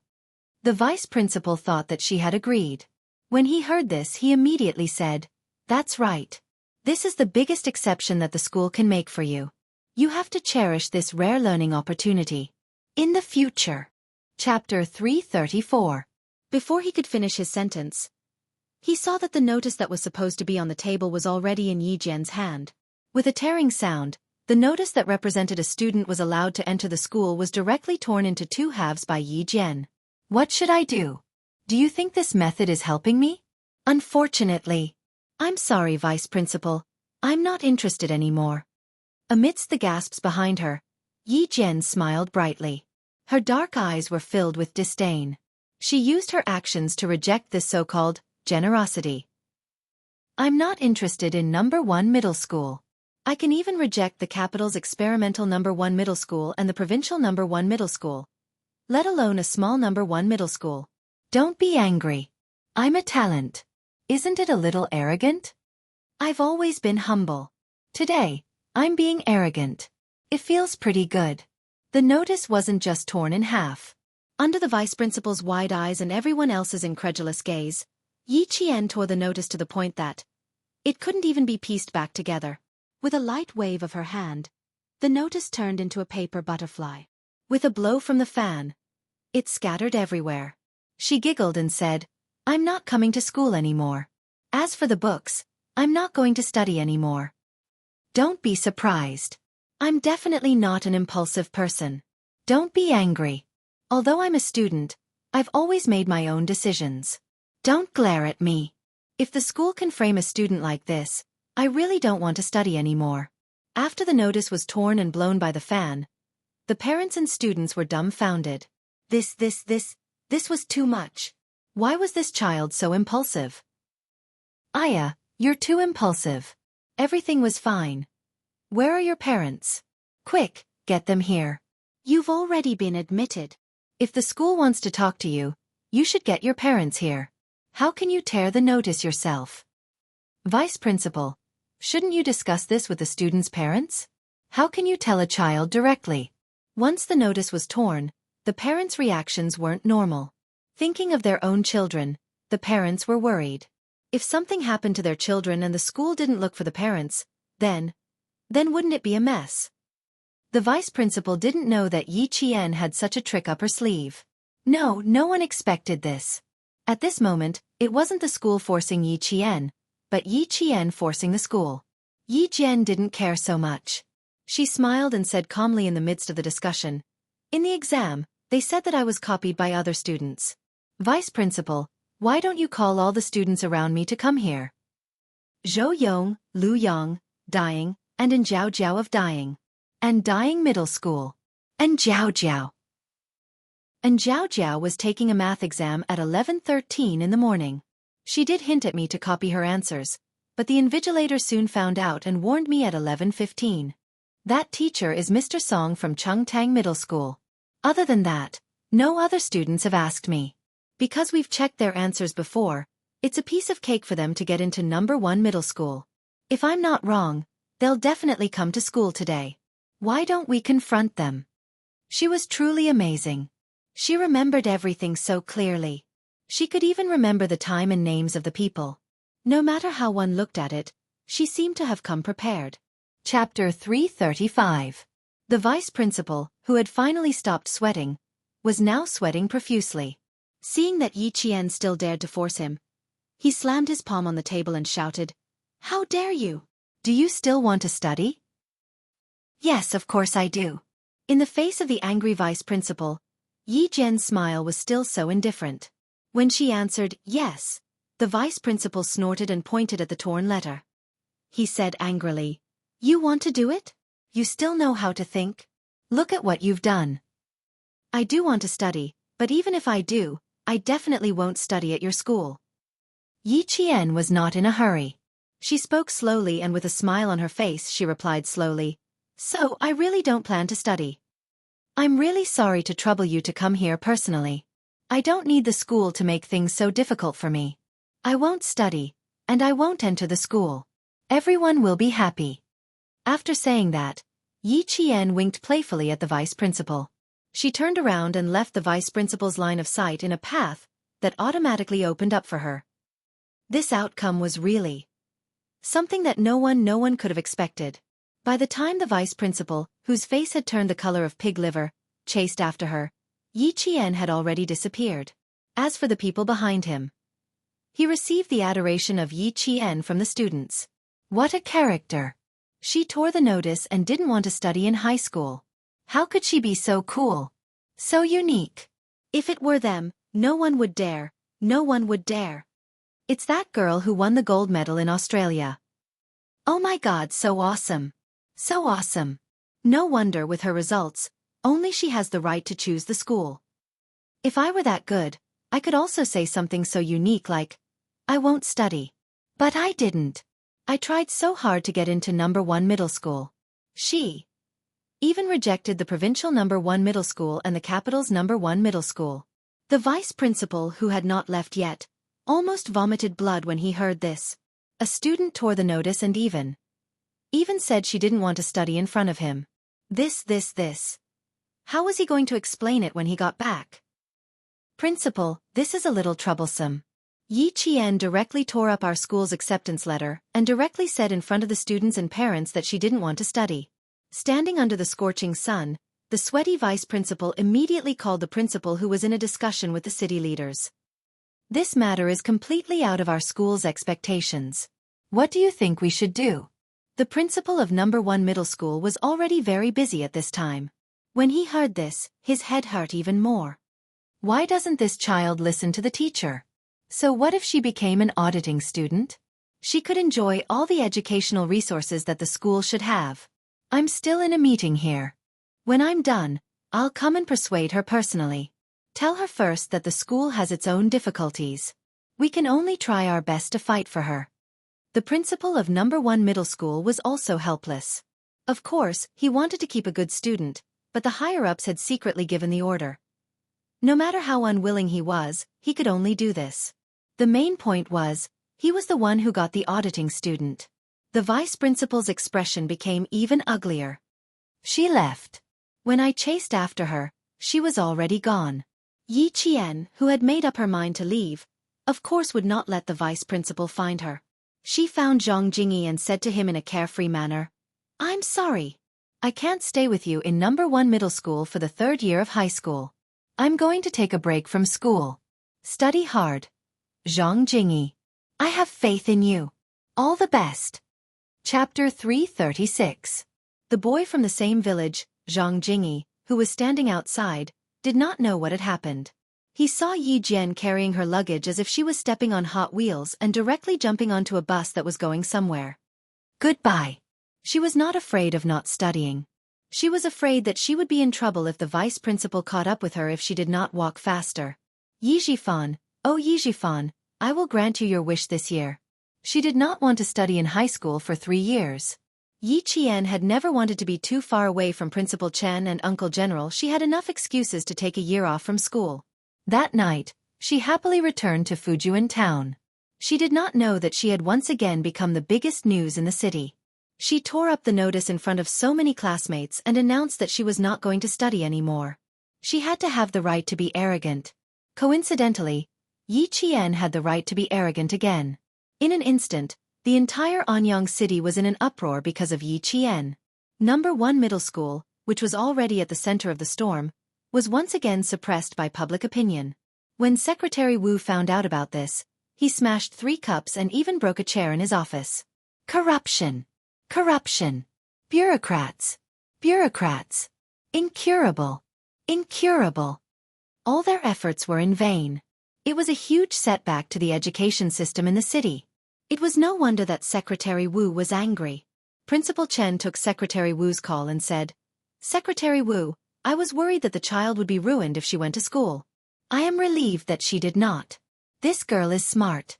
If she does not go to school this year, then so be it. It will be the same next year." There was an arrogant Yi Qian. She had to have a family behind her to support her. Secretary Wu had nothing else to say. He sighed and said, "It was my fault. I almost caused Yi Qian to fail." There was no mistake. At least, Yi Qian was happy to take a leave of absence, so it was not considered a mistake. Secretary Wu was not the only one who called. The next day, Principal Chen received a call from Principal Chao of Provincial First High School. The moment he opened his mouth, the principal questioned, "Old Chen, what the hell is going on? Did number 1 middle school have an explanation? He even forced a good student to drop out of school?" He tore up the notice on the spot. There must be an explanation for this. Their Provincial First High School had gritted their teeth and swallowed their blood to let go of a good seedling. Who would have thought that? The school that had accepted her didn't cherish her and actually forced her to drop out. Get Yi Qian to report to the Provincial First High School in the next 2 days. Our school's doors will be open to her unconditionally. Principal Chao had seen Yi Qian's abilities with his own eyes. He had even personally sent her to Beijing before going overseas to participate in the competition. He had 100% confidence in Yi Qian's character. He firmly believed that Yi Qian was worth waiting for. When Principal Chen heard this, his eyes were full of smiles. He said in a clear voice, "Old Chao, I'll stop here. Thank you very much. As for where this child will study next year, we haven't decided yet. To tell you the truth, this summer, Yi Qian went through all the high school textbooks. I also gave her a test. A typical key university won't be a problem for her." So, it's not a big deal for her to take a leave of absence for a year. I'll thank you on behalf of that child. After listening for a while, Principal Chow asked tentatively, so Yi Qian wanted to take a leave of her own accord? You guessed right. I just found out that this child doesn't want to study for 3 years in high school. She thinks it's a waste of her time. As for me, I support her. Principal Chen did not hide anything and chatted with Principal Chow with a smile on his face. After hanging up the phone, Principal Chow leisurely took a sip of herbal tea. TSK, TSK, TSK. On such a hot day, a sip of herbal tea is really cooling and comfortable. Chapter 337. There was a call from the provincial government, followed by a call from Dean Li in Beijing. Like Principal Chow, they hoped that Yi Qian could report to their school within the next 2 days. The examinee's file had to be entered into the education system as soon as possible. Once the time limit was over, it could not be submitted again. Principal Chen's answer was still, let Yi Qian take a year off from school. If there was anything else, they could talk about it next year. Who was the happiest about this? Naturally, it was Yi Jifan's family. Yi Jifan, who was still handling the admission procedures at the provincial first school, received the call. He suppressed his happiness as he bought daily necessities for Yi Ying. Instead, he said sadly, this child. Hey. I just wanted her to admit her mistake. Who knew that she would be so rebellious and disrespectful to the teachers? She even dared to tear up the notice. This matter has nothing to do with you. I will definitely apologize to you when I get back. It's really... Hey, I didn't think that she would be so presumptuous. He sighed and apologized, as if he was really heartbroken. After the call ended, Yi Jifan laughed heartily as he paid the bill. This little girl dared to compete with him. This time she will remember. Yi Ying still could not believe it. Dad, are you sure she really tore up the notice? Really? Of course, why would I lie to you? Yi Jifan placed the toothpaste and toothbrush on the table and said to his overjoyed daughter, Ying, Yi Qian was never your opponent. You don't have to treat her as your opponent. Do you see that? I usually don't do anything. Once I do, I will directly destroy her future. Remember, Ying, if you don't do anything, you must plan. If you plan before you act, that is the best plan. You were the only one who suffered losses in the past. His words were much more profound than Sun Dongqing's. It also made Yi Ying more convinced. Yi Ying was so happy that her entire face was flushed red. She said excitedly, I know. I will listen to you, Dad. Yi Qian, what right do you have to fight with me? What right do you have? I am now studying at the provincial first school, and you can only quit school. You want me to wait? Fine, I'll wait. I'm waiting to see you make a fool of yourself. I'm waiting to see you live a life worse than a pig or a dog. His smile was not only sinister, but also ferocious. It was as if she could already see Yi Qian's miserable days in the future. She would be the king, and Yi Qian would be her slave. Work hard. Ying. Dad can help you now, but you have to rely on yourself in the future.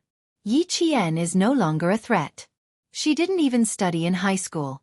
No matter how good she is, she can only live at the bottom of society. Yi Jifan constantly reminded Yi Ying that she needed to use her own means to get the life she wanted. Don't always think about Yi Qian. You need to become someone that she can never match up to.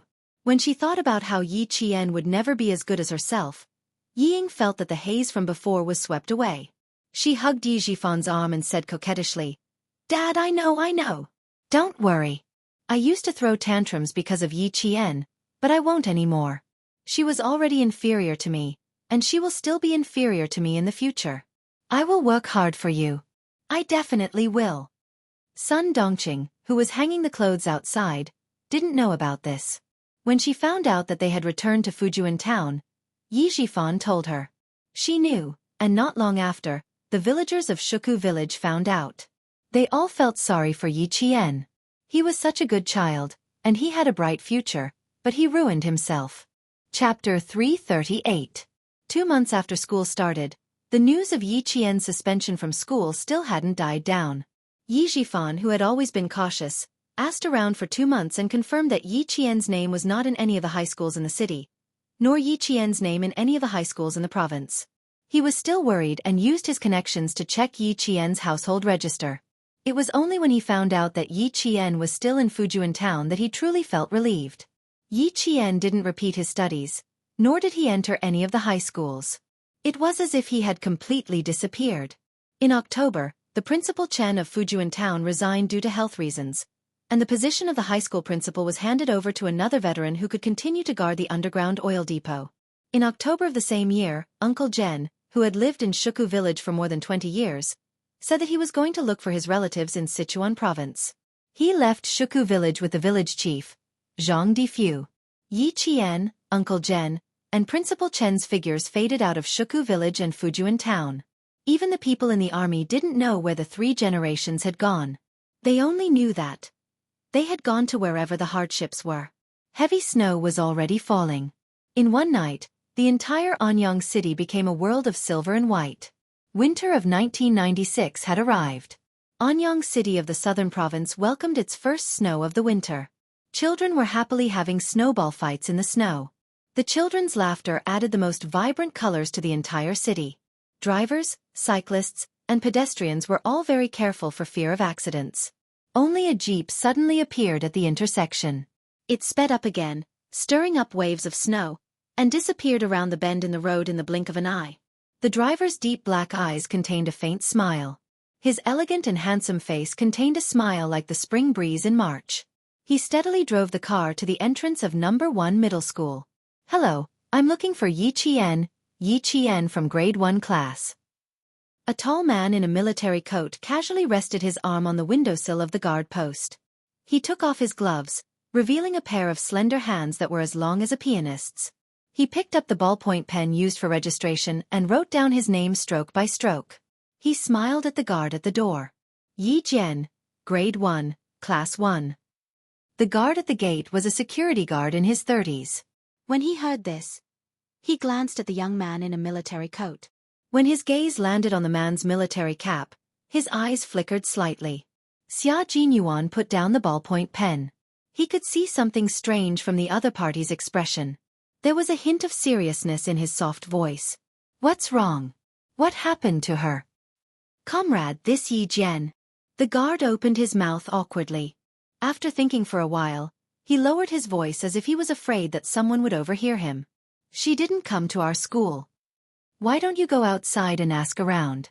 Ask around at the small store in front. I'm just a security guard. There are some things that I can't say. If you ask someone else, they will know." "She didn't come to school?" Xia Jinyuan clenched his fists. He said, "Thank you." Then he strode away. He started the car and stopped in front of a roadside convenience store in the blink of an eye. He stopped the car and bought a pack of chewing gum. He fiddled with it without eating it. Looking at the shop owner, who was sitting by the fire, bored, Xia Jinyuan pointed at the stove and smiled. "Brother, let's go to your store to warm up. I'm waiting for someone." In his military uniform, he took off his military cap and naturally placed it flat in the palm of his hand. He then fastened it to his waist. His actions were indescribably dignified and masculine. Seeing this, the shop owner laughed loudly. "Whatever. Do you want some hot tea? I'll make you a cup." His action, dressed in military uniform, won the shop owner's favor. Chapter 339. There's no need to trouble yourself. I'm just waiting for someone. Class is about to end. Xia Jinyuan sat down. Even his sitting posture was a habit of the army. His hat was gently placed on his knees to maintain his military posture. He was always cautious that he was a soldier and would never spoil his military image outside. More importantly, this was also a characteristic of physics. When one's hands were placed on his knees, it formed the most stable triangle. When one stood up, it was easy to immediately exert force to stand up. Xia Jinyuan's plan was to leave immediately after asking about Yi Qian. The shop owner warmly poured tea and came over. When he sat down and saw Xia Jinyuan's appearance, he subconsciously straightened his back and started to chat with him. No. 1 Middle School is really good.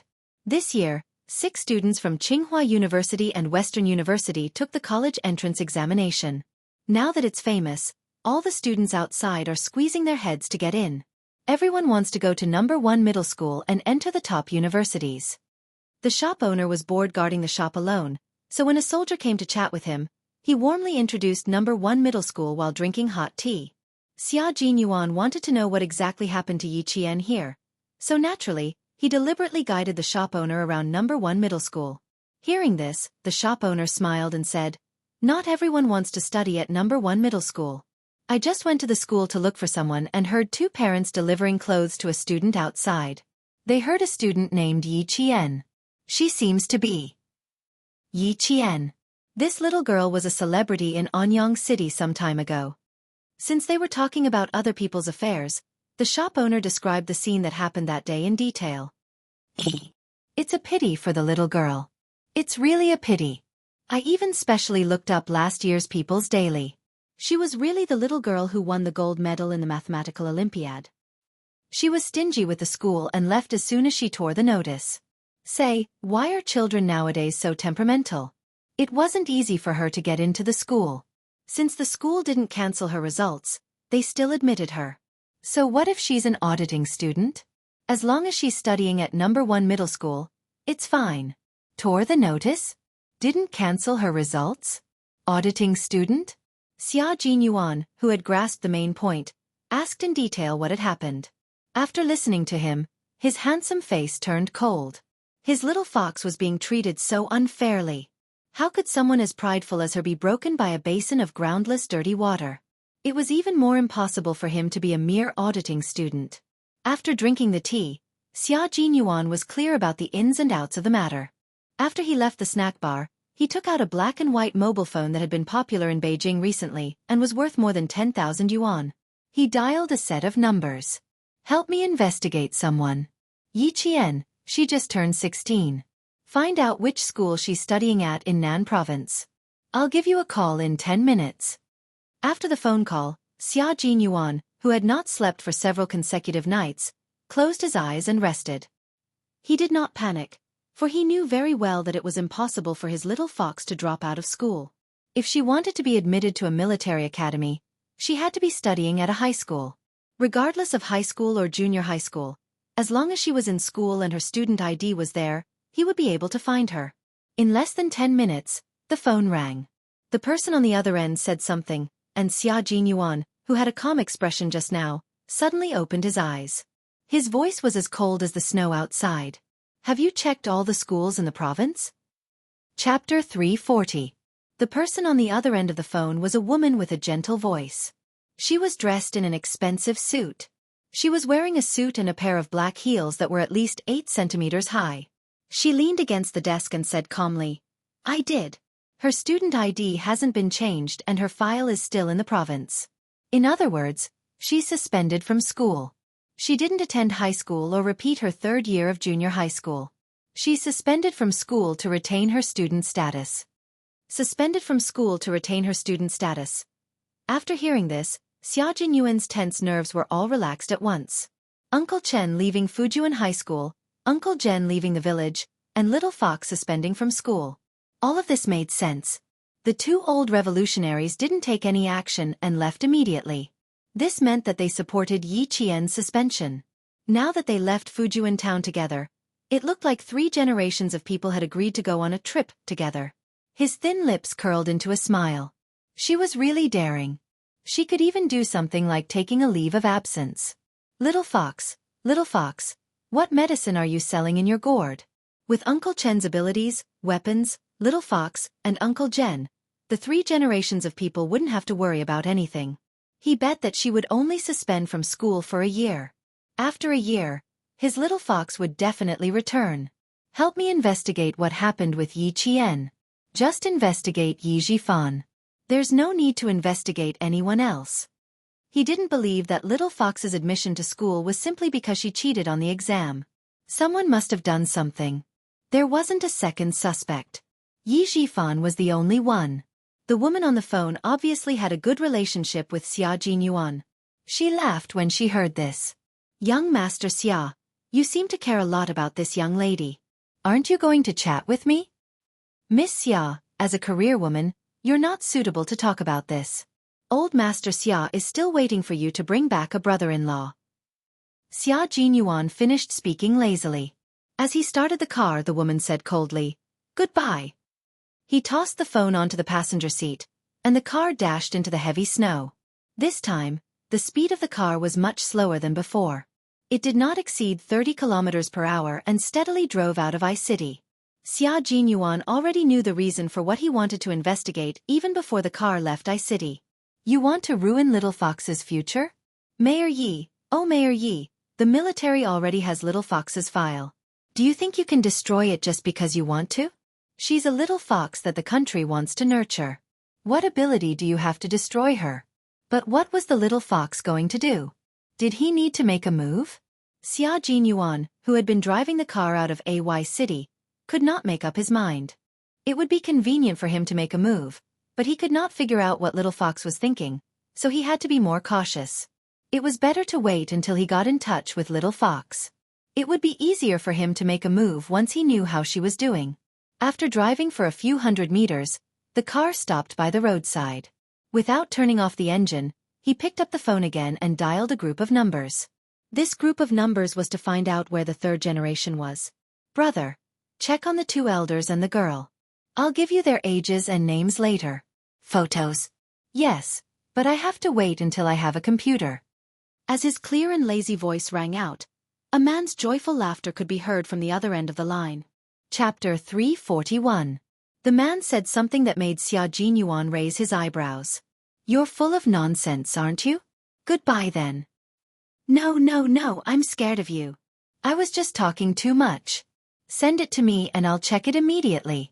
The man on the other end of the phone panicked. Who would dare to reject Mr. Xia? He was a ruthless character. He looked gentle, but when he was ruthless, he had single-handedly destroyed a hooligan's nest, and the hooligans had to thank him for it. Xia Jinyuan chuckled and looked outside. "Thank you, brother. It's not convenient for me to show my face now. I'll thank you when I get back to Beijing." "All right, with Mr. Xiao's words, I'll go through fire and water for you." The man on the other end of the phone agreed without hesitation. His tone was familiar, and it was obvious that he was close to Xia Jinyuan. With Mr. Xiao's ability, it was easy for him to find out where Yi Qian and the others were. Even though the internet was not developed in 1996, and there was no real name system for buying tickets, it only took half a day to find them. At 4 o'clock in the afternoon, the snow in Anyang City was getting heavier and heavier. The snow was so heavy that the pedestrians could not see the road clearly. Xia Jinyuan, who had already received news, knew that although it was snowing heavily in the southern province, the place where his little fox was located was scorching hot. 3 generations had gone so far away. The training arranged by the world-class sniper was indeed hellish training. After leaving the highlands and arriving at the desert, he admired the little fox's perseverance. It was unrealistic to go to the desert with only a week's leave. Xia Jinyuan returned to Beijing for 2 days of leave and invited the friends who had helped him out for dinner.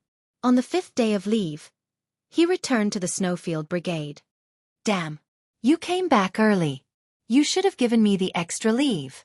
When Han Zheng saw him appear at the base with his luggage, he said bitterly, "I feel like I haven't rested enough and I have to report back." "Hey, how did you come back early?" Seeing Xia Jinyuan's expressionless face, Han Zheng took a closer look and frowned. "That's not right. You didn't look for your little fox? Fuck, little fox is ignoring you? You guys broke up? Ha ha ha, did they really break up?" From puzzlement to schadenfreude, it only took a few seconds. When have I ever dated an underage girl? If there's no pursuit, how can there be a breakup? Xia Jinyuan, who had been ignoring him, finally glanced at him and sneered. "Do you think I'm like you? When you return to Beijing, 3 girlfriends will break up with you. Young Master Han, the news about you has spread all over the capital." "Fuck. Who the fuck is spouting nonsense and ruining my reputation? What do you mean by breaking up with me? I'm the one who doesn't want them." Han Zheng's face was a little pale, especially when he heard Xia Jinyuan's chuckle. His self-esteem took a big hit, and he jumped up to explain, "Damn it, I've always been the one to dump people. When have you ever seen me being dumped by a woman?" Xia Jinyuan chuckled at Han Zheng's explanation. He didn't care about this kind of thing. Before he returned to the dormitory, J5, who was dressed in a training uniform, walked towards him. "You're back at the right time. There's an important meeting at 7 p.m. Someone from the top is here. A big shot. The mission is A level in hearts. A level in hearts represented a mission within the country. Okay. Xia Jinyuan looked at the time. There were still 46 minutes to 7 p.m., which was just enough time to check the map. Chapter 342. After putting away the luggage, Xia Jinyuan took out a map and looked at it carefully. They were looking at military maps, which were very detailed and accurate. He ran his finger across the map, took out a pen, and wrote down a few places Yi Qian might go next month. Hey, you know a little? So fast. Who told you? G3 asked from behind him, took out a pen from the desk, and ran it across the map. This is a flight mission. We will depart from Machati at 77 degrees 28, minus 79 degrees 05, east longitude and 38 degrees 25, minus 39 degrees 22, north latitude. We will cross the entire Taklamakan Desert and arrive at Ruoqiang at 86 degrees 45, minus 93 degrees 45, east longitude and 36 to 41 degrees 23, north latitude. As for the specific aircraft type, it is top secret. Choosing a desert was like choosing Area 51 in the United States. There was nothing but secrets. Xia Jinyuan picked up the map, slowly turned to look at G3, and raised his eyebrows slightly. G3, I was wondering why you immediately dragged us to flight training before we came down from the plateau. So you were waiting for us here. Don't look at me like that. I just found out too. The Snowfield Brigade is always at the forefront. You should have known on the day you joined that we take priority in everything. G3 smiled, his low voice full of pride. Let's have a meeting. We will depart in 3 days. All the soldiers of the Snowfield Brigade were all-rounders. They had to be trained in fighter jets, tanks, and even naval combat. Be loyal to the motherland, surpass yourself, challenge your limits, and win every battle. This was the Snowfield Brigade's slogan. At 7 o'clock, the Snowfield Brigade's 2 teams had a meeting. It was not held in an outside conference room, but in an underground conference room. They turned on electromagnetic shielding and tracked the radio waves of unknown origin to prevent the meeting from being eavesdropped. Xia Jinyuan's gaze was cast on the screen. He watched as the red laser light swept across the sky and the flight path that the fighter jet had to pass through. His thin lips were already smiling slightly. He and his little fox were really fated to meet in the same place even though they were thousands of miles apart. 3 days later, when Xia Jinyuan set off, Yi Qian was lying on the sand that was scorched by the sun. The endless yellow sand was the only scenery she had seen in the past month. Other than the flying yellow sand, she would occasionally see cactus in the desert. She was now in the Taklamakan Desert, and it was the golden season to cross the desert. What she needed was not to cross the desert, but to train here. Just as Principal Chen had said, he had brought her across the plateau, desert, plains, and across forests. Now, they were undergoing desert training. They did not have a fixed time, but they could leave when they wanted to leave. The beautiful golden scenery of the poplar leaves did not enter Yi Jian's eyes. In her eyes, she was sniping Headmaster Chen, who was hiding in a golden world. The sound of a camel ringing a bell came from the sand dune. Yi Jian looked ahead through the scope and saw a group of desert explorers carrying backpacks. They climbed over the sand dune and slowly walked towards them. Hatian-he. Their target was Hatian-he, who was behind her. The Hatian River was one of the 3 main sources of the Darim River in China. It originated from the Kunlun Mountains and the Karakoram Mountains, flowed north into the Darim Basin, passed through the Taklamakan Desert, and joined the Darim River. Yi Qian began to wriggle in the yellow sand with her body. She did not get up. If she got up to avoid these travelers, Principal Chen, who was in hiding, would not hesitate to shoot.